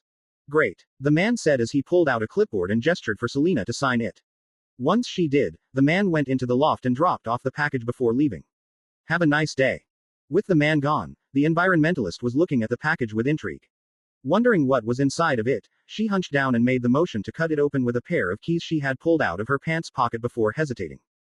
I probably shouldn't be doing this, she muttered as her hand kept going back and forth on getting closer and away. This is Naruto's package and it's considered illegal for me to open it without his consent. She then started going around the loft to get her mind off of the package as it was actually a first for her being in his residence. Sure, she had seen glances of it in the past when coming back from some night jobs as Catwoman and when picking up Isis from Naruto when she was out for work, but she had never stepped foot inside of the place until today. So with that, she decided to do a bit of exploring. The living room was obviously in the center of the residence with a few couches, a TV set and the patio door on the far end to show most of the city to be the same design as her loft. On the left-hand side showed the kitchen area with the island located onto the further right while there are some stairs to the upper level near the wall on the left-hand side. On the right area showed the salmon ladder that Naruto was using earlier and it was near a few training equipment that was tucked away into the corner. Behind all that, showed Naruto's office with his desk in the middle with varying books in the bookshelves wrapped around the room. With the walls of said room that were for the entrance showed that they were backless shelves so that the movies he owns would be facing the living room while the books were facing the office. From there, Selena checked the upstairs area to see it mostly consisting of guest bedrooms and restrooms given the detail of the simplicity.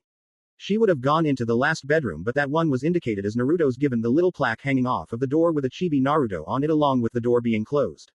With nothing else to do after checking the loft's layout, with closets in varying places, she sat on one of the couches while staring at the package from earlier. What the hell is taking Naruto so damn long while in the shower? Selena muttered to herself. He's a guy, so he can't spend so much time in there unless he's doing something in there. With the slight frustration going on for her, the previous question went over her head as she got closer to the box with her keys in hand to cut it open. Screw it. I'm opening this thing, she said as she dug the key into the duct-taped part of the package. He did say that I can do whatever I want while I'm here and I want to open this up. Once opening up the flaps of the package, she didn't expect seeing, of what she guessed, were several dozen books. Taking one of them out of the box, she took a better inspection of the thick reading material. It was mostly a white cover with metallic decorations along the borders, the spine and on the covers. The word, Loveless, was written on the front cover and the spine with Naruto's name on it. Did he write a new book? Why yes I did. When hearing his sudden voice behind her, she let out a quick eep and dropped the book onto the floor. At the sudden action, the publisher couldn't help but chuckle a little before speaking to her. And before you think or say anything, yes, I've been writing for quite some time and I've only told a few people about this. Naruto said as Selena got a look at his appearance. He was currently wearing an orange long-sleeved, plaid button-up shirt with the sleeves rolled up along with a pair of jeans and tennis shoes. His hair seemed to have an extra shine to it to indicate that his hair was still drying off after combing it a bit to give off the usual spiky look. So why are there so many copies of your book here, Naruto? Selena asked as she gestured the contents of the opened package. Early rights and sending selected people early copies of the book, asides from critics. But what's up with the decorations? Regular copies shouldn't have these on them. You're right. Regular copies shouldn't have these decorations on them, he said as he grabbed a hold of one of the copies and opened it up to point out a certain spot. Unless they are first editions. Opening up the copy in her hands, she looked for the same placement and there it was, first edition. You see, Selena, these specific copies are very limited. Similarly to my orange editions of my Ika works, these will probably make a pretty penny once the books hit the shelves very soon. I decided to have all of the first editions brought here so I can send most of them out to those I wanted to actually give them to before I send the rest back to marketing and be sold to the public at a certain point. He explained as he headed into his office and grabbed a few pens with a piece of paper coming back out to sit on the couch. I'm guessing you wanted to write something in them before being shipped out. He nodded at this before replying. The ones being sold will just have my signature but the ones I'm sending to will have a message or whatever. Naruto started to write in the first book before ripping off a piece of paper and wrote on that as well. From Selena's position, she was able to make out the first name being Pamela, as he slipped that slip of paper into the book with the name sticking out. The environmentalist then guessed that Naruto didn't want to mess up on which books are sent to their soon-to-be owners. After that, she saw her friend do this for several others from Bruce Wayne, Dick Grayson, Harvey and Grace Dent, an early wedding present for the couple, the Curry family, Perry White, Lois Lane, and Cat Grant. Eventually Selena realized that each of the books are being sent to Naruto's closest friends and influential people in his life. She was going to wonder who else was on the list until she felt a weight placed on her lap. Realizing it was a copy of his book, she looked up at him with a questioning look. Wanted to give you one as well, Selena, he said with a small smile on his face. But why? Why would you give me one? She asked as she demanded to know the answer. Open it up, Read my note and you'll see. Was all he said before he pulled out another book and wrote another message for someone. With her curiosity rising, she opened up the cover and flipped over a few blank pages till she found the message. Selena. Things have been interesting for a while now, hasn't it? With the odd ups and downs that both of us had experienced since we first met back at that celebrity auction. Have to admit that things would have been boring if nothing really happened since then.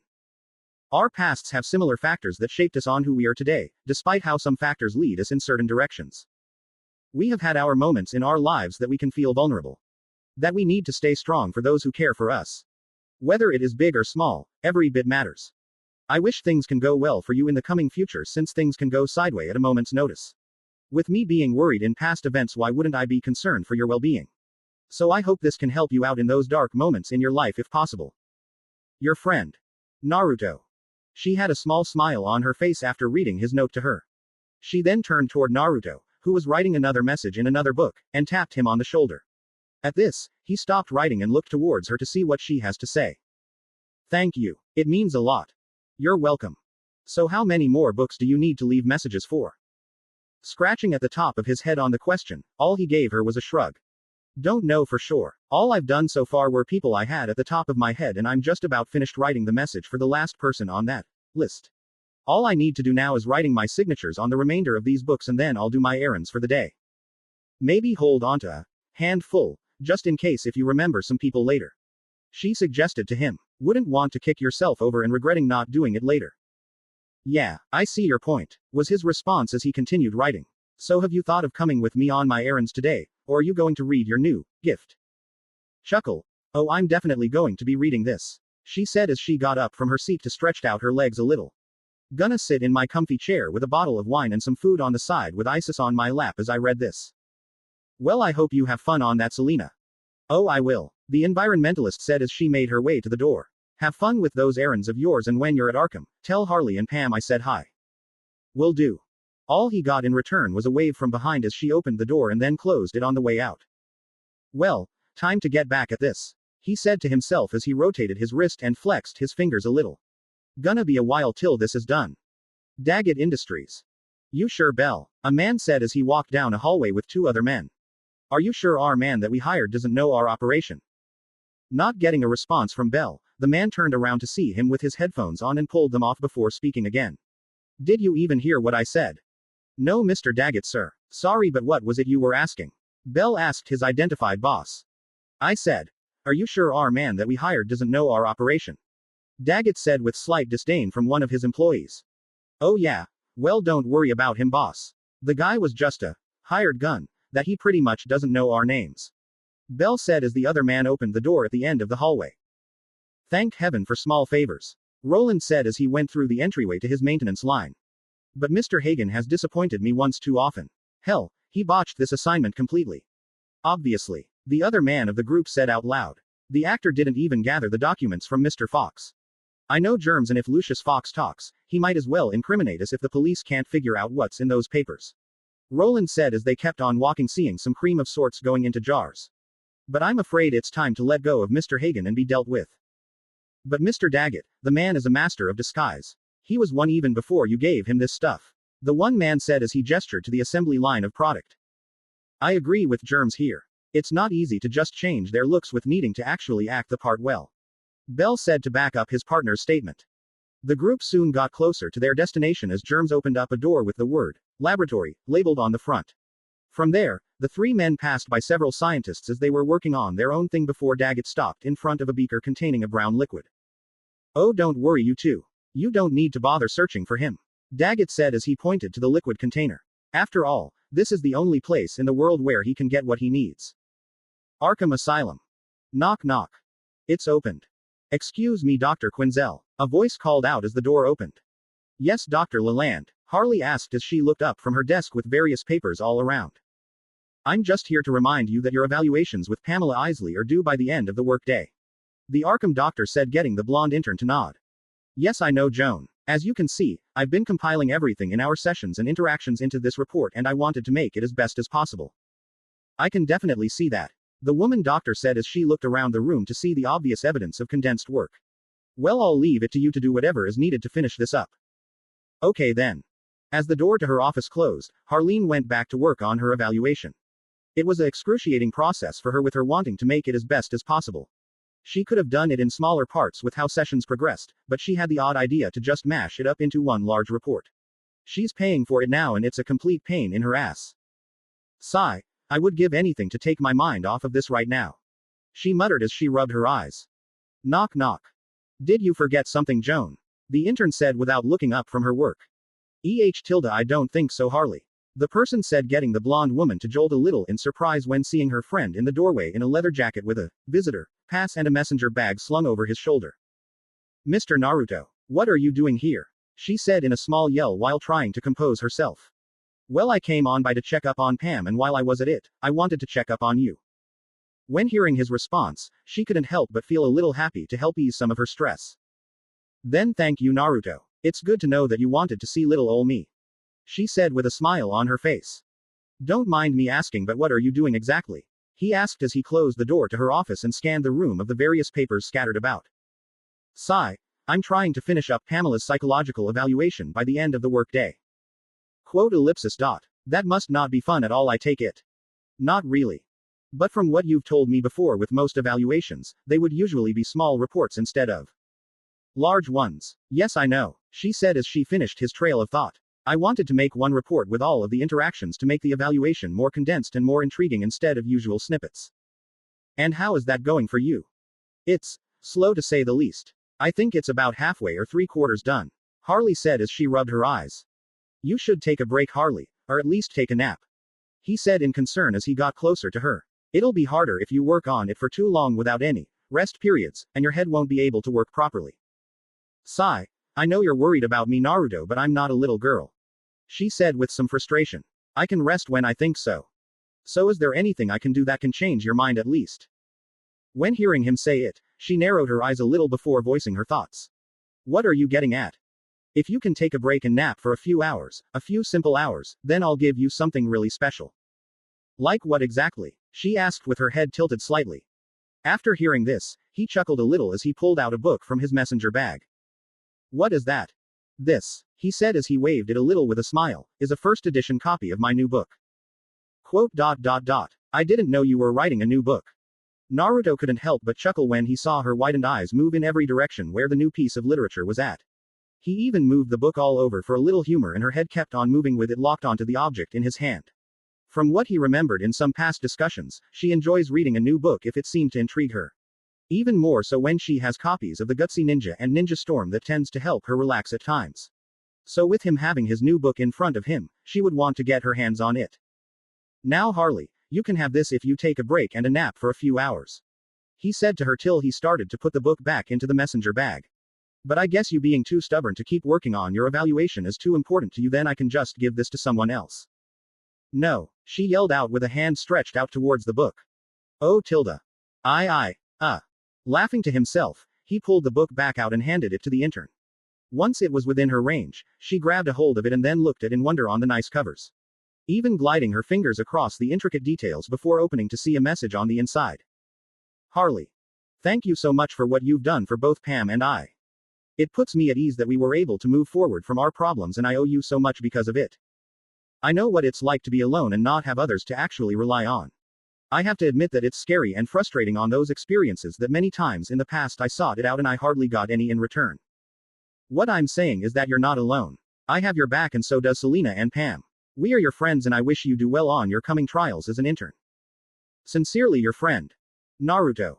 After reading this, she closed the cover and brought it to her chest with a look of indifference on her face. This worried the former shinobi, and he got closer to her to see if something was wrong.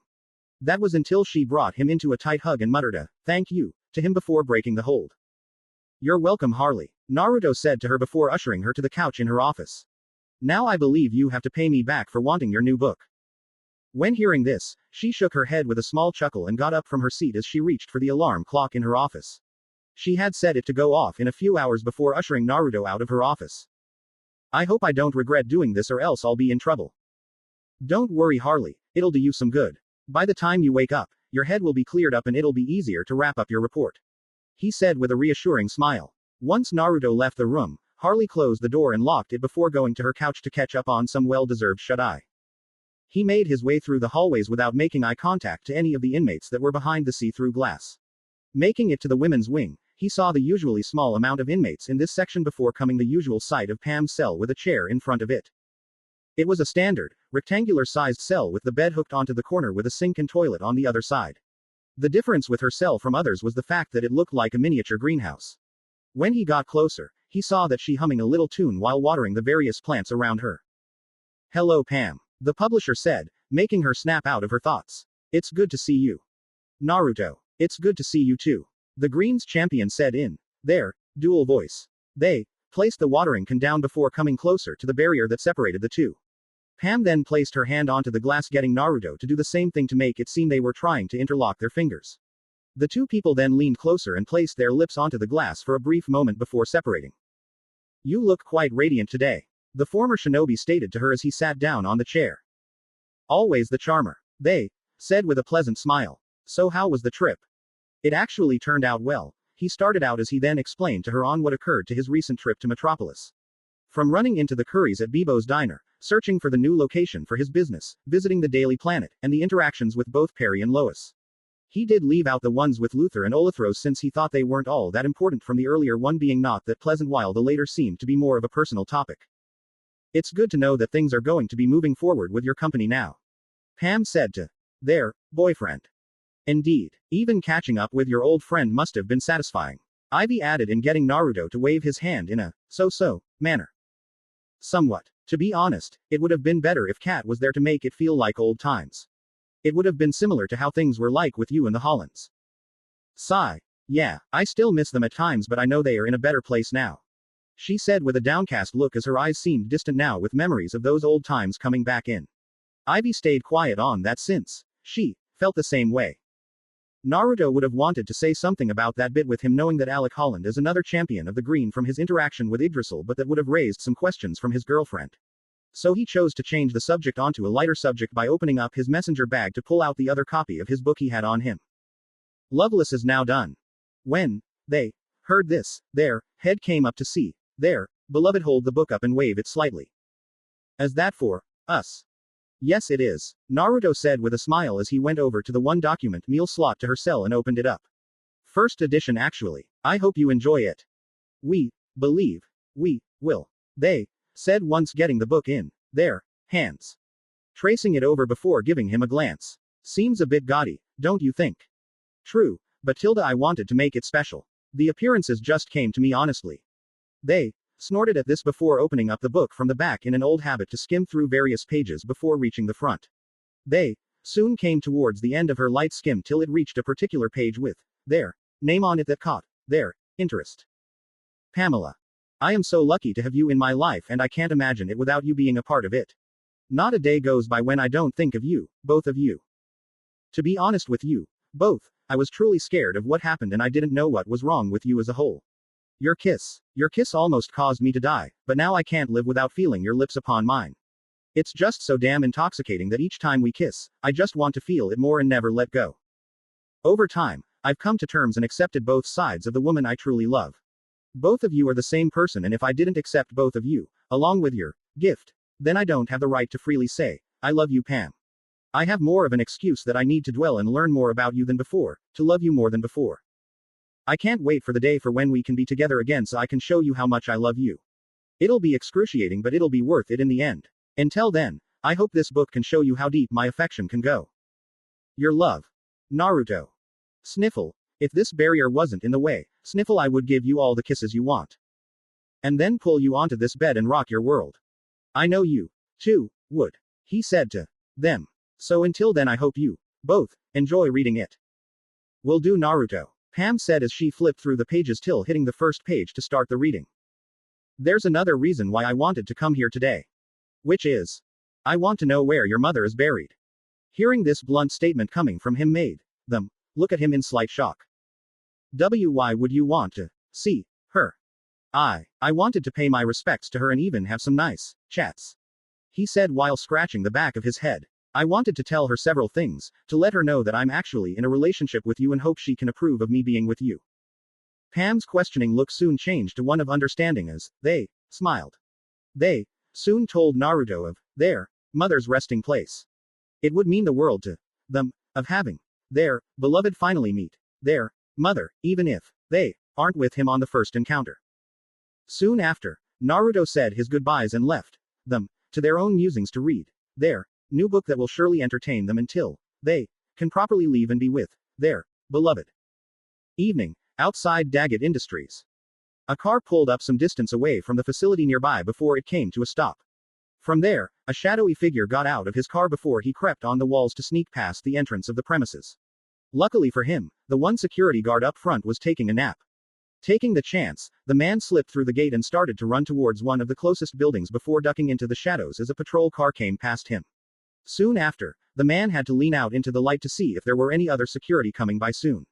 By this action, he revealed his disfigured face with various scars before running to another building. One might ask who this man is and why he is sneaking around. His name is Matt Hagen, a successful, versatile actor whose career was put on hold for some time due to a car accident he suffered from a few years prior. Most of his body was only suffering from some degrees of burns, but the most damaging part was his face. It would have taken years worth of plastic surgery to get his face back on what it used to be, something that Matt didn't have that would have ruined his acting career. Fortunately for him, he was approached by Roland Daggett while the actor was still in the burn clinic with the offer to become the first test subject of the Renew cream formula. From what he was told, the cream would have been soaked up into the damaged skin and he can rearrange his face to make it appear what it used to be before the accident. How could he say no to such an offer, and he willingly complied once he got out of the hospital. Matt felt as if he was at the top of the world once he got the Renew cream, with him accomplishing so much in his acting career with his best roles ever. Of course, his limited supply that he got from Roland ran out and the actor had to have more. The price to pay was for him doing various jobs for the industrialist, and with the threat of his career going down the drain if he didn't get more of the cream, that he had no choice. What he wasn't told though were the side effects to using the formula. When he started using it way too often, it caused the formula to not fully work out from the original 48 hours down to 24 hours. From there, the face would start to feel like putty along with the pain that starts coming up after the formula wore off.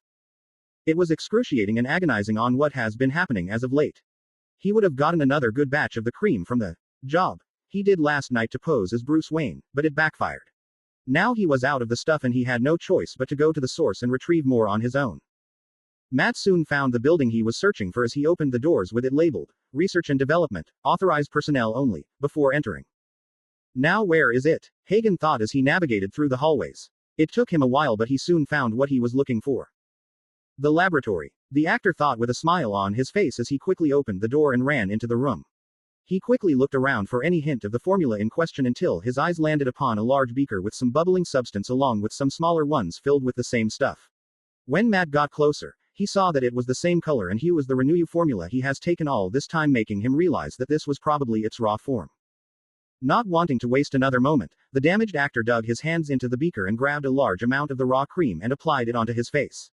The result made him moan in ecstasy as his pain went away and he kept on rubbing his face with the stuff. Now all he needed to do was take the beaker and get out of there, along with some other jars of the formula if it was possible. Hold it right there. A voice called out, making Hagen pause in his actions. Turn around real slowly and step into the light so we can see you.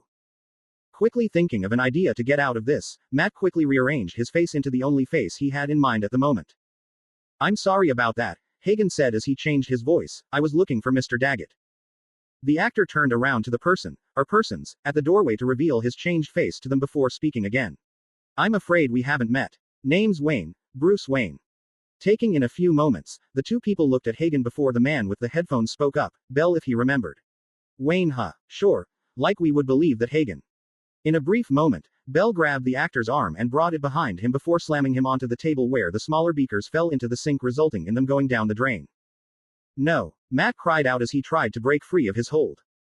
Oh, it's Hagen all right, Germ said as he walked around with a shotgun aimed at the damaged actor. You've literally became quite the addict, haven't you? Yeah, Bell said in a taunting tone. Once they've hooked on this, they stay hooked.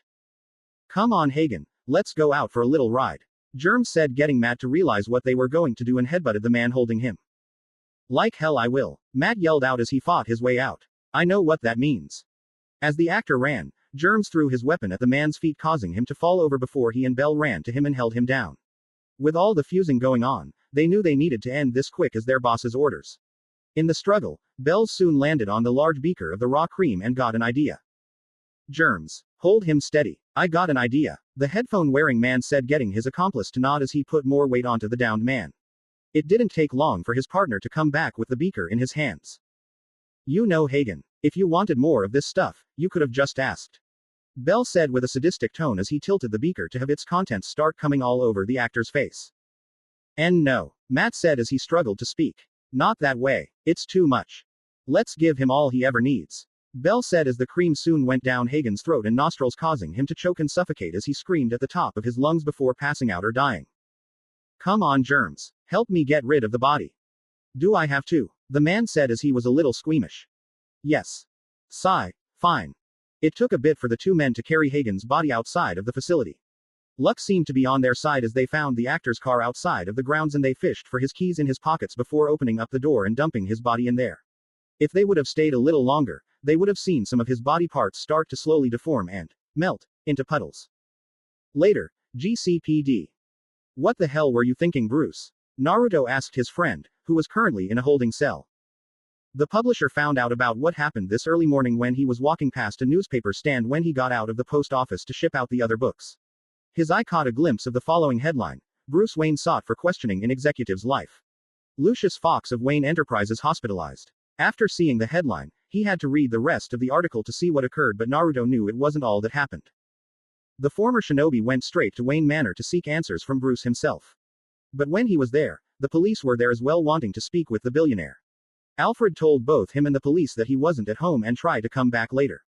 The silver-haired male knew Alfred was lying, but he couldn't do a thing about it. He could have snuck into the residence to find where his friend was hiding, but he had the feeling he needed to trust Bruce at this time. Once all of his errands were done for the day, Naruto headed straight for the hospital to check up on Lucius and see how he was doing. Though when he went to see the executive, there were police guarding the room and wouldn't let anyone go in or out unless they were certified hospital staff. Since he couldn't do a thing about it, Naruto had to leave and wished things can go well for the man. After leaving the hospital, Naruto decided to do one more thing before retiring back to his loft for the rest of the day. He called up Harley in her office if she did indeed take her nap and finish up her report, or at least be almost done with it. Sure enough, the blonde intern was almost done when he came on by and she thanked him on making her take that nap. It really did help clear out her head to get the process rolling better. She was just too stubborn to not do that sooner, but needed a friend to talk her into it. So once he made it back to his loft, the former shinobi turned on his TV and switched it to the news while he would start preparing for his meal for the evening when he heard the latest bulletin that Bruce was arrested for breaking into Lucius Fox's hospital room. He stopped on what he was doing and headed back out to head over to the GCPD to figure out what was going on. It took a bit of convincing on his part when talking to the officers, but he was able to get into the holding cells and confront Bruce on what the hell was going on. I wanted to check on Lucius and see what he knew on what happened. By breaking into his hospital room and scaring him half to death. The publisher yelled out with a twitch to his eye. Do you realize how stupid that was? Sigh. Yes, I know that now, and I wasn't thinking rationally about it. The dark-haired man stated as he rubbed his head in frustration. No shit, Bruce. The hazel-eyed male exclaimed. You could have just come forward and turned yourself in peacefully to save face, but now you literally made yourself look bad in the process. Hell, you probably made Lucius more nervous about you than before. You don't have to keep telling me about it, Naruto, and it was a big mistake on what I did. But you have to believe me, I would never harm a friend at all. And he's been with you for close to a decade now. Seeing his friend nod at the answer, the publisher continued. Then a lot of trust that have been built up for all that time, but because of what happened could have toppled that down badly. When that was said, Bruce gained a downcast look and Naruto could tell that he was berating himself on his foolish mistake. It must really be hurting the billionaire more than he realized by this. Look, Bruce, you can tell me what's going on and what could possibly be related to all of this. I can even inform Harvey about it and things could maybe be worked out in the end. Eventually Bruce relented a little and told Naruto that he and Lucius were complying detailed evidence against Daggett and were going to hand it over to Harvey soon. With the information being processed through his mind, Naruto soon voiced his thoughts. This is too much of a coincidence if you ask me, Bruce. The timing with you two coming forward and this impersonator trying to nab the evidence, I'm guessing Daggett could have been behind this. I'm thinking the same thing as well, but I can't prove anything at the moment. Even if I could, it would be harder to do so with the public's skepticism about me. True. Soon the door to the holding area was opened up to show Officer Montoya and Uchiha in the entryway. Mr. Wayne, you're free to go, Sasuke stated as he walked towards the cell while fishing out the keys. Your butler made bail, Renee said as she held the door out and ushered the man out. So off you go. And you should leave as well, Mr. Uzumaki. I know. I'm going, Naruto said as he walked out of the door with Bruce not far behind. After gathering his belongings, Bruce made his way out of the building's entrance where a horde of reporters and cameramen came rushing towards the billionaire, asking various questions that were hard to hear with them asking all at once. Of course they stopped once Bruce got inside of his car, where Alfred was waiting for him, and drove off. When the reporters started to disperse, Naruto headed towards his parked car nearby and had a destination in mind. Seems he won't be heading back home anytime soon. Gotham General Hospital. A car pulled over to the side of the road revealing two passengers, an ordinary man while the other was some creature of sorts. The hospital. Why are we here, Matt? Sooner or later, Daggett will send someone to finish off Fox. The creature who is now identified as Matt said before he continued. Once I know who it is, then I'll take his place. Matt soon shifted his form into his old appearance when a doctor was walking past the vehicle so he wouldn't draw too much attention to himself. The changed actor then took note of the various details of the passing doctor before shifting into the previous man. And if Daggett thinks I'm his henchman, then bam. So long, Mr. Daggett, the changed actor said with a chuckle before exiting the vehicle.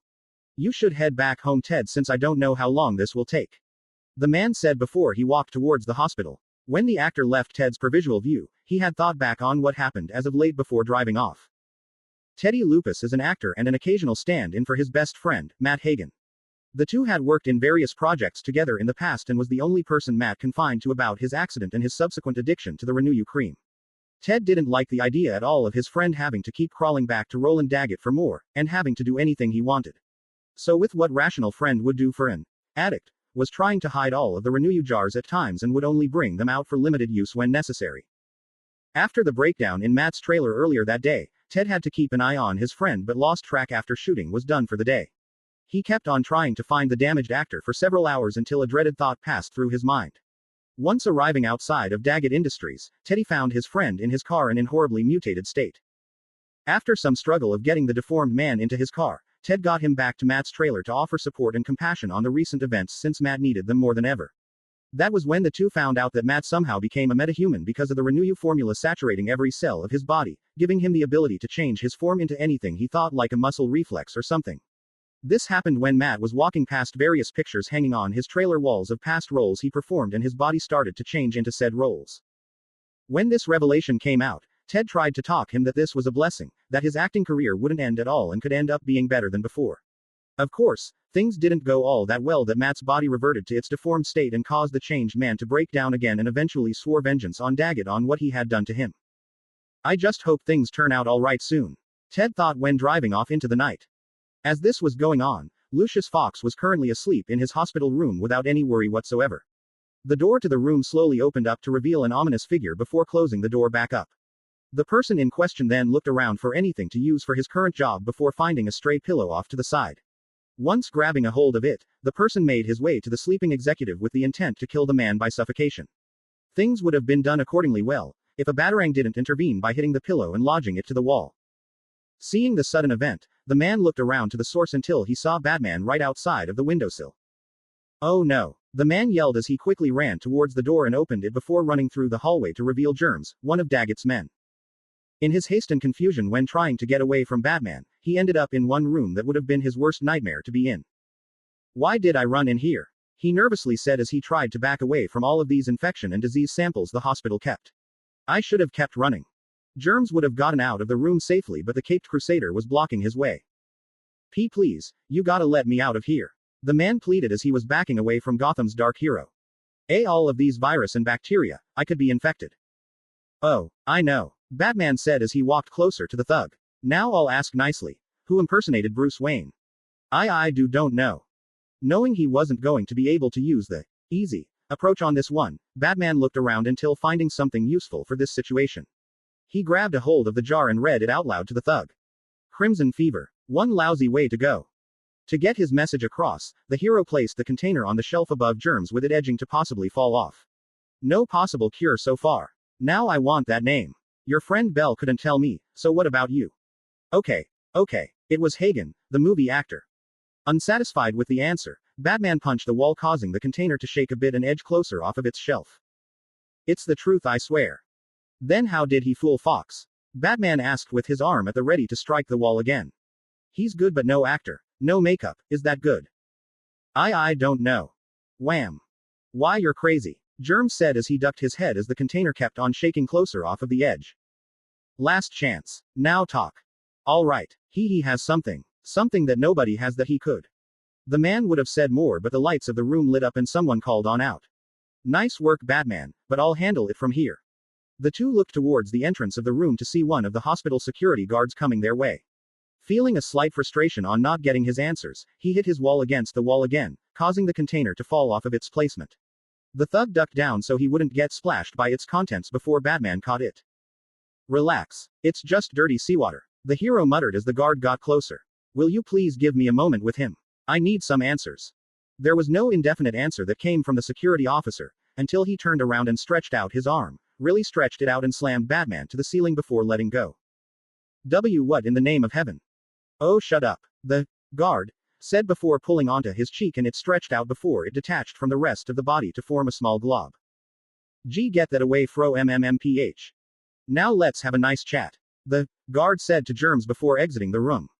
When Batman got his wits together, he ran out to find any trace of Germs and the supposed guard before he saw the stairway door slam shut. He opened the door quickly and ran inside to see where the person went before finding an ominous figure several floors above him. The hero kept on running up the stairs to catch up to the figure and ended up on the roof to see the person holding Germs up in the air, ready to throw him to the ground below. The misshapen being would have thrown him off if it wasn't for a scarf of all things, wrapping the thug up and pulling him off of the being's grasps. I'm not too late in missing the party, am I? A voice called out, getting the two other individuals to look towards the source with the knocked out thug not too far from his position. Who the hell are you? The name's Vanitas. The now identified Vanitas said in his black and white, muscle suit attire before bringing his hand out and wrote it in the air. Vanitas. Got it memorized. When did nobody decide to go by that now? Batman thought before remembering their last encounter at the abandoned Grande greenhouse last month that Robin suggested the masked individual to change his name. Never mind. The deformed being kept focus onto Vanitas' form before it started to shift into a brown-colored version of the new arrival. What in the world? Batman said in shock as he gazed at the man, and Naruto was having similar thoughts on what's going on. He can shape-shift. The current form didn't last long as it shifted back into the large monstrosity the person was before he yelled out. Back off. Batman dashed towards Vanitas and the downed Germs to get the captive to safety, but the deformed man stretched out his arm, which turned into a brick wall, and slammed the caped crusader away. Vanitas grabbed a hold of the captive and moved out of the way as one of the deformed man's arms came down on their position in the shape of a giant hammer, causing large damage onto the roof. It wasn't long before the other hand formed into metallic spikes and shot out towards both individuals as they tried to get away. Hey, over here, Vanitas yelled out as he threw several cards at the deformed man before they exploded on contact. Why, you little, the being growled out as his body was misshapen even more before it reverted back to normal. With the being's focus now towards the muscle-suited man, Batman ran towards the misshapen being and did a jump kick. It did land well, but the hero couldn't get free from the being's body, even as the man grabbed a hold of the hero and threw him over the ledge. Vanitas then came up from the rear with his lunar rose and slashed at him, leaving deep cuts into his form before they healed back up. Stop that, the being yelled out as his arms soon shifted into blades and started swinging at his new opponent. Naruto kept on dodging and evading the swings while occasionally parrying them. As this was going on, Batman climbed up and saw the current fight. Surely you can do better than that, Naruto taunted before swinging his scythe upward to cut off one of the arms. The appendage landed in a loud thud before it started to move on its own and launched towards the helmeted hero. That's new, he said before kicking the appendage towards the misshapen being before it absorbed into his very being and reformed his arm. The being then shifted his arms into giant crab claws of sorts before they reverted back to normal when the person started groaning in pain. Grahhhh. The man yelled out as he held onto his sides. He then brought his hands onto the rooftop and started breathing in and out in rapid successions, like he was starting to run out of breath. All that shape changing must have taken a lot out of you, hasn't it? Batman rhetorically asked as he quickly realized what is going on. He would have said more before police sirens started to fill the air. Vanitas and Batman looked onto the side of the roof to see several police cars heading towards the hospital, no doubt on what is going on. In their distracted state, the deformed being ran past the two and jumped off of the ledge. Stop, Naruto yelled out as he tried to grab a hold of the culprit. Batman soon fired his grappling gun onto the being in hopes of catching him when it wrapped around him, but the being was cut in half due to the weight, speed and height of the fall before landing onto the ground like deformed clay. What in the name of? Naruto said in shock as the two heroes looked at the current display as the being rose up from his fall before it quickly moved to a sewer duct and slipped away. Well, that was interesting, the masked publisher said as he rubbed his helmet to figure out what is going on. What are you doing here? Vanitas. Batman asked as he wanted to interrogate the individual. Well, I wanted to check up on good old, illustrious Mr. Fox. Vanitas said in a cheerful tone while swinging his arm a little to emphasize his slight jokeful tone before shifting to a serious one. After what happened with Mr. Wayne causing a scene here, I wanted to be sure the poor man was safer and to see who was after him. The bat-themed hero couldn't help but find the action similar to his own. When he gotten out of the GCPD earlier, he had the same idea and came over here as quickly as possible so he can watch over his friend better. Apparently Vanitas had the same idea of his own. I appreciate the gesture, but I have things handled. You sure? Especially with what happened. I'm sure. If you say so. With that said, Vanitas ran towards the edge of the rooftop and jumped off, causing the hero to look down to spot where the individual went, only to find nothing. Huh, so that's what it's like. Batman muttered as he went to the unconscious form of Germs and grabbed a sample of what was covering the thug's mouth and some of his body before leaving in his own fashion. If he stayed a little longer, he would have seen Vanitas climb up to the rooftop and chuckled a little. Nice trick. But don't know if mine is better, he said as he climbed on down the fire escape and summoned his motorcycle and rode back to his home for the evening. Next day, Batcave. Tonight on Gotham Insider, I'll be interviewing pharmaceutical king, Roland Daggett, whose new product can perform what plastic surgery can't. If you want to view the interview, you can tune in at our regular channel or come on in at the Biloxi Broadcasting Studio. This is Summer Gleason and I'll see you then. The news report was sounded out throughout the infamous Batcave as the Caped Crusader was currently working at his lab table with the sample he gotten from last night. I've acquired the Matt Hagen films you asked for, Master Bruce, Alfred said as he walked down the stairs to where the now unmasked Bruce was at. Good, because I'm sure that thing Vanitas and I fought at the hospital was indeed Hagen. His condition is a result of an experiment gone wrong by the hands of Roland Daggett, Bruce said as he gestured to the empty container of Renew cream on the side. After the confrontation at Gotham General, he decided to follow up on the lead where Germs said on who the impersonator was. When arriving at the movie studio outside of the city, he came across Matt Hagen's trailer and found it wrecked with various containers of the pharmaceutical product lying about. He searched each one of them until he gathered enough of the cream to bring back to the Batcave to have it tested out. Hagen apparently transforms unconsciously sometimes, like a reflex action of sorts. Vanitas, sir. Quote. Nobody goes by a different name now. You can thank Dick for that. I'll be sure to let him know when the time comes, Alfred said with a small smirk on his face. He had heard of this nobody fellow when Bruce encountered him during the Red Claw incident, and he too agreed with Master Richard that the man's name was odd. Don't mind me asking, but what are you going to do with those films anyways? Well, evening, Biloxi Broadcasting. Quote. It sure is crowded here, Naruto said as he was in the line to get into the building as he wanted to see what was going on with the interview this evening. But of course so many women of various ages were in attendance along with various pharmaceutical business workers to see the latest product, so it was going to be hard to get into. Getting tired on the line not moving, he decided to leave and went to the side of the building to phase his way in. The reason why he was coming on by to see the event was because of Daggett making another scene. After hearing all of the details that were involved with the man from Bruce, aside from what he knew about the incident last month, he decided to see the man on his next public appearance. From what happened at the hospital rooftop, Naruto had guessed the one misshapen being was going to strike again and maybe do it on live television. Once no one was looking, Naruto focused on his energy and summoned his Vanitas attire so no one would recognize who he really was.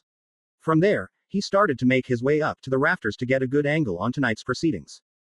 After what happened with the incident last month at the greenhouse, Naruto had wanted to keep his promise to himself and try and merge his two outfits together to make it become a techno-organic bodysuit. It took him weeks to get it to work, with it being very difficult on the merge, but it wouldn't work all that well. He summoned his bio-organic suit while wearing his stealth suit and it did indeed work, but when he called off the organic suit, his stealth suit was still there. So after various trial and error attempts, Naruto decided to merge the pieces one at a time to make things less stressful for him on most of his free time at the loft. Eventually it became a success, with both suits were finally won and would be good to possibly try things out this evening.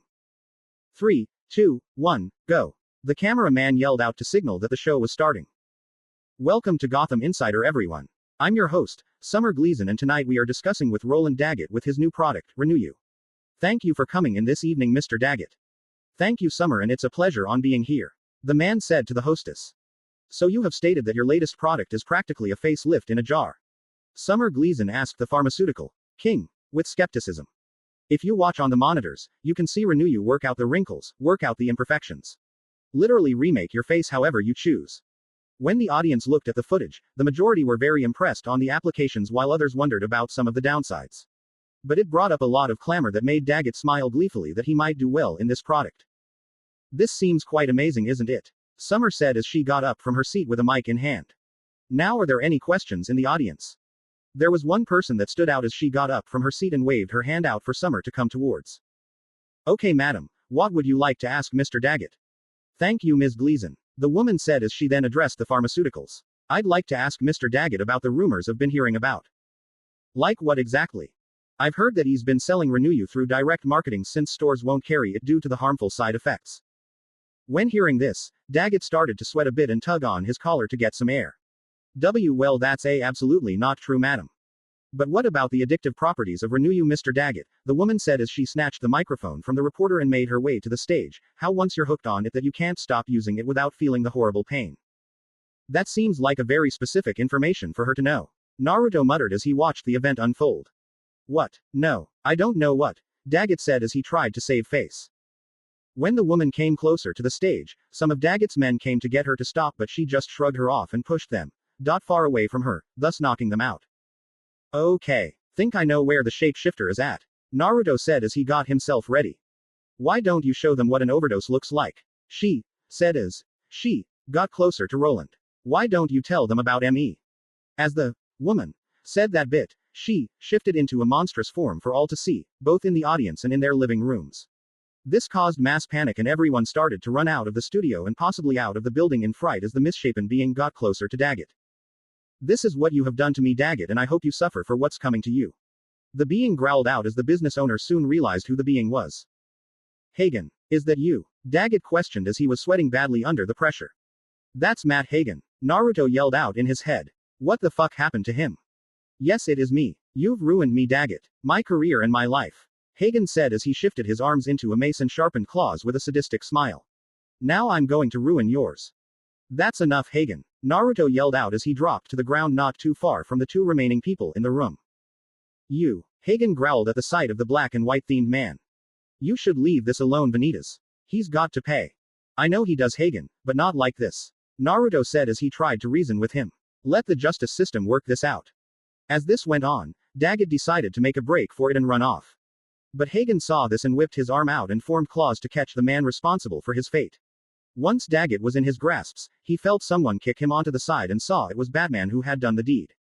This caused Roland to be free from his grasps and tried to run, keyword being, tried.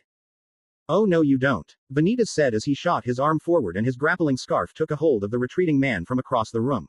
Of course, the moment his head hit the ground, he was rendered unconscious.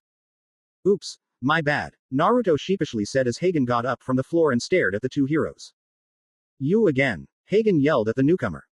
Hagen, listen to us, Batman tried to say, but the changed actor won't listen. There is no Hagen anymore. There is only me now. Clayface, the meta yelled out as his fists turned into giant blocks of stone and slammed them down onto the stage. Both heroes moved out of the way and had to think of something on how to subdue the man. Naruto had pulled out his cards while Batman pulled out his batarangs and started throwing them. The batarangs didn't do much, but the cards exploded on impact and made the man tumble a little. I think you should get some exploding ones, bats. Don't remind me. The two soon evaded giant axes in their direction before Clayface brought them up from the ground and started to twist and turn himself to form a merry-go-round of death. Both heroes had to roll and jump out of the way in quick successions as the blades started to go in various directions and neither one of them wanted to deal with the fatal blows. During this time, Naruto had thrown many cards at Hagen's direction to try and wound him or distract him to get some chance on getting closer. Things soon changed as the meta brought his arms back to shift them into giant maces and slammed them down in rapid successions, thus causing the masked men to repeat their same process. Soon Vanitas summoned his scythe and shot towards the misshapen man and swung his scythe in a pinwheel motion to cut the man up greatly. This helped wound the man greatly as various clay puddles were formed onto the ground before Naruto jumped into the air and slashed at the changed man.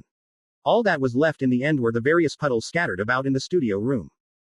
You didn't have to do that, Vanitas, the caped crusader said as he approached the masked publisher. I know, but you saw it as well last time that this guy can take it, Vanitas said as he rested his scythe on his shoulder. To prove his point, the puddles started to move upwards and started to form human-sized individuals with no distinguishable features. See, I told you, Naruto said as he accusingly pointed towards each of them. I can see that, Batman responded as he shifted his batarangs into daggers, knives of sorts to deal with the new problem. Without any response, the various clay bodies rushed at the two with the intent of ending them. Duck.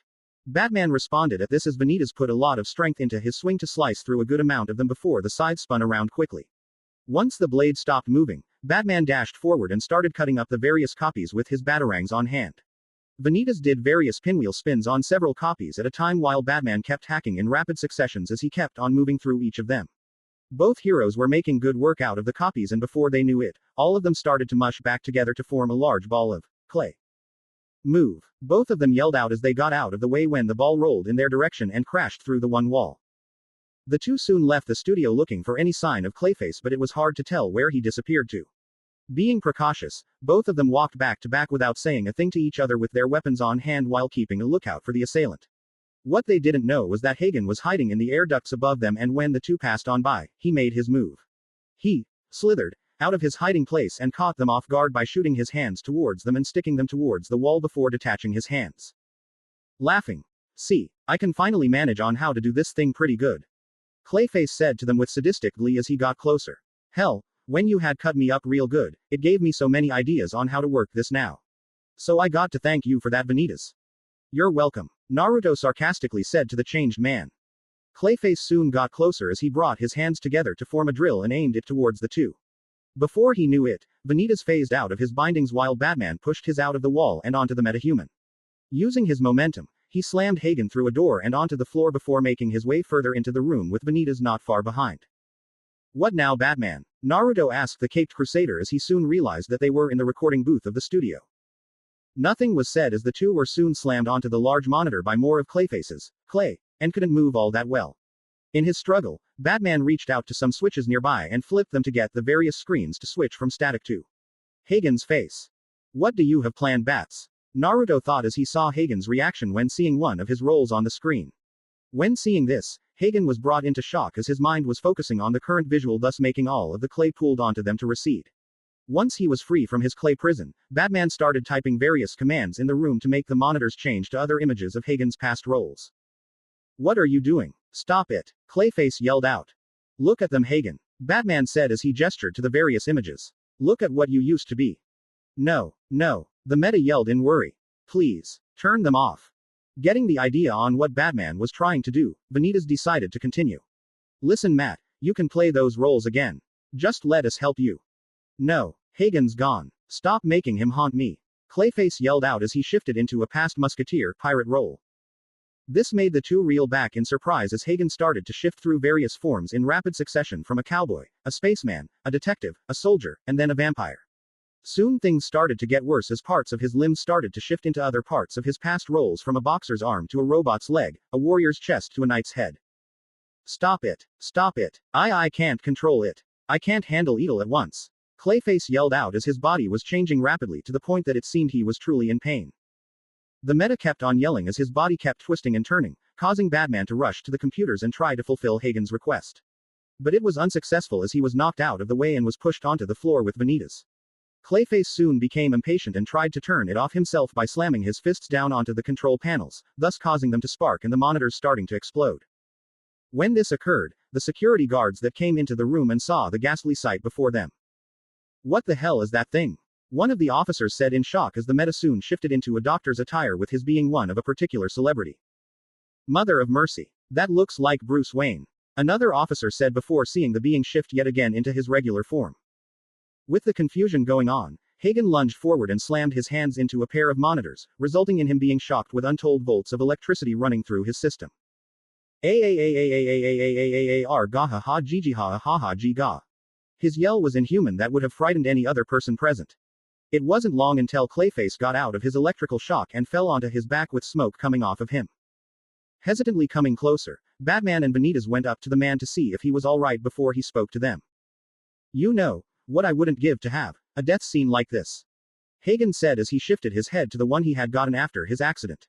Too bad. I won't be able to read the notices.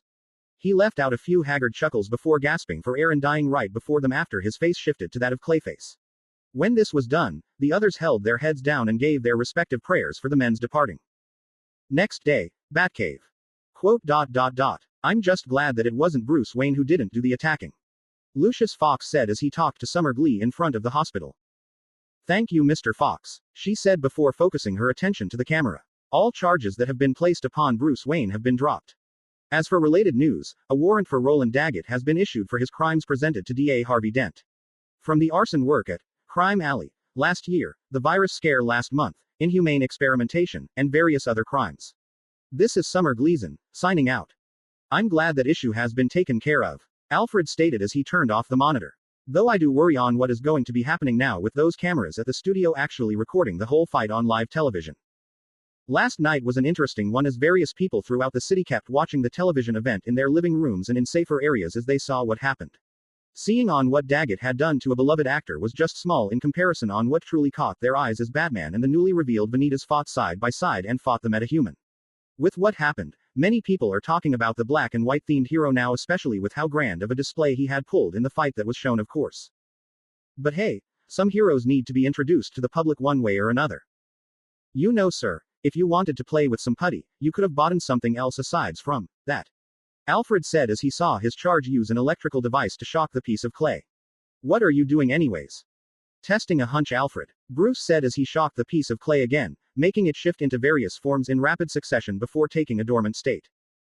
Electricity doesn't really have much of an effect on it, the butler curiously asked. Exactly. I wouldn't be surprised if the body that was taken to the morgue was only a shell, the billionaire said to his old friend. Meanwhile at Gotham General, the morgue-tician was checking on Matt Hagen's corpse, as it soon broken down and turned into dust. Don't forget that first and foremost, Matthew Hagen was an actor. He said it himself, Alfred, he called it a scene. Probably the best scene he ever performed in his career. Cutting back to the outside of the hospital, Teddy Lupus looked at the building in sorrow at the loss of his best friend and coworker.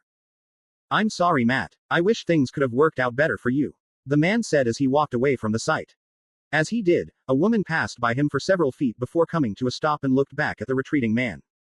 A death scene so real, it might as well fooled us all. Hey. The woman let out a few chuckles before holding onto her sides as the laughing started to get more intense. Ha ha ha ha ha ha ha ha ha ha ha.